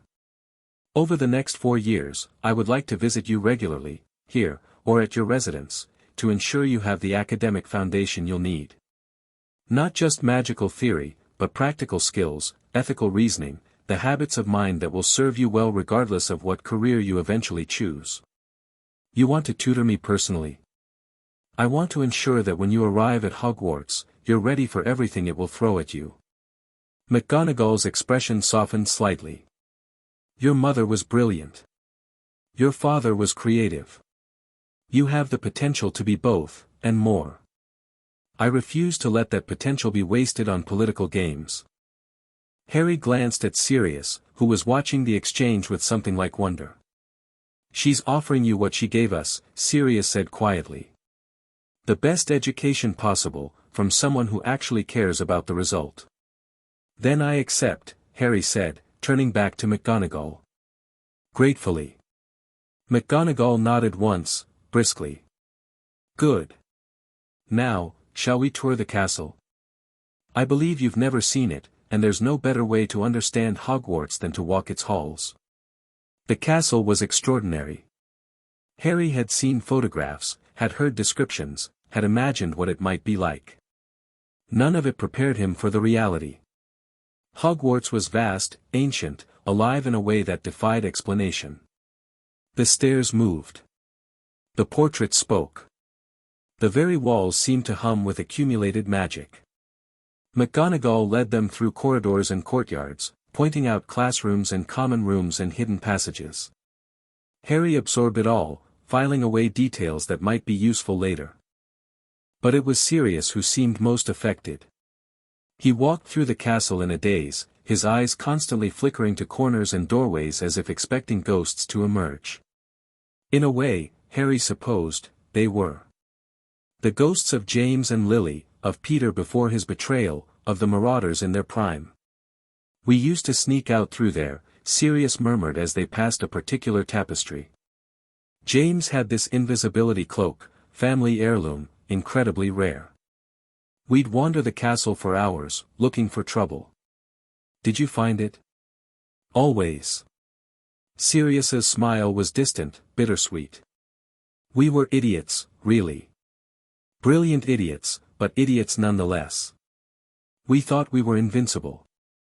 We thought nothing could ever separate us. They reached the entrance hall, with its massive hourglasses tracking house points and its sweeping staircase leading to the upper floors. McGonagall paused at a section of wall where names were inscribed, a memorial, Harry realized, to those who had died in the war against Voldemort. James Potter. Lily Potter. And dozens of others. Harry reached out and touched his parents' names. The stone was cool beneath his fingers. They died here, he said quietly. Not literally, but in a way. This is where their story started, where they met, where they fell in love, where they became the people who would eventually sacrifice everything to stop a monster. Yes, McGonagall said, her voice thick. This is where it all began. Then this is where I'll begin too. Harry turned to face her. When I come to Hogwarts, I won't just be a student. I'll be a symbol, for better or worse. I intend to make it for better. I believe you will, Lord Potter. McGonagall's eyes were bright with unshed tears. I truly believe you will. They returned to the headmistress's office through winding corridors. As they walked, Harry noticed something strange. The castle seemed to be reacting to him, doors opening before he reached them, torches flaring brighter as he passed, a subtle warmth in the stone wherever his hand brushed the walls. Professor, he said carefully, is Hogwarts supposed to do this? McGonagall glanced at the nearest wall, where the stones seemed almost to be humming. Hogwarts is semi-sentient. It responds to powerful magical signatures, particularly those connected to its founders. You mentioned during the trial that your heritage verification revealed a connection to the Gryffindor line. Through the Peverils, yes. Then Hogwarts recognizes you as family. McGonagall's expression was thoughtful. I've seen this before, with certain students. The castle favors those it considers its own. Doors that stick for others will open easily for you. Passages that are normally hidden might reveal themselves. It's not a significant advantage, but it's something. Indeed. Just don't let it go to your head. The castle has been known to humble those who take its favor for granted. They reached the office. McGonagall gestured for them to sit again, but Harry remained standing, a question nagging at him. Professor, may I see the headmaster's office? The one Dumbledore used? McGonagall hesitated. May I ask why? Because I have unfinished business with him. And because, if I'm going to move forward, I need to understand where I've been. A long pause. Then McGonagall nodded slowly. Very well. But I should warn you, Albus's portrait is present. He may wish to speak with you. Good. I may wish to speak with him. The headmaster's office was different from McGonagall's. Where hers was warm and practical, this space was overwhelming, crammed with silver instruments, overflowing with books, dominated by a massive desk that seemed designed to make visitors feel small. The walls were lined with portraits of previous headmasters, most of whom pretended to sleep while clearly listening. And there, in the largest frame, sat Albus Dumbledore. Or rather, a portrait of him. The real Dumbledore was still alive, still serving his suspension, still theoretically capable of returning to public life in a few years. But the portrait had been installed by tradition, a former headmaster's image, available for consultation. Harry, the portrait said, its eyes twinkling in that familiar, infuriating way. I hoped you would visit. Harry approached the frame, studying the painted face. It was a remarkable likeness, every detail captured, from the half-moon spectacles to the long silver beard. But there was something flat about it, something that didn't quite capture the presence of the real man. I wanted to ask you something, Harry said. Something I've been thinking about since the tribunal. Of course. Ask anything. Did you ever actually care about me? Not about the boy who lived, not about the weapon against Voldemort, not about whatever role I was supposed to play in your plans. Me. Harry. The child you left on a doorstep. The portrait was quiet for a long moment. I cared, Dumbledore said finally. Not as much as I should have. Not in the right way. But I cared. Then why? Because I was afraid. The painted eyes held something that looked almost like honesty. I had seen what happened when Tom Riddle was raised without love, without guidance, without anything to anchor him to humanity. I was terrified that you would become the same thing, a weapon, a monster, a child twisted by trauma into something dangerous. So you traumatized me more. To prevent me from being traumatized. I believed the blood wards would protect you from physical harm. I believed that the Dursleys, however unpleasant, would provide stability. I believed that growing up away from the wizarding world would keep you humble, grounded, uncorrupted by fame. The portrait shook its head. I was wrong about all of it. I see that now. You saw it then, too. You just chose to look away. Perhaps. Perhaps I convinced myself that I was doing the right thing because I wanted it to be true. Dumbledore's portrait leaned back in its painted chair. I have had a great deal of time to think, Harry. About you, about my choices, about the man I believed myself to be. And I have come to realize something important. What? That good intentions are not enough. That certainty is dangerous. That the greatest evils are often committed by those who believe they're doing right. The portrait met his eyes. You taught me that.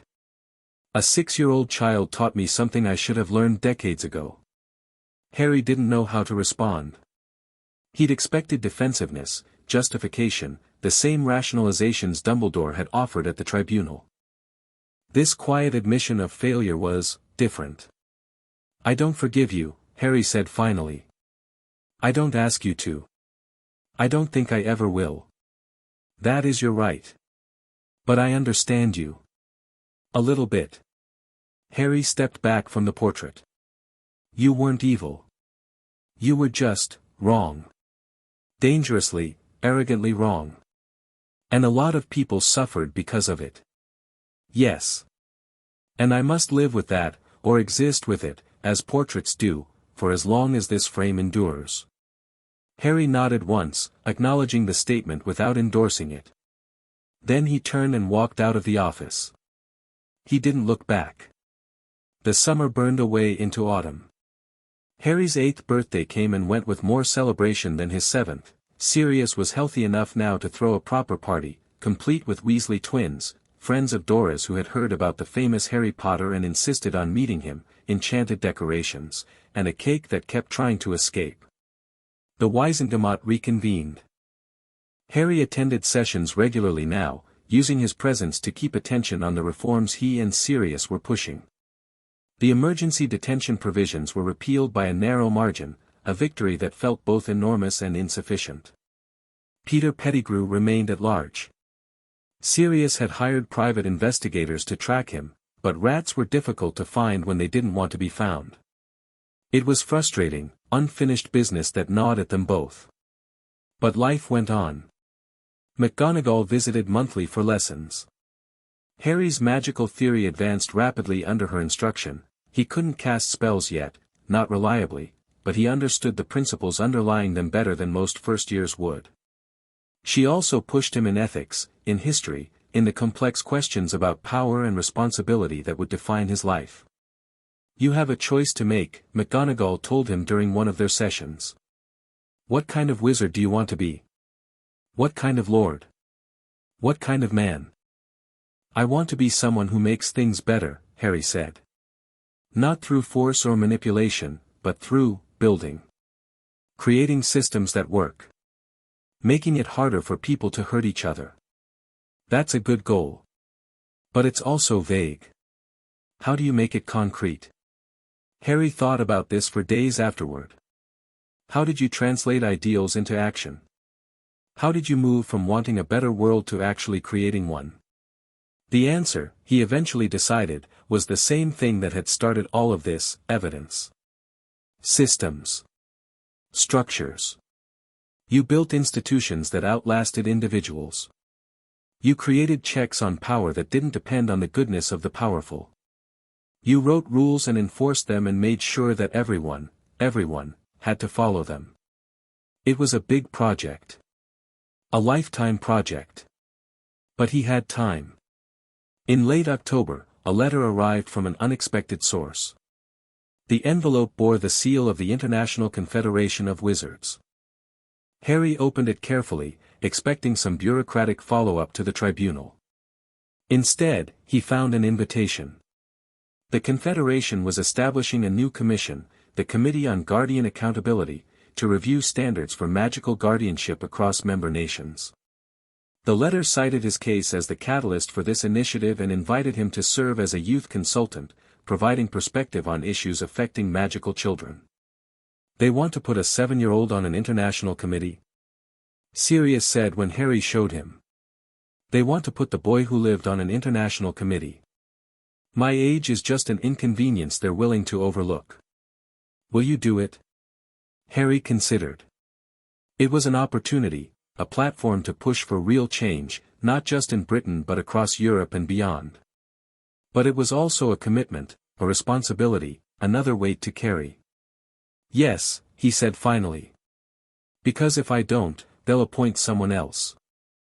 Someone who didn't live through what I lived through. Someone who might be more interested in politics than in actually protecting children. Sirius nodded slowly. James would have done the same thing. Thrown himself into the fight, no matter how big. And my mother? Lily would have made sure you had a plan first. Then she would have thrown herself into the fight. Sirius smiled. You're very much their child, Harry. The best of both of them. November arrived with early frost and the anniversary of his parents' deaths. Harry visited Godric's Hollow for the first time. The cottage had been maintained, as Griphook had reported, rebuilt and preserved as a memorial that no one had bothered to tell Harry about. It stood at the edge of a small village, its walls still marked with the scars of that Halloween night. Someone had planted flowers around the entrance. A small plaque explained the historical significance. Harry stood before it, trying to feel something. Grief, maybe, or loss. Instead, he felt only a strange emptiness, the absence of memories he should have had but didn't. Sirius stood beside him, equally silent. Remus had come too, and the three of them formed a small semicircle of mourning. I used to come here sometimes, Sirius said quietly. Before Azkaban. I'd sit on the grass and talk to them. Tell them about you, about how things were going. I don't know if they could hear me. I hoped they could. What did you tell them? That you were safe. That Dumbledore had placed you somewhere protected. That you'd come back to us when you were ready. Sirius's voice cracked. I didn't know the truth. I'm sorry, Harry. I should have checked. I should have made sure. You were grieving. You were hunting Peter. And then you were in Azkaban. Harry reached out and took his godfather's hand. You did what you could. It wasn't enough. No. But it's what you had. Harry squeezed his hand. We move forward from here. That's all any of us can do. They stood in silence for a while longer. Then Harry stepped forward and placed his hand against the wall of the cottage. I don't remember you, he said quietly. I don't remember your voices or your faces or the way you held me. But I know you loved me. I know you died for me. And I promise, that I'll be worthy of that sacrifice. The wall was cold beneath his fingers. But somewhere deep inside, he felt something warm respond, the echo of family magic, reaching across death itself. I'll make you proud, Harry whispered. Both of you. I swear it. The months that followed blurred together in a haze of work and growth. Harry threw himself into every responsibility he'd accumulated. The Guardian Accountability Committee held quarterly meetings in Geneva. He attended each one, contributing perspective that the adult members couldn't provide. The Wisengamot continued its slow process of reform. Harry pushed for transparency measures, for oversight mechanisms, for anything that would make the system less susceptible to the kind of manipulation that had nearly destroyed him. He studied magic with increasing intensity. McGonagall's lessons had given him a solid theoretical foundation.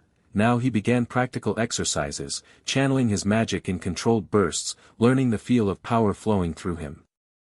His first successful spell, Lumos, a simple light charm, brought tears to his eyes. It's not impressive, he said, staring at the small globe of light hovering above his palm.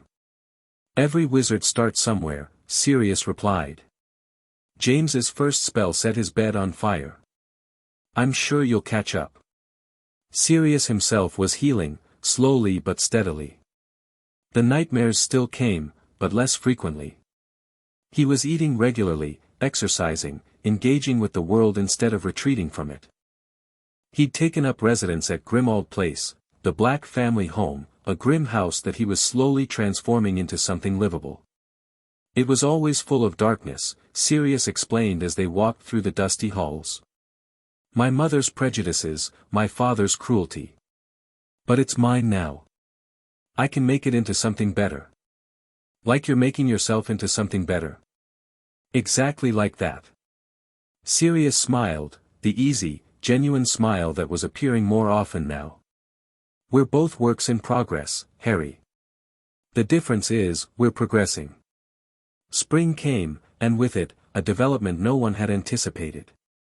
The private investigator Sirius had hired finally found a lead on Peter Pettigrew. The rat had been spotted in Albania, of all places, a wizarding village in the mountains where dark creatures were known to gather. The investigators couldn't determine what he was doing there or who he was working with, but they had confirmation: Peter Pettigrew was alive. "We have to tell the ministry," Remus said when they gathered to discuss the news. "This is evidence of his survival. Evidence that Sirius was telling the truth." "The ministry already knows Sirius was telling the truth," Ted pointed out. "They acquitted him. What they don't know is where Peter is." "Albania." Sirius's expression was dark. "Why Albania? What's there that he would want?" Harry had been thinking about this since he read the report. Albania. Dark creatures. A rat who had served Voldemort. "He's looking for something," Harry said slowly. "Or someone." The Dark Lord supporters scattered after his defeat, but there were rumors that some went abroad, trying to find ways to bring him back. "You think Pettigrew is trying to resurrect Voldemort?" "I think Pettigrew is trying to survive. And if Voldemort comes back, Pettigrew wants to be on the winning side." Harry looked at the map the investigators had provided. "We need to find him before he succeeds." "We?" Sirius raised an eyebrow. "Harry, you're 8 years old. You're not going on a manhunt in the Albanian mountains. I wasn't suggesting I go personally. But I can fund it. I can coordinate it. I can make sure the right people are looking in the right places." Harry met his godfather's eyes. "Peter Pettigrew destroyed our family. He killed my parents, framed you, and vanished into the night. I'm not letting him succeed at whatever he's planning." Sirius held his gaze for a long moment. Then he nodded slowly. "All right. We'll do it your way. Properly, professionally, with resources and planning." His smile was grim. "And when we find him, I get first crack. After he's put on trial." "Fine. I get second crack." The hunt for Peter Pettigrew became a background operation, constant, methodical, not the sort of thing that demanded daily attention but never entirely absent from Harry's mind. Investigators tracked rumors and sightings. Contacts in various magical governments were cultivated. A net was slowly, carefully constructed. Meanwhile, Harry's 8th year rolled toward his 9th. He continued his studies, his political work, his gradual preparation for the life that awaited him. The world was changing around him, or rather, he was changing the world, one careful step at a time. And then, on a clear morning in late July, a letter arrived from Hogwarts. This one was different from McGonagall's previous invitations. It came by owl, not by flu. It bore the official Hogwarts seal, not the headmistress's personal mark. And when Harry opened it, his breath caught. "Dear Mr. Potter, we are pleased to inform you that you have been accepted to Hogwarts School of Witchcraft and Wizardry." He read it twice, then a third time. "I'm not 11 yet." "Early admission," McGonagall explained when he contacted her through the flu.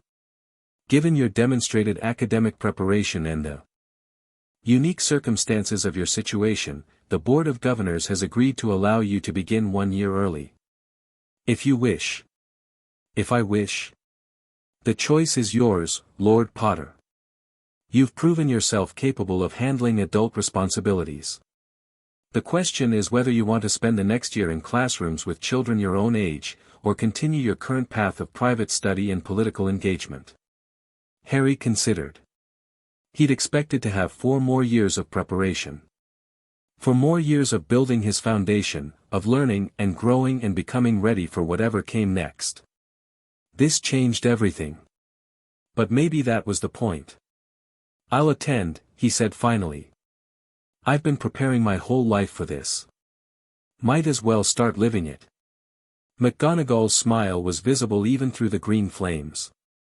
"Then I'll see you on September 1st, Lord Potter. Try not to reshape the school too drastically before I have a chance to give you a proper orientation." "No promises, Professor." The month of August passed in a whirlwind of preparation. Harry's school supplies were purchased, the finest equipment Gringotts could source, though he insisted on quality rather than ostentation. His robes were fitted by the same goblin tailor who had crafted his Wizengamot attire.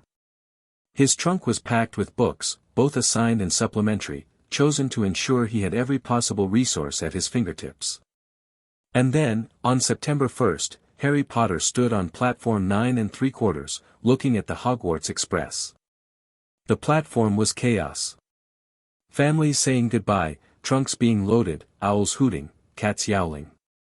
Children of all ages swarmed around the Scarlet Engine, excited and nervous and completely unaware that they were sharing the train with the boy who lived. Not for long, Harry thought. Once they see me, the anonymity ends. But for now, for these few precious minutes, he was just another kid going to school. Sirius stood beside him, looking healthier than he had in months.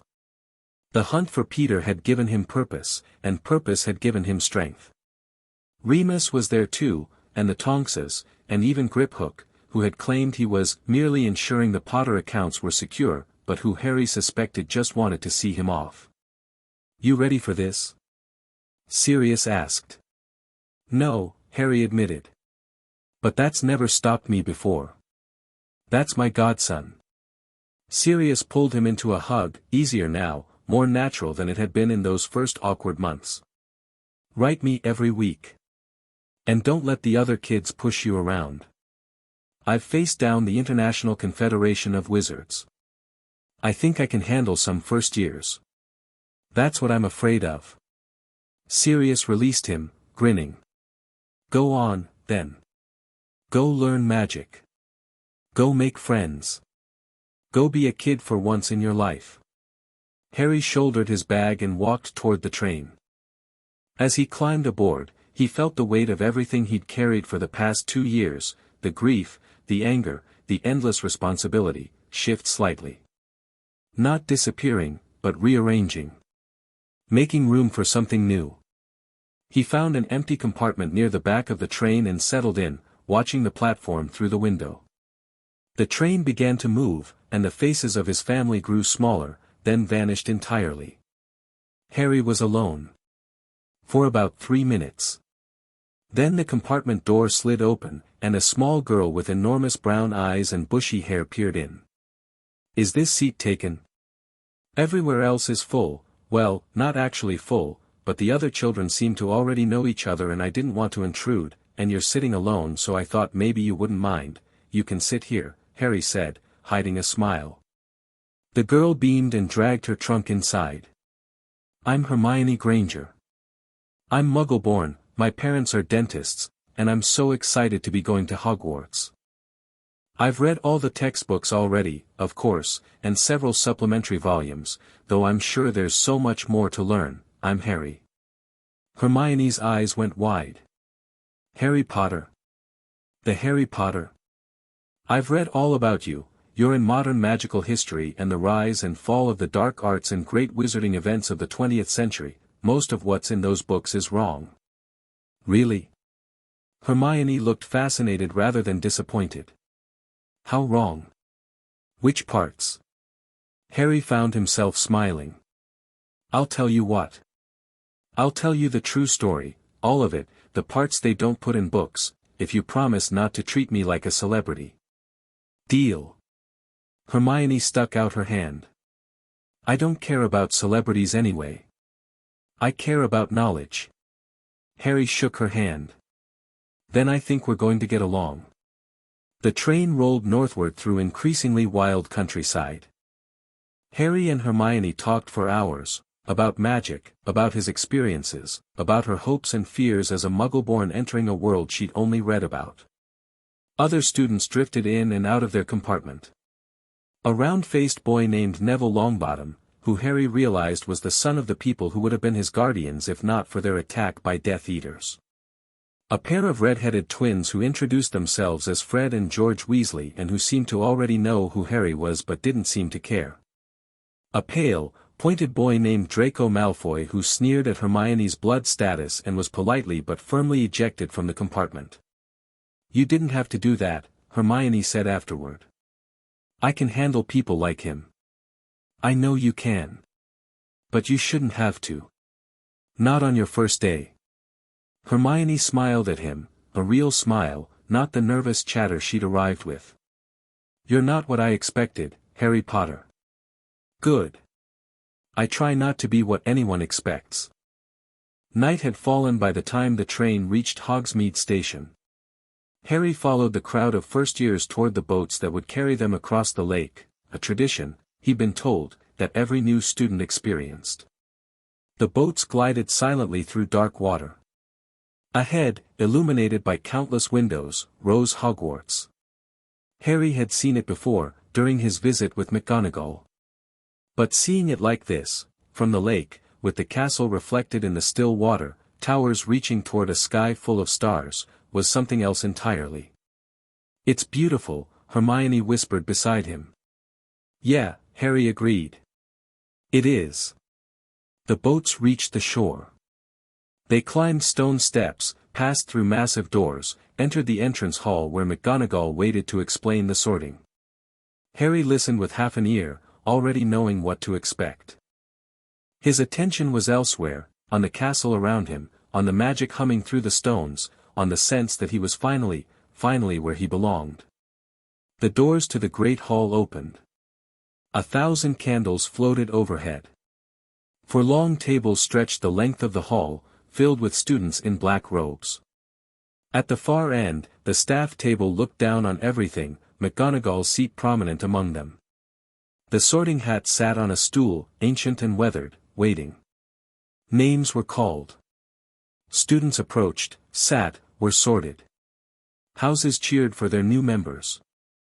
And gradually, inevitably, the moment Harry had been waiting for arrived. Potter, Harry. Whispers exploded through the hall. Harry ignored them. He walked to the stool with the same deliberate calm he'd brought to the Wizengamot, the tribunal, every challenge he'd faced. The hat settled onto his head. Well, said a voice in his mind. What have we here? The boy who lived himself. I've been waiting for you. I'm not the boy who lived, Harry thought back. I'm just Harry. Are you? Then let's see what just Harry is made of. The hat seemed to rummage through his memories, his thoughts, his very soul. Fascinating. Ambition, certainly, you want to change the world, and you believe you can. Courage, obviously, you've faced challenges that would break most adults. Intelligence, yes, you learn quickly and apply what you learn. And loyalty, deep loyalty, to those who have earned it. Where do I belong? That depends on what you value most. All 4 houses would claim you gladly. Slytherin would refine your ambition. Gryffindor would celebrate your courage. Ravenclaw would nurture your intellect. Hufflepuff would honor your loyalty. Harry considered. He thought about his parents, both Gryffindors. About Sirius, a Gryffindor who had been mistaken for a Slytherin. About the assumptions everyone would make, whatever the hat chose. I don't want to be what people expect, he thought. I want to be what I am. And what is that? Harry smiled. Someone who does what needs to be done. Put me where I can do the most good. The hat chuckled, an ancient, knowing sound. Very well. If you're sure. Gryffindor. The hall erupted. The Gryffindor table exploded in cheers. Harry removed the hat, walked to his new house, and sat down among students who didn't yet know what they'd gotten. But they would learn. They would all learn. Later that night, after the feast and the speeches and the trek to Gryffindor Tower, Harry stood at a window overlooking the castle grounds. Hogwarts was quiet now, the students asleep in their dormitories. But Harry wasn't tired. He was too full of everything. Hope and fear and anticipation and the absolute certainty that his life was about to change in ways he couldn't predict. For years until he came of age. For years of education, of growth, of preparation for whatever came next. For years to learn magic, make allies, and continue the work he'd started, reforming a system that had failed him, hunting a traitor who had destroyed his family, building a future worth living. And somewhere in the darkness, something stirred. Harry couldn't see it. Couldn't sense it directly. But he knew, with a certainty that went beyond logic, that the quiet years were ending. Voldemort's followers were moving. Peter Pettigrew was searching for something in the Albanian mountains. The world was changing, and Harry Potter, Lord Potter, heir to 2 ancient houses, the boy who had audited his family vault at age 6 and arrested Dumbledore for embezzlement, was at the center of it all. He thought about his parents, dying to protect him. About Sirius, surviving 5 years of hell because he refused to give up. About the people who had become his family, the Tonks's, Remus, Griphook, McGonagall, Hermione with her enormous brain and her desperate need for acceptance.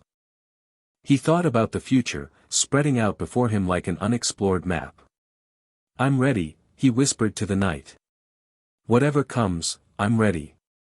And somewhere in the darkness of the Forbidden Forest, something ancient and terrible stirred, and whispered a name. Potter. The end. Author's note: this story represents the beginning of Harry's journey, not the end. The tribunal was only the first battle in a much longer war, against prejudice, against corruption, against the darkness that never truly dies. Harry Potter will face greater challenges in the years to come: the hunt for Peter Pettigrew, the inevitable return of Voldemort, the complex politics of a world that sees him as symbol more than person. But he will not face them alone. He has family now, chosen family, bound by love rather than blood. He has allies in high places and low. He has the knowledge and resources of 2 ancient houses, the support of a grateful goblin nation, and the fierce determination that carried him through a cupboard and a tribunal and everything in between. Most importantly, he has himself, Harry James Potter, 8 years old, Lord of Houses Potter and Black, student of Hogwarts School of Witchcraft and Wizardry. The ledger never lies. And the accounts are far from settled.